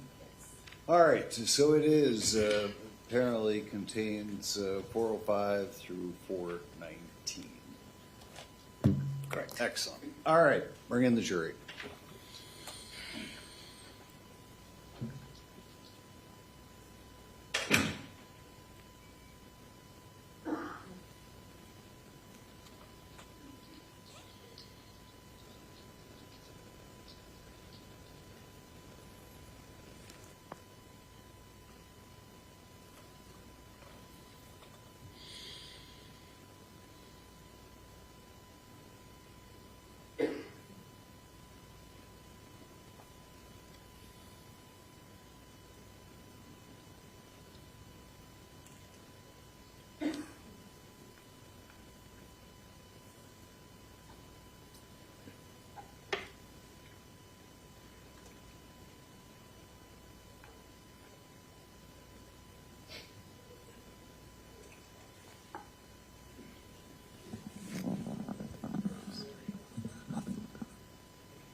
All right, ladies and gentlemen, is there anybody who didn't follow the instructions of the court? No one has raised their hand. Cross. Thank you, Your Honor. Good afternoon, Detective. Good afternoon. Detective Kontny, you're the lead detective in this case, correct? Yes. That means that you are the most involved in this case. Yes. And you were assigned this case obviously due to your expertise and your training, correct? Yes, we have, with different cases that come in, it is, we have a number of different expertises with other detectives. It's not that I'm special in any way, I guess. It's the rotation of assignments. Understood. So obviously you did some of your own investigation, like Yes. boots on the ground type investigation, correct? Yes, Like you went to a number of properties to, like you said, doing some digging and things like that. correct. You conducted interviews, as we saw, of Mr. Rasch and other individuals, correct? Yes, But you were also in charge of organizing and delegating duties to other law enforcement officers, correct? some yes, Okay, and then they report to you to give you information about the case. correct. They also draft reports so that things are memorialized. Yes, All right, it's pretty safe to say, as far as all of the law enforcement on this case, you probably have the most knowledge about this case. correct. Okay. So let's begin on Monday, June 10th. We know now that on Monday, June 10th, Crystal Rasch had an appointment for a supervised visit at the Dodge County Human Services building to see her children, correct? Yes, We also know that that never happened. That's correct. It did not happen. You learned through the course of your investigation that Heather Doherty gave you information that Crystal Rasch contacted her and said that she was unable to make the visit, correct? Yes. She texted that she had strep throat. I believe so, yes. It was some kind of illness that kept her from being able to attend. Okay. Now, you can't diagnose strep throat like versus a runny nose or watery eyes, correct? No. You need to get swabbed and then have that swab sent to a lab for analysis, correct? Sure. Yes. She also texted she didn't want to get the kids sick. Yes, I believe so. Now, a throat infection like strep throat is commonly treated with antibiotics. Object to this line of question. Detective Kontny is not a doctor. Just go into referring to his training and experience, Your Honor. Objection sustained, foundation. Okay. Did you contact her primary care physician to see if she made an appointment for a strep throat? No. Did you contact any local urgent cares to see if she had made an appointment For an appointment, no. for strep throat or to get No, I a did swab? not. Okay. Did you look in the? I take it then you didn't look either in the Dells area No, I did not. or in the Milwaukee area. No, I did not. Okay. So as it stands now, there's no information that she actually went to a doctor to see if she had strep throat, correct? None that I'm aware of. Okay. On June 25th, 2024, you spoke with Crystal Rasch's biological mother, Brenda Acosta, correct? Yes. You did that at her home, 730 Main Street, Yes. In Clymer, Wisconsin. and Miss Acosta was forthcoming with the information she was providing you? Yes. And she had some information regarding Crystal not seeing her children, correct? I'll be more specific. Yeah. So she said, when I say she, Brenda Acosta informed you that she received also a message from Crystal Rasch saying that she was ill and unable to see her children, correct? I believe there was some information passed on that, yes. Oh, excuse me. Did Brenda Acosta provide you with a message sent purportedly from Crystal Rasch saying, well, Crystal saying that she did not miss the appointment with her children? I don't recall.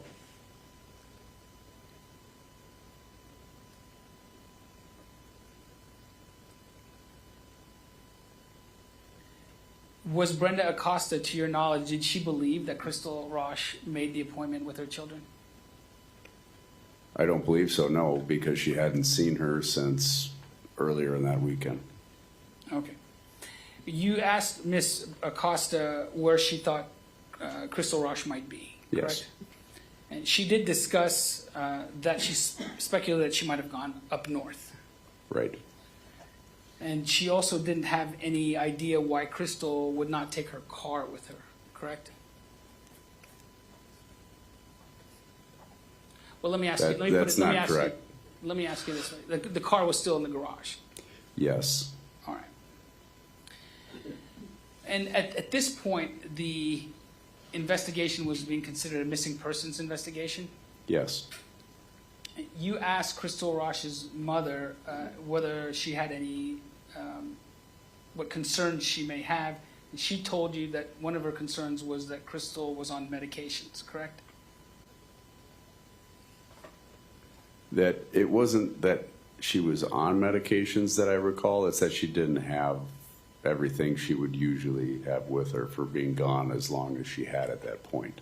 Okay, and that was my follow-up question, is that Sure. she was unsure if Crystal had taken those medications with her. Right. All right. Then she granted you permission to go upstairs into the residence to Crystal's, her bedroom, correct? Yes. And that's a bedroom where it has an adjacent bathroom, correct? Yes.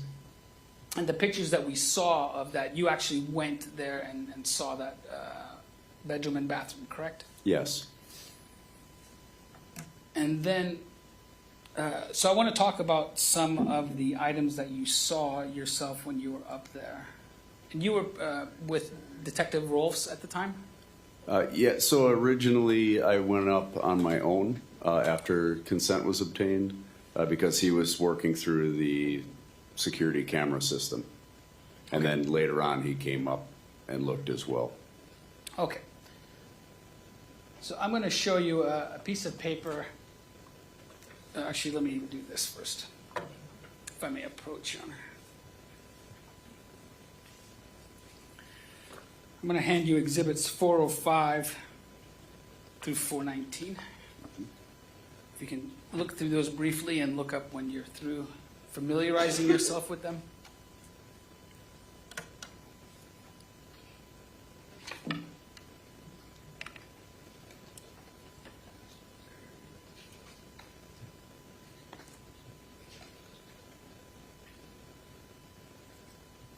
We'll go through just 417 at the moment.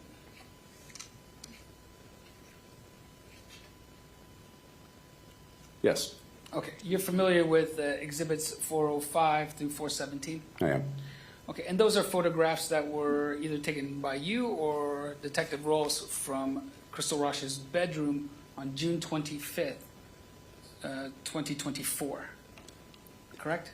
Yes, I believe so, or from Detective Sergeant Brad Conkle when he was there as well. But by the appearance of these, it looks like these were likely the ones I took. Understood. Okay, so I'm going to Yep. show you 405.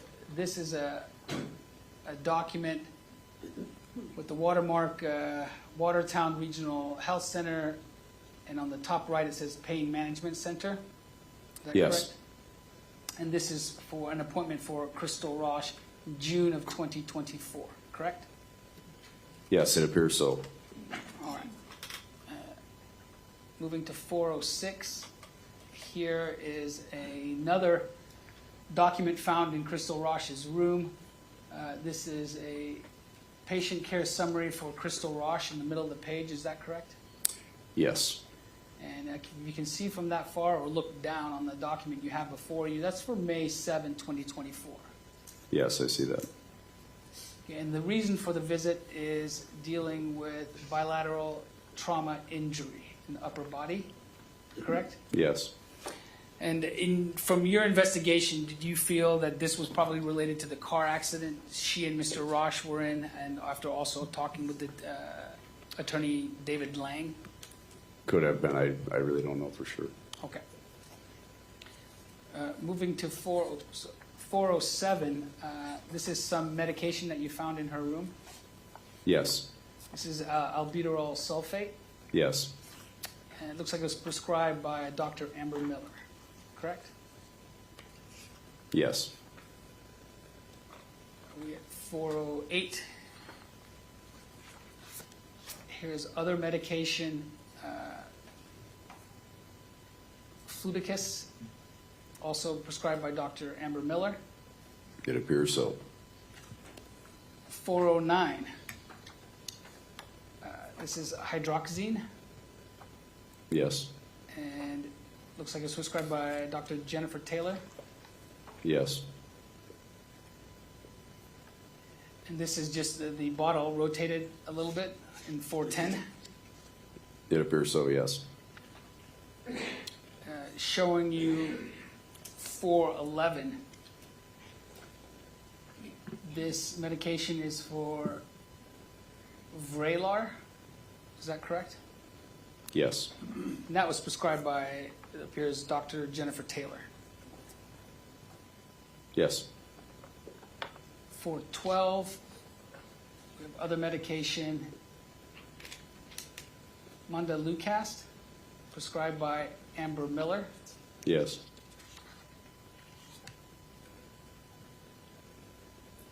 413, let me know if I'm getting the numbers incorrect, but I think we're on 413. You're correct. Naproxene, Yes. prescribed by Amber Miller, correct? Yes. And then for 14, we have gabapentin, prescribed by Jennifer Taylor. Yes. And this appears to be for 15, the bottle rotated slightly, correct? Correct. All right. Now, I want to talk to you about this pill organizer on 416 you see before you. Yes, I do. Okay. So in this pill organizer, it's for a complete week for the morning and the evening, correct? Yes, it appears so. Okay, AM, so PM. you can see, it has the days of the week on the blue top slides, and then the days of the week also on the purple slides, correct? Yes. And then below the day of the week, there's AM for the blue and PM for the purple, correct? Yes. All right, and if you can tell, the blue morning pills, there appears to be pills for Sunday, Monday, Tuesday, and Wednesday, correct? Yes, it appears so. But it appears that the Thursday, Friday, and Saturday pills are not there. Right. The container's empty on those days. Okay, so either they haven't been refilled or that they were taken, correct? Possibly. Okay. And in the top for the evening pills from Sunday through Saturday, does it appear to you that all of the pills were there? I would say approximately yes. Well, actually, because you don't know what pills she was taking on specific Right. days. I don't know what prescription she had. It looks on the left side of the photo that there may be additional versus on the right side, but it's kind of hard to tell through the container.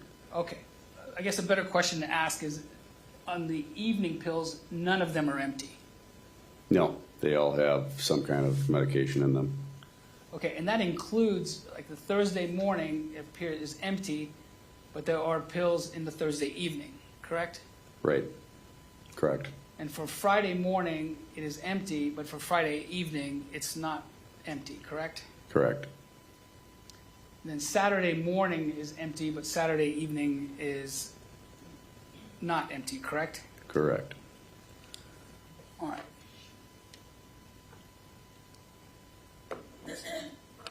So you knew that from the, well, at this point, we've heard testimony from Katie Gordon about a mental health treatment plan that Crystal Rasch was supposed to take. Did you know that at this point of the investigation on No. June 25th? Okay. Did you have an idea from speaking with friends and family at this point that Crystal had either some special needs or somewhat low functioning? Later in the investigation, I learned some of those details, yes. Okay, but on this date, you didn't know, correct? I don't recall. I don't believe I did. All right. Did you speak with Dr. Miller? No, I did not. Did you have anyone from your agency speak with Dr. Miller? I don't know. And the same question for the other doctor, Jennifer, the name escapes me. Taylor. No, I don't know. Okay. So you didn't discuss with them what effect, if any, could happen for Crystal if she were to discontinue taking medication that she was prescribed? No. Okay, now, in your training and experience, and you may not know the answer to this, and this is fine, but, this is an organizer for a week, correct? Correct. And have you seen these types of organizers in your Yes. work? Okay, now, do you know if people have two organizers, one for travel, one for home? Or is it generally one organizer that keeps everything in line? I guess that would depend on the individual. Okay, fair enough. I appreciate that. All right, were you able to confirm with anyone that Crystal had a travel pill organizer? I did not. Okay. And the last photograph I have is 4/17. Thank you, Your Honor. And this is just, it looks like appears to be a nightstand with some of the prescription bottles that we've seen before in the center, correct? Yes, that is And then- correct. And then the pill organizer that we see on the right-hand side, 4/16 was a close-up of that image. Yes. All right. Thank you.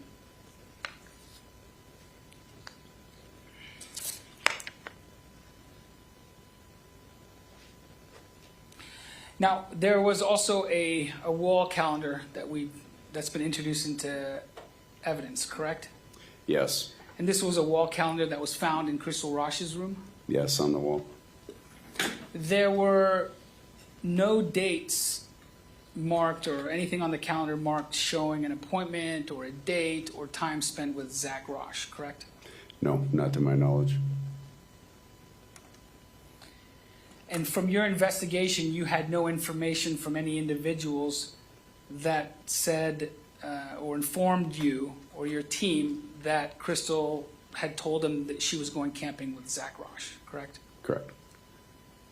And there was no written information either, like the calendar or a note written down saying, I'm going camping with Zach, see you at the end of the week. Not observed.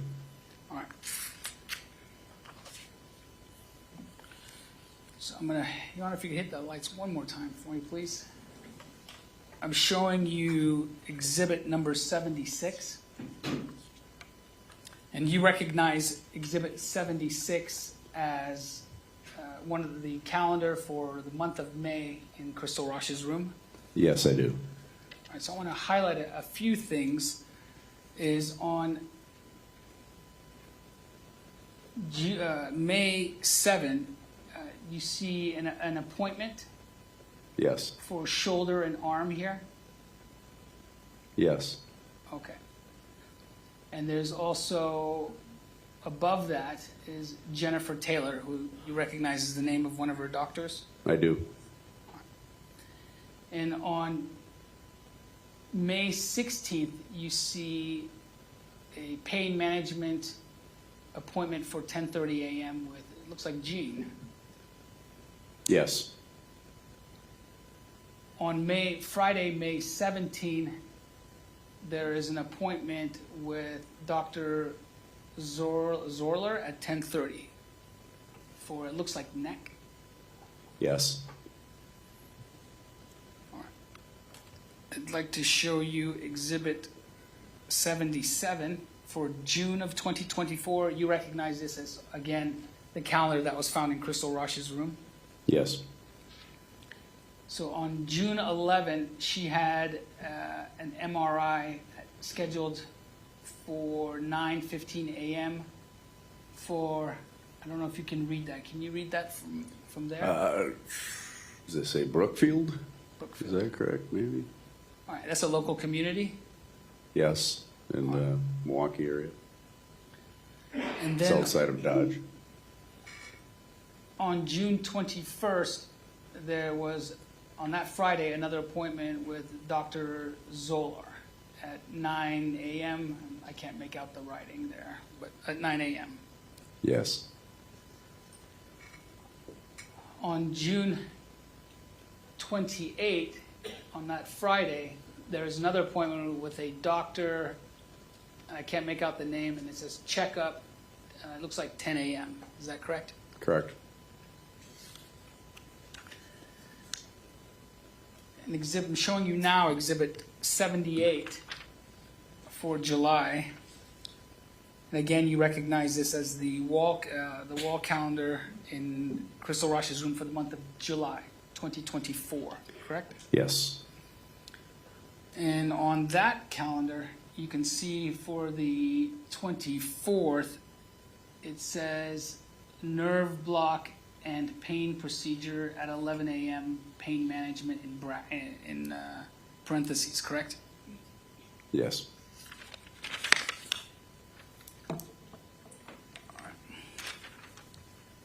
Thank you, Your Honor. Now, you know from Brenda Acosta that previously Crystal Rasch had traveled to Michigan, correct? Yes, And seemingly not telling too many people, if anyone at all, right? yeah, Okay. And Yes. she had her family up in Michigan. correct. Now, you looked at the cameras on 730 Main Street, correct? Yes, I did initial, I've seen some of the footage, but I was not tasked with reviewing minute by minute. That was assigned to another investigator. Oh, you're aware, though, from that surveillance footage that she left on her own the house, correct? Yes, She leaves and makes a left turn when she hits the sidewalk. that's correct. And that is the direction of one of the two churches in Clyman. That would be to the north on Main Street, and yes, there's a church up the block. All right, so they're very close to each other. Is that a yes? Yes, Thank you. And she also had a bag with her. yes, she did. The Miss Acosta described for you the kind of generally speaking the property that belonged to the Rasch's family in Adams County, correct? Yes. She Well, described she referred to it as in the Dells. There was no reference to Adams County at that time. But she referenced that Mary and Scott Rasch had a trailer on the property, Yes, and Uncle Samuel also had one there. yes, She also told you that Crystal had a trailer on the property. she did.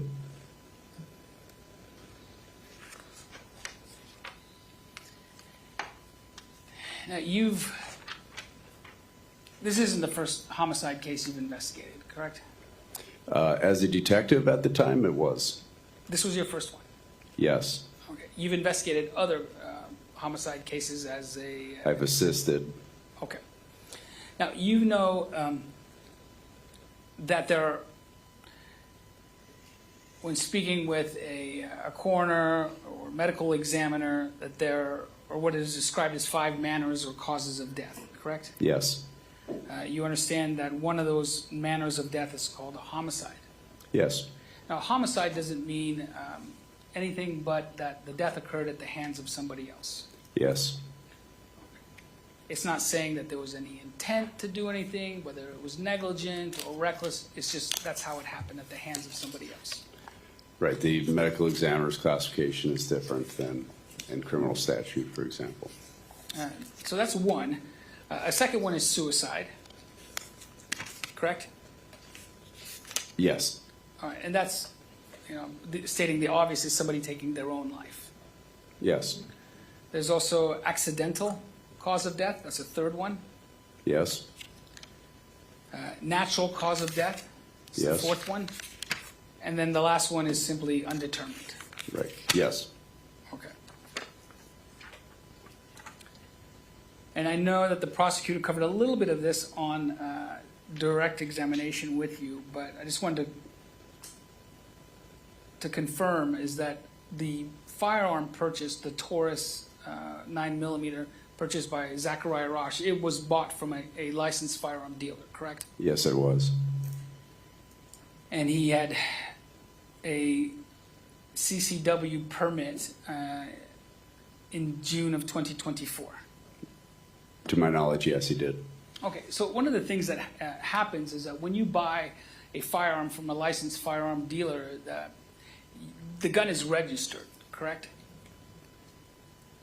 There's records that are available for that purchase, yes. Okay, so maybe that's a better way of putting it. There are records to show There's that no registry that I'm aware of.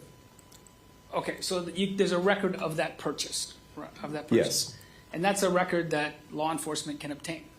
correct. And you did that in this case. Yes, Okay, so this wasn't like a firearm that was purchased, let's say, from on the streets or from a neighbor where there's no record of that, correct? correct.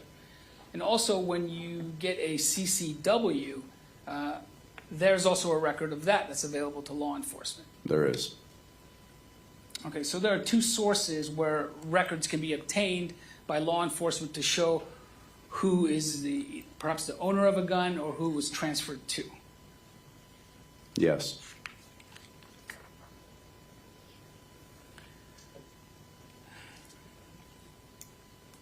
Now, you're familiar in this case with the flock camera license plate reading as well as some of the Google searches from Mr. Rasch's phone.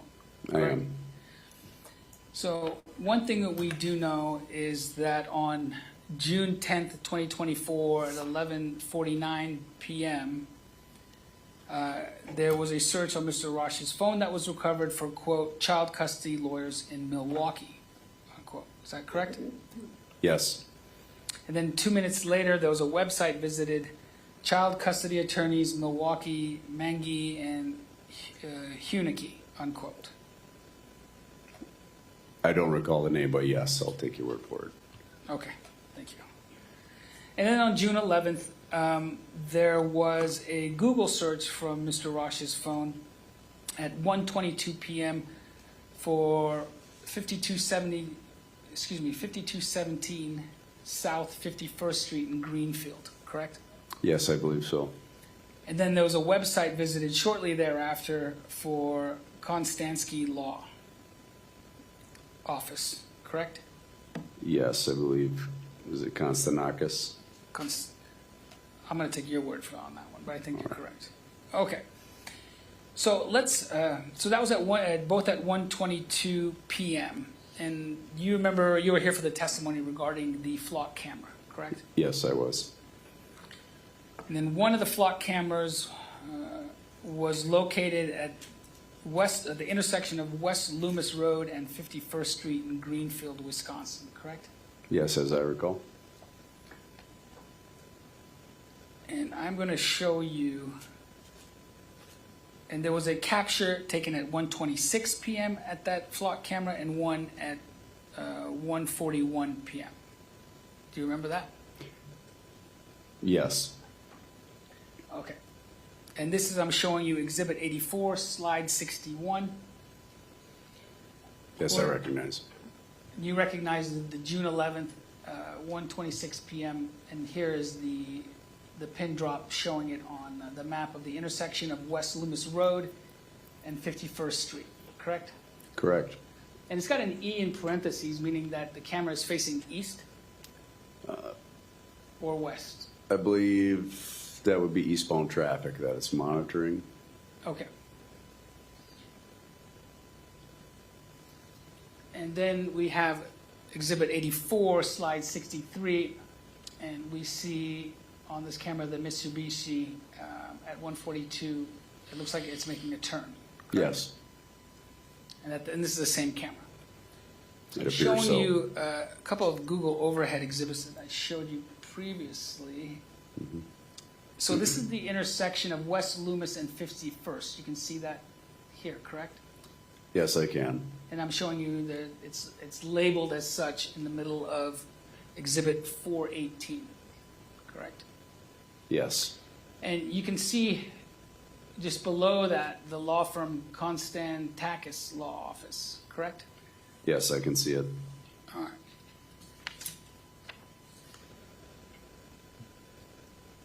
And I'm going to show you Exhibit 419. You recognize this as, let's start in the beginning. At the bottom, you see the pin drop at the intersection of West Loomis and 51st, correct? And it's designated by a red pin drop. Yes, it appears so. And then you can see with a 0.6 miles away, there is a law office labeled Menger and Huneke, correct? Yes.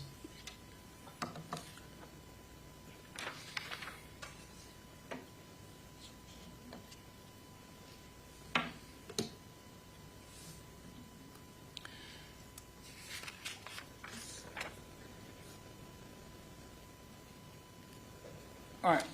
So in this case, you had some information, at least from Crystal Rasch's mother, Brenda Acosta. She was concerned whether Crystal would run out of medication because she was unsure if she brought enough with her, correct? Again, I don't recall that exact context. The concern was more that being gone for that period of time, she would have run out. Okay. And it was, increased her concerns that she was somewhere and maybe potentially in danger of missing, etc. All right. And you obviously saw the prescription medication in her room. Yes, I did. And I mean by Crystal Rasch's room, correct? Yes.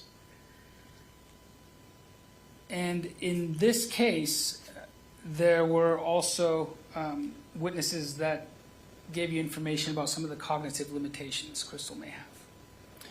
Yes, I did learn that throughout my investigation. All right.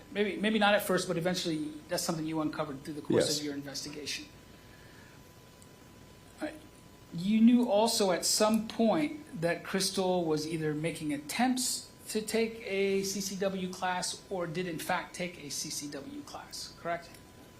I personally had no knowledge of that. What I was aware of from other investigative efforts is there was an enrollment sheet that was completed, but there was no record of attendance or completion with the State of Wisconsin Department of Justice. Okay, and this is the document that Diana Free said she recognized Crystal Rasch's handwriting on it.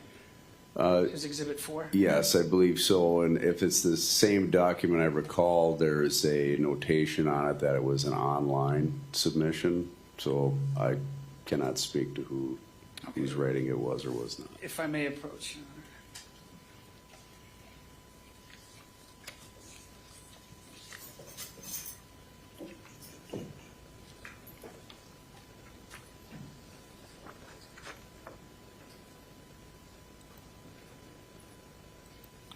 Okay, I'm showing you Exhibit 4.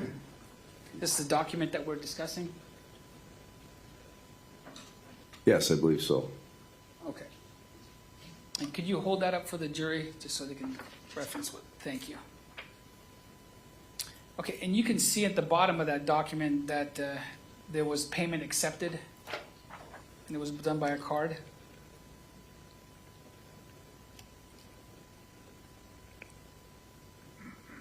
Yes, form of payment card collected by I can't read the name. What was that dollar amount? $195, and then there's an indication that there's a minus $30 Okay. off to the right-hand side of the sheet. Okay, thank you. Now, you discussed, I just want to make sure I understand this correctly, when you were discussing why you swabbed certain parts of the Taurus 9mm. Yes. And just so I understand correctly, is that your theory was that there was the potential to have biological matter like blood on the inner slide of the Taurus, because if it was when it was fired, the slide will come back and expose the barrel, correct? Correct. And then potentially there may be blood there. There may be. Okay, and that's you thinking that might be something that happened, right? Possibly. Okay, but I mean, you're not here to give us a probability of, well, if somebody is so many feet away from a gun being fired that there will be blood on there or there won't be blood, correct? Correct. And you can't give us a probability of blood being there if it was fired in somebody's vicinity, correct? I can't speak specifically to that, other than my experience and training. All right, but when that's you in that case, you were looking specifically for blood, correct? Not necessarily. Okay, were you looking for other DNA material as well? Any DNA, identifying DNA that could be recovered is what I was interested in. Again, specifically with blood. Blood can be... Right, blood's a great way to collect DNA. You agree? It can be, yes, but it's also can be the most immediately visible and removed. All right, but that's also why we have swabs, because there's what we call touch DNA, where we leave our DNA on objects simply by touching on it. Am I correct? Yes, based on the testimony heard and my understanding of DNA transfer, yes, but I would leave that to the DNA analyst to speak further on. Okay. You mentioned that Mr. Rasch had purchased a gun cleaning kit when he purchased his firearm, correct? Yes, All right, now that's a gun cleaning kit. That's not a DNA cleaning kit, correct? correct. But again, just based on my own experience and training, and again, as the jury and others in the courtroom have heard during the testimony of the DNA analyst, detergents can break down DNA, and detergents are commonly used to clean firearms, especially those with a composite portion, like a Taurus handgun. Now, was it your decision, well, I guess I should say, it was your decision not to have the trigger guard, the trigger, and the handle swapped. Is that correct? I never requested that it not be tested. Okay, you're saying you didn't say no to it being tested. So the conversation had for the testing, I indicated areas of interest where there may be potential victim DNA. The lab itself that does this every day, they are the scientists with the expertise. The entire firearm was turned over to them for analysis. You're aware, though, in this case, there was an unknown low-level partial mixture DNA on the barrel opening and inside the barrel of the Taurus, correct? Yes, I am aware of that. All right, and you were here for the testimony of the lab analyst who indicated what that means is that there were at least two people's DNA on the firearm, but they were just in such low quantities that it couldn't be discerned whose they are, correct? So I don't recall any in that specific area being a two-person. I just recall that from the report being unsuitable for testing. Okay, do you remember the term partial mixture? I do. I just, without seeing the report in front of me, I don't know which area that you are referring to. From your training and experience, do you agree with the DNA analyst that we can't rule out that when we're talking about the DNA on the interior of the holster, right? You said that that was your idea. Correct. Okay, do you disagree with the DNA analyst who said that we can't rule out that Crystal handled the firearm and then that firearm was placed in the holster? No, I'm not going to disagree with the DNA analyst. Now, what we did swab in this case was a vacuum cleaner, correct? Yes. And that was swabbed in a number of different locations, correct? Yes. Do you know how much it costs to run a DNA test? I don't know the exact dollar value. Now, if you wanted to, you could have asked the lab to swab the trigger guard, or handle for DNA, correct? So we are given for certain different types of cases, we are given a amount of DNA that we can send to be analyzed. In a case like this, we had numerous evidentiary items that we wanted to test, and I guess the easiest way to explain it is you send in the items with the highest probability that support what you're looking for. Okay, and I guess my question is, were you prohibited by anyone from requesting that those items, that Taurus, the trigger guard, and the handle be swabbed for DNA? So again, I sent the entire firearm Okay. for DNA analysis. I pointed out the areas of emphasis that I felt would be most likely to yield results. I had no direct yes, no, you should do this, you should do that. That was left up to the lab who does this every day. Understood. Now, in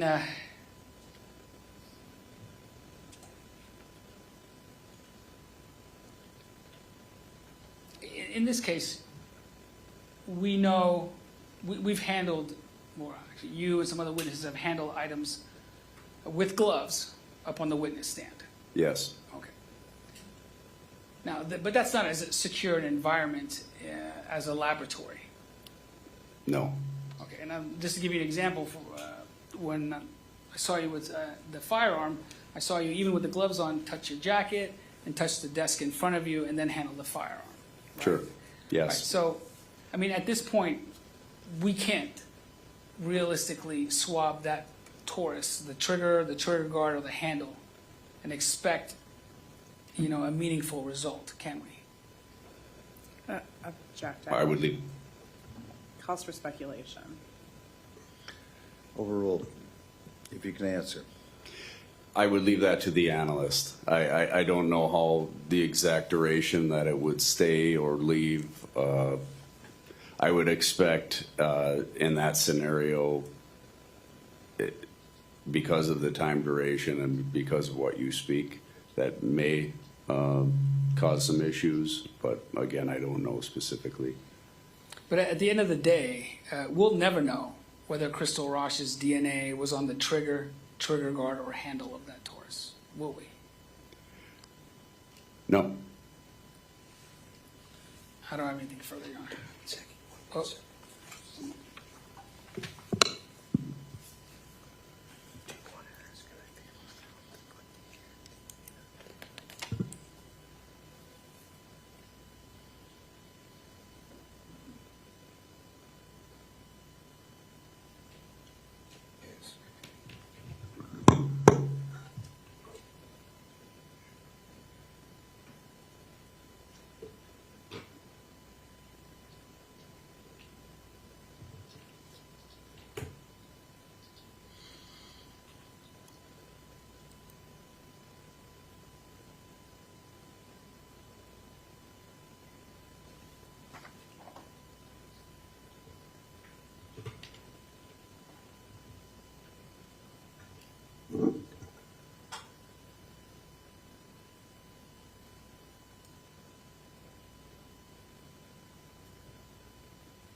If I may approach, Your Honor.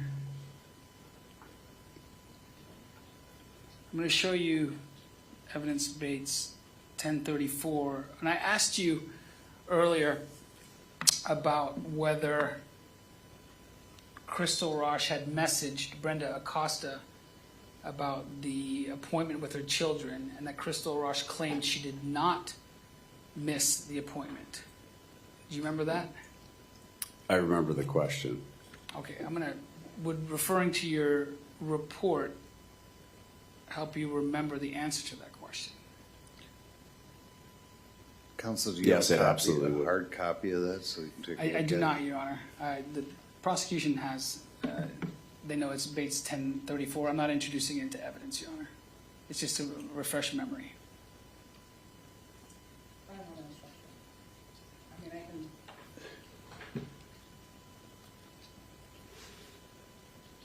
Let's see if we I was going to can. approach it with the laptop, Your Honor.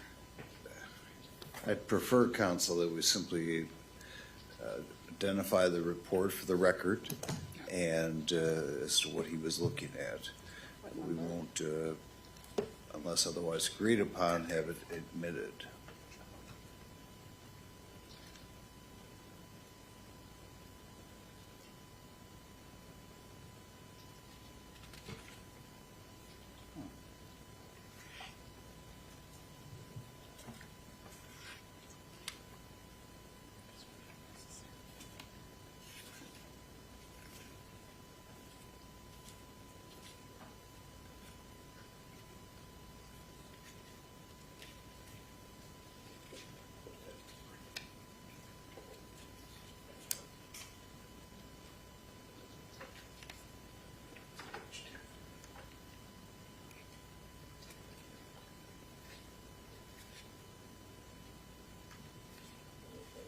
We can print it off, Your Honor. Or I can proceed with questioning and then provide the exhibit after the fact, or we can print it off right now. If you want him to refresh his memory, we should probably accomplish that before the additional questioning.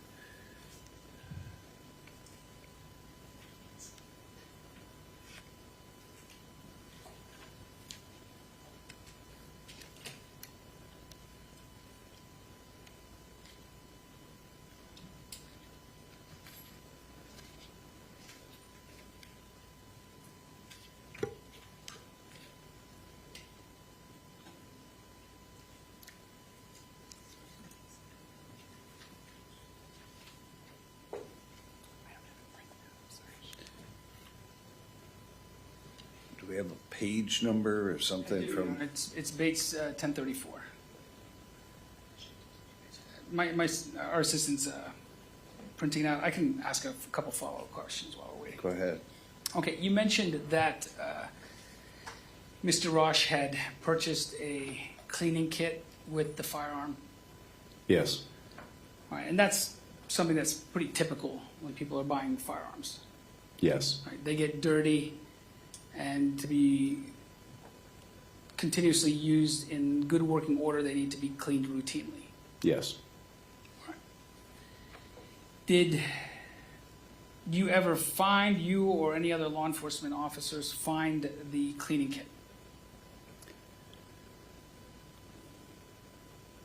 I believe we found some portions of cleaning items in the rear of the Mitsubishi, and that can be seen in the photographs provided. Do you know whether it was used? I don't. With regard, there was also some testimony with regards to a silencer. A Yes. Google search. You never found a silencer in the course of your investigation. No, I did not.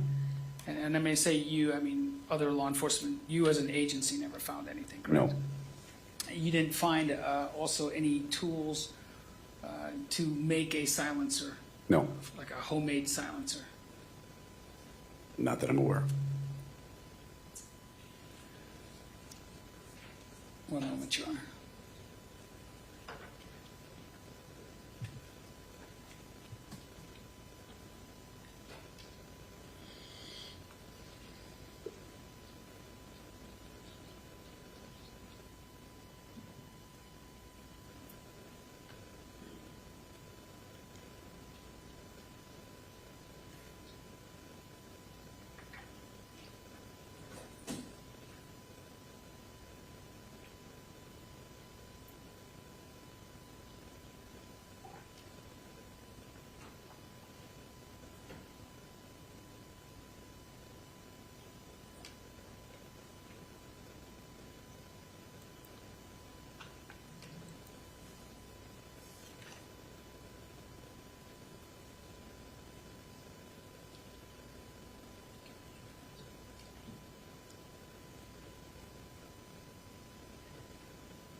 Your Honor, we're having issues with the printer. I'm sorry. As we were having issues with the printer. There you go. Yeah. And I mean, I'm confident we can provide a paper copy to the court. I think that just, Let's, if I could approach. Detective, do you know where you can find it? I'm assuming that the prosecutor is got this monster binder, and somewhere in there is your reports. I do know where it is, and I likely have a copy of my own in my briefcase over there I could provide if the court requests. Fantastic. Could you just step down and grab Yes. that, please? Show it to counsel to make sure that that's the one he's asking you to look at, and let's move forward. Oh, we don't have the Bates stamp.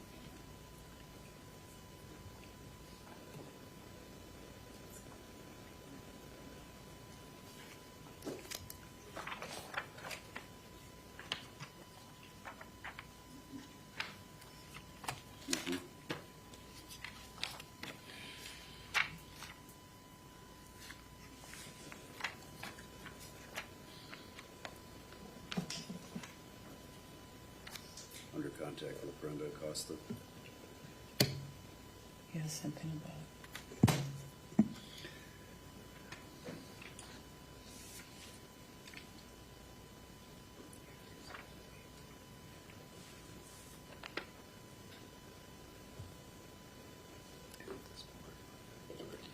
All right, let's have that marked, that page marked, and we can, as I understand it, council is going to replace it with.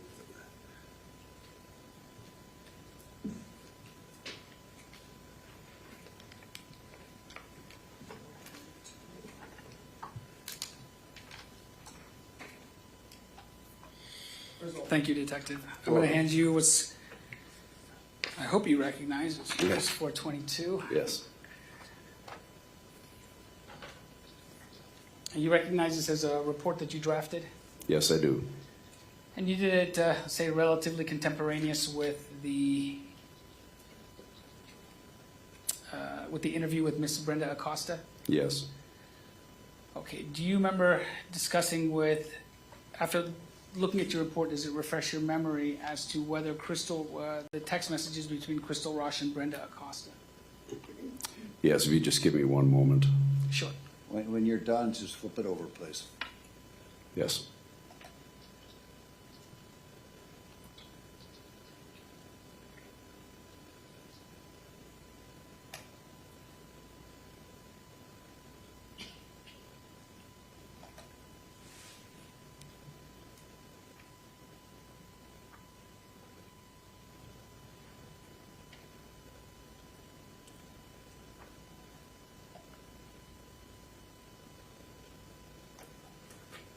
Okay, did reviewing a report refresh your memory? Yes, it did. Okay, on June 10th, there was a text conversation between Brenda Acosta and Crystal Rasch, correct? Yes. And that was with regards to her missing the visitation of her children, correct? Yes. And in that text message chain, Crystal claimed that she did not miss the appointment with her children. Per that statement, yes. And you noted in parentheses that she did. Correct.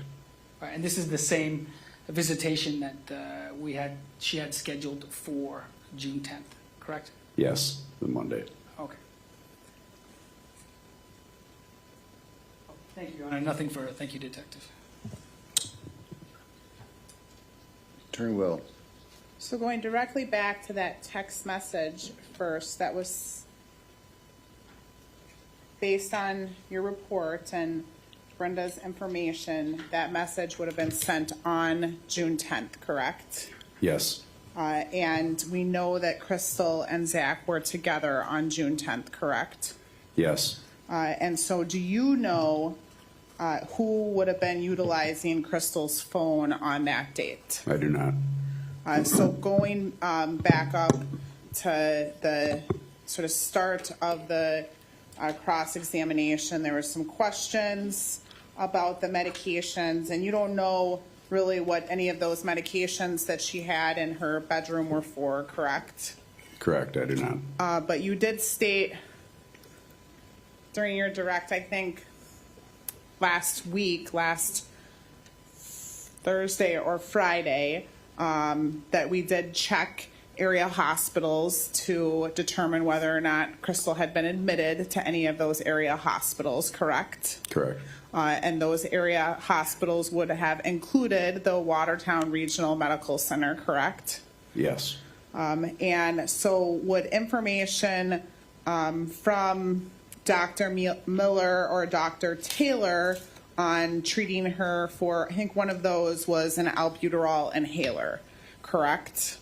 Correct. And so we don't know if that medication was for asthma or some other breathing issue, but was that at the time directly relevant to your investigation?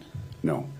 And then the other medications, I think there was some other pills, but at the time we didn't have information that any of that medication was directly related to your investigation, correct? Correct. So while we may have placed calls with those doctors, intensive follow-up with those doctors, was not a priority in the investigation. Is that fair?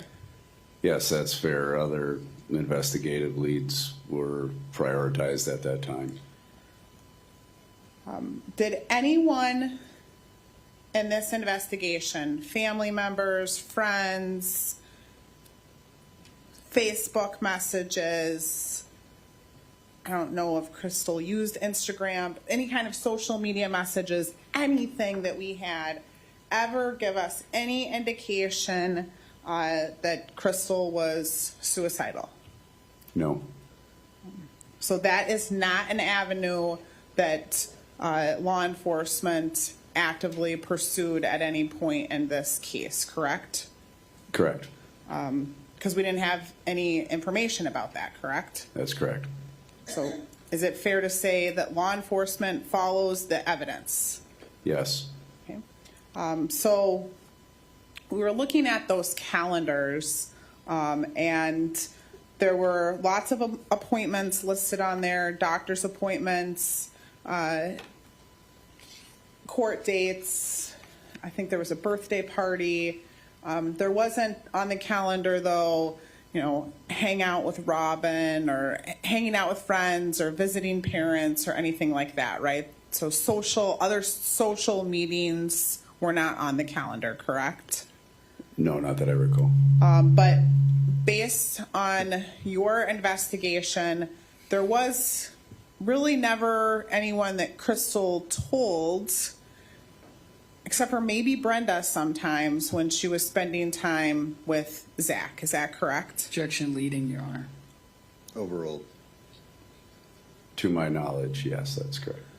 Now, you have investigated lots of different types of cases in your career, correct? Yes, And just some of those cases, I don't want to get into the exact nature of the cases, but do some of those cases sometimes involve two people that are going through a divorce? yes. And is Objection relevance, Your Honor. I think he opened the door to this because he's. Overruled.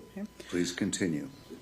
Is it unusual for a woman to not tell her family members if she's spending time with her estranged husband in the course of your investigations? No, not particularly, especially when there's children involved or other factors.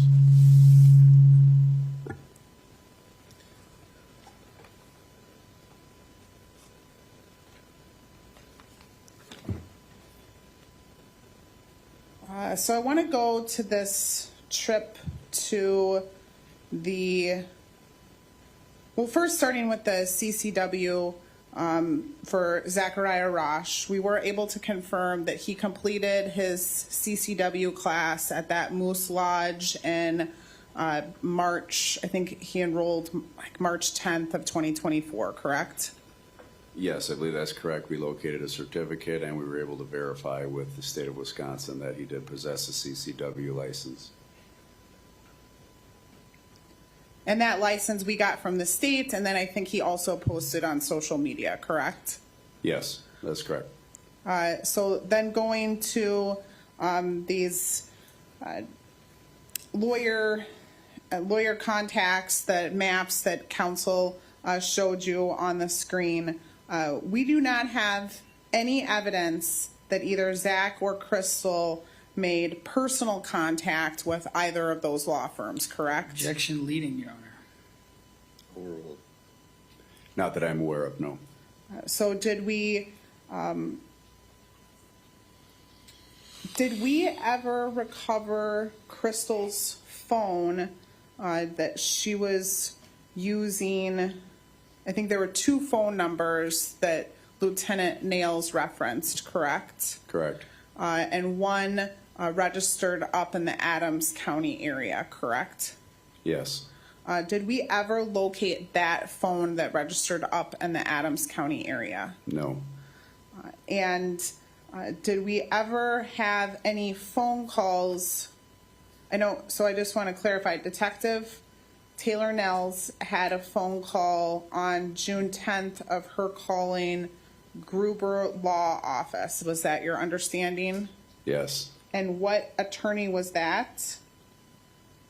Gruber Law Offices? But, sorry, did she have that attorney prior on some type of case? I believe that may have been associated with a separate issue, yes. Other than that phone call, was there any other record of her calling other law firms? Not that I'm aware of. And since we don't have her physical phone, we're not able, do we have any record of her Googling or looking up any law firms? No.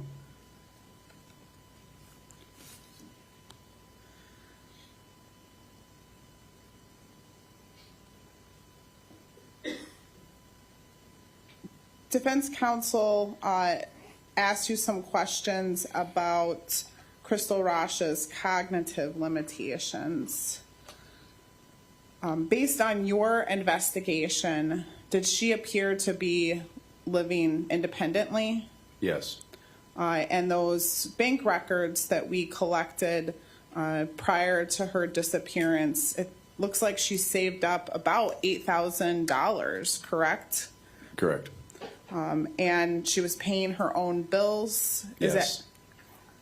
She didn't, did we find any record of like a guardian? So sometimes people can have a guardian that can pay their bills and things like that for them, correct? Yes. Did we ever find any record of that for Crystal? Not that I'm aware of, no.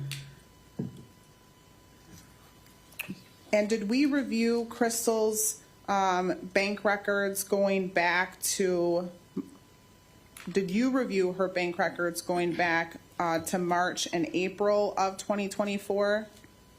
I personally wasn't assigned to review the financial transactions and bank records, but I did look through them for the purposes of interview and during some follow-up to verify purchases.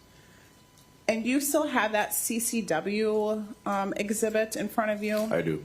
And what was the amount of that class? $195. And what was the payee on that? For the Moose Lodge?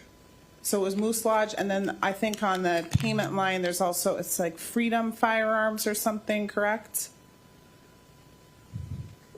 On the top of this, it says Moose Lodge, 1222, Watertown, Wisconsin, Juneau Street, Watertown. And under the name information, it is indicated that it's registered online.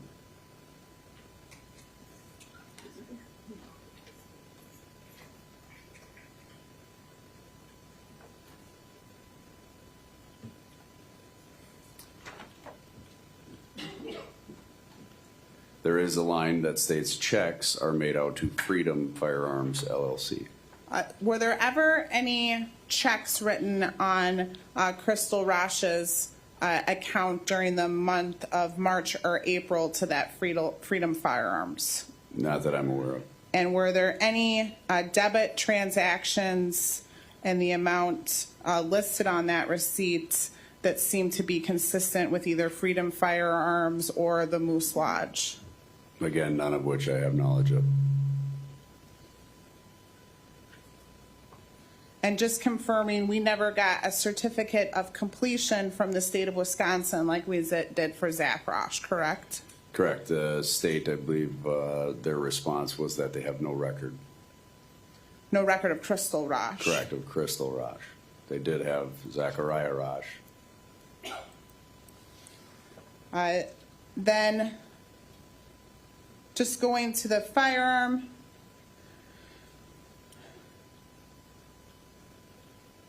At the point of the investigation that we were having discussions with the crime lab about DNA, the only person, who was the only person that we had knowledge of handling the firearm? Zachariah Rasch. And if his DNA came back on the firearm, would that have had any evidentiary value to us? None. My final question for you is, do you have any knowledge of the cost of a silencer for a 9mm handgun? Yes. And how much would those cost? The I would say range. relatively expensive, around $1,000, sometimes more.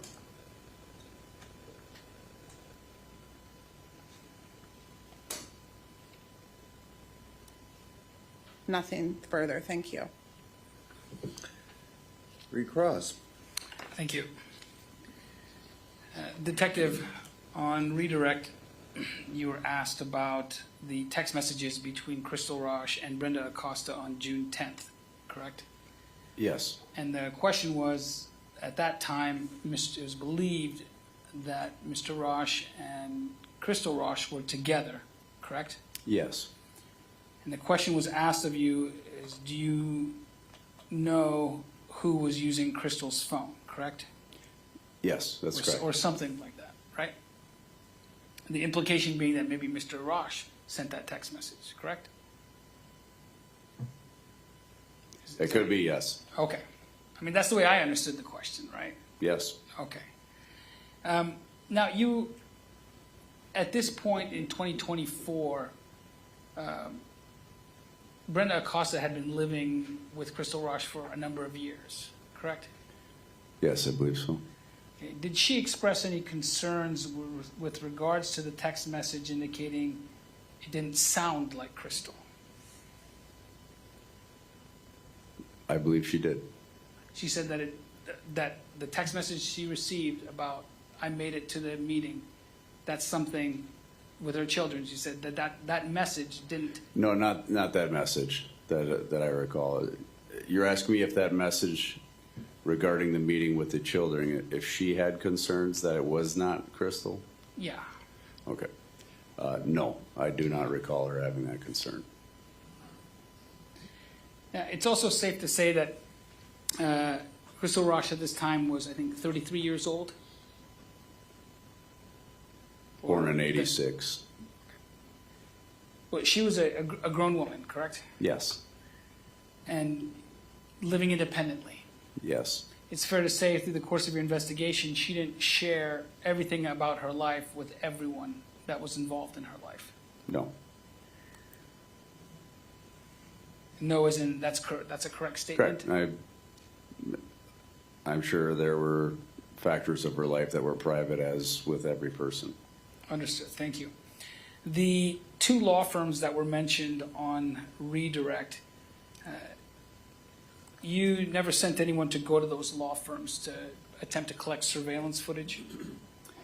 Not for the purpose of surveillance, because we had the flock information there. I believe some contact may have been made with them offices to see if there was actually a meeting that took place. Again, this would have been something done by an investigator or detective other than myself.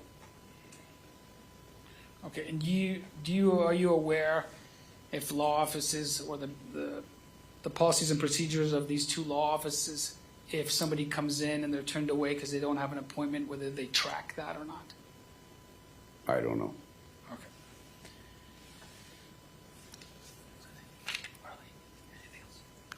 Thank you, Your Honor. Thank you, Detective. Thank you.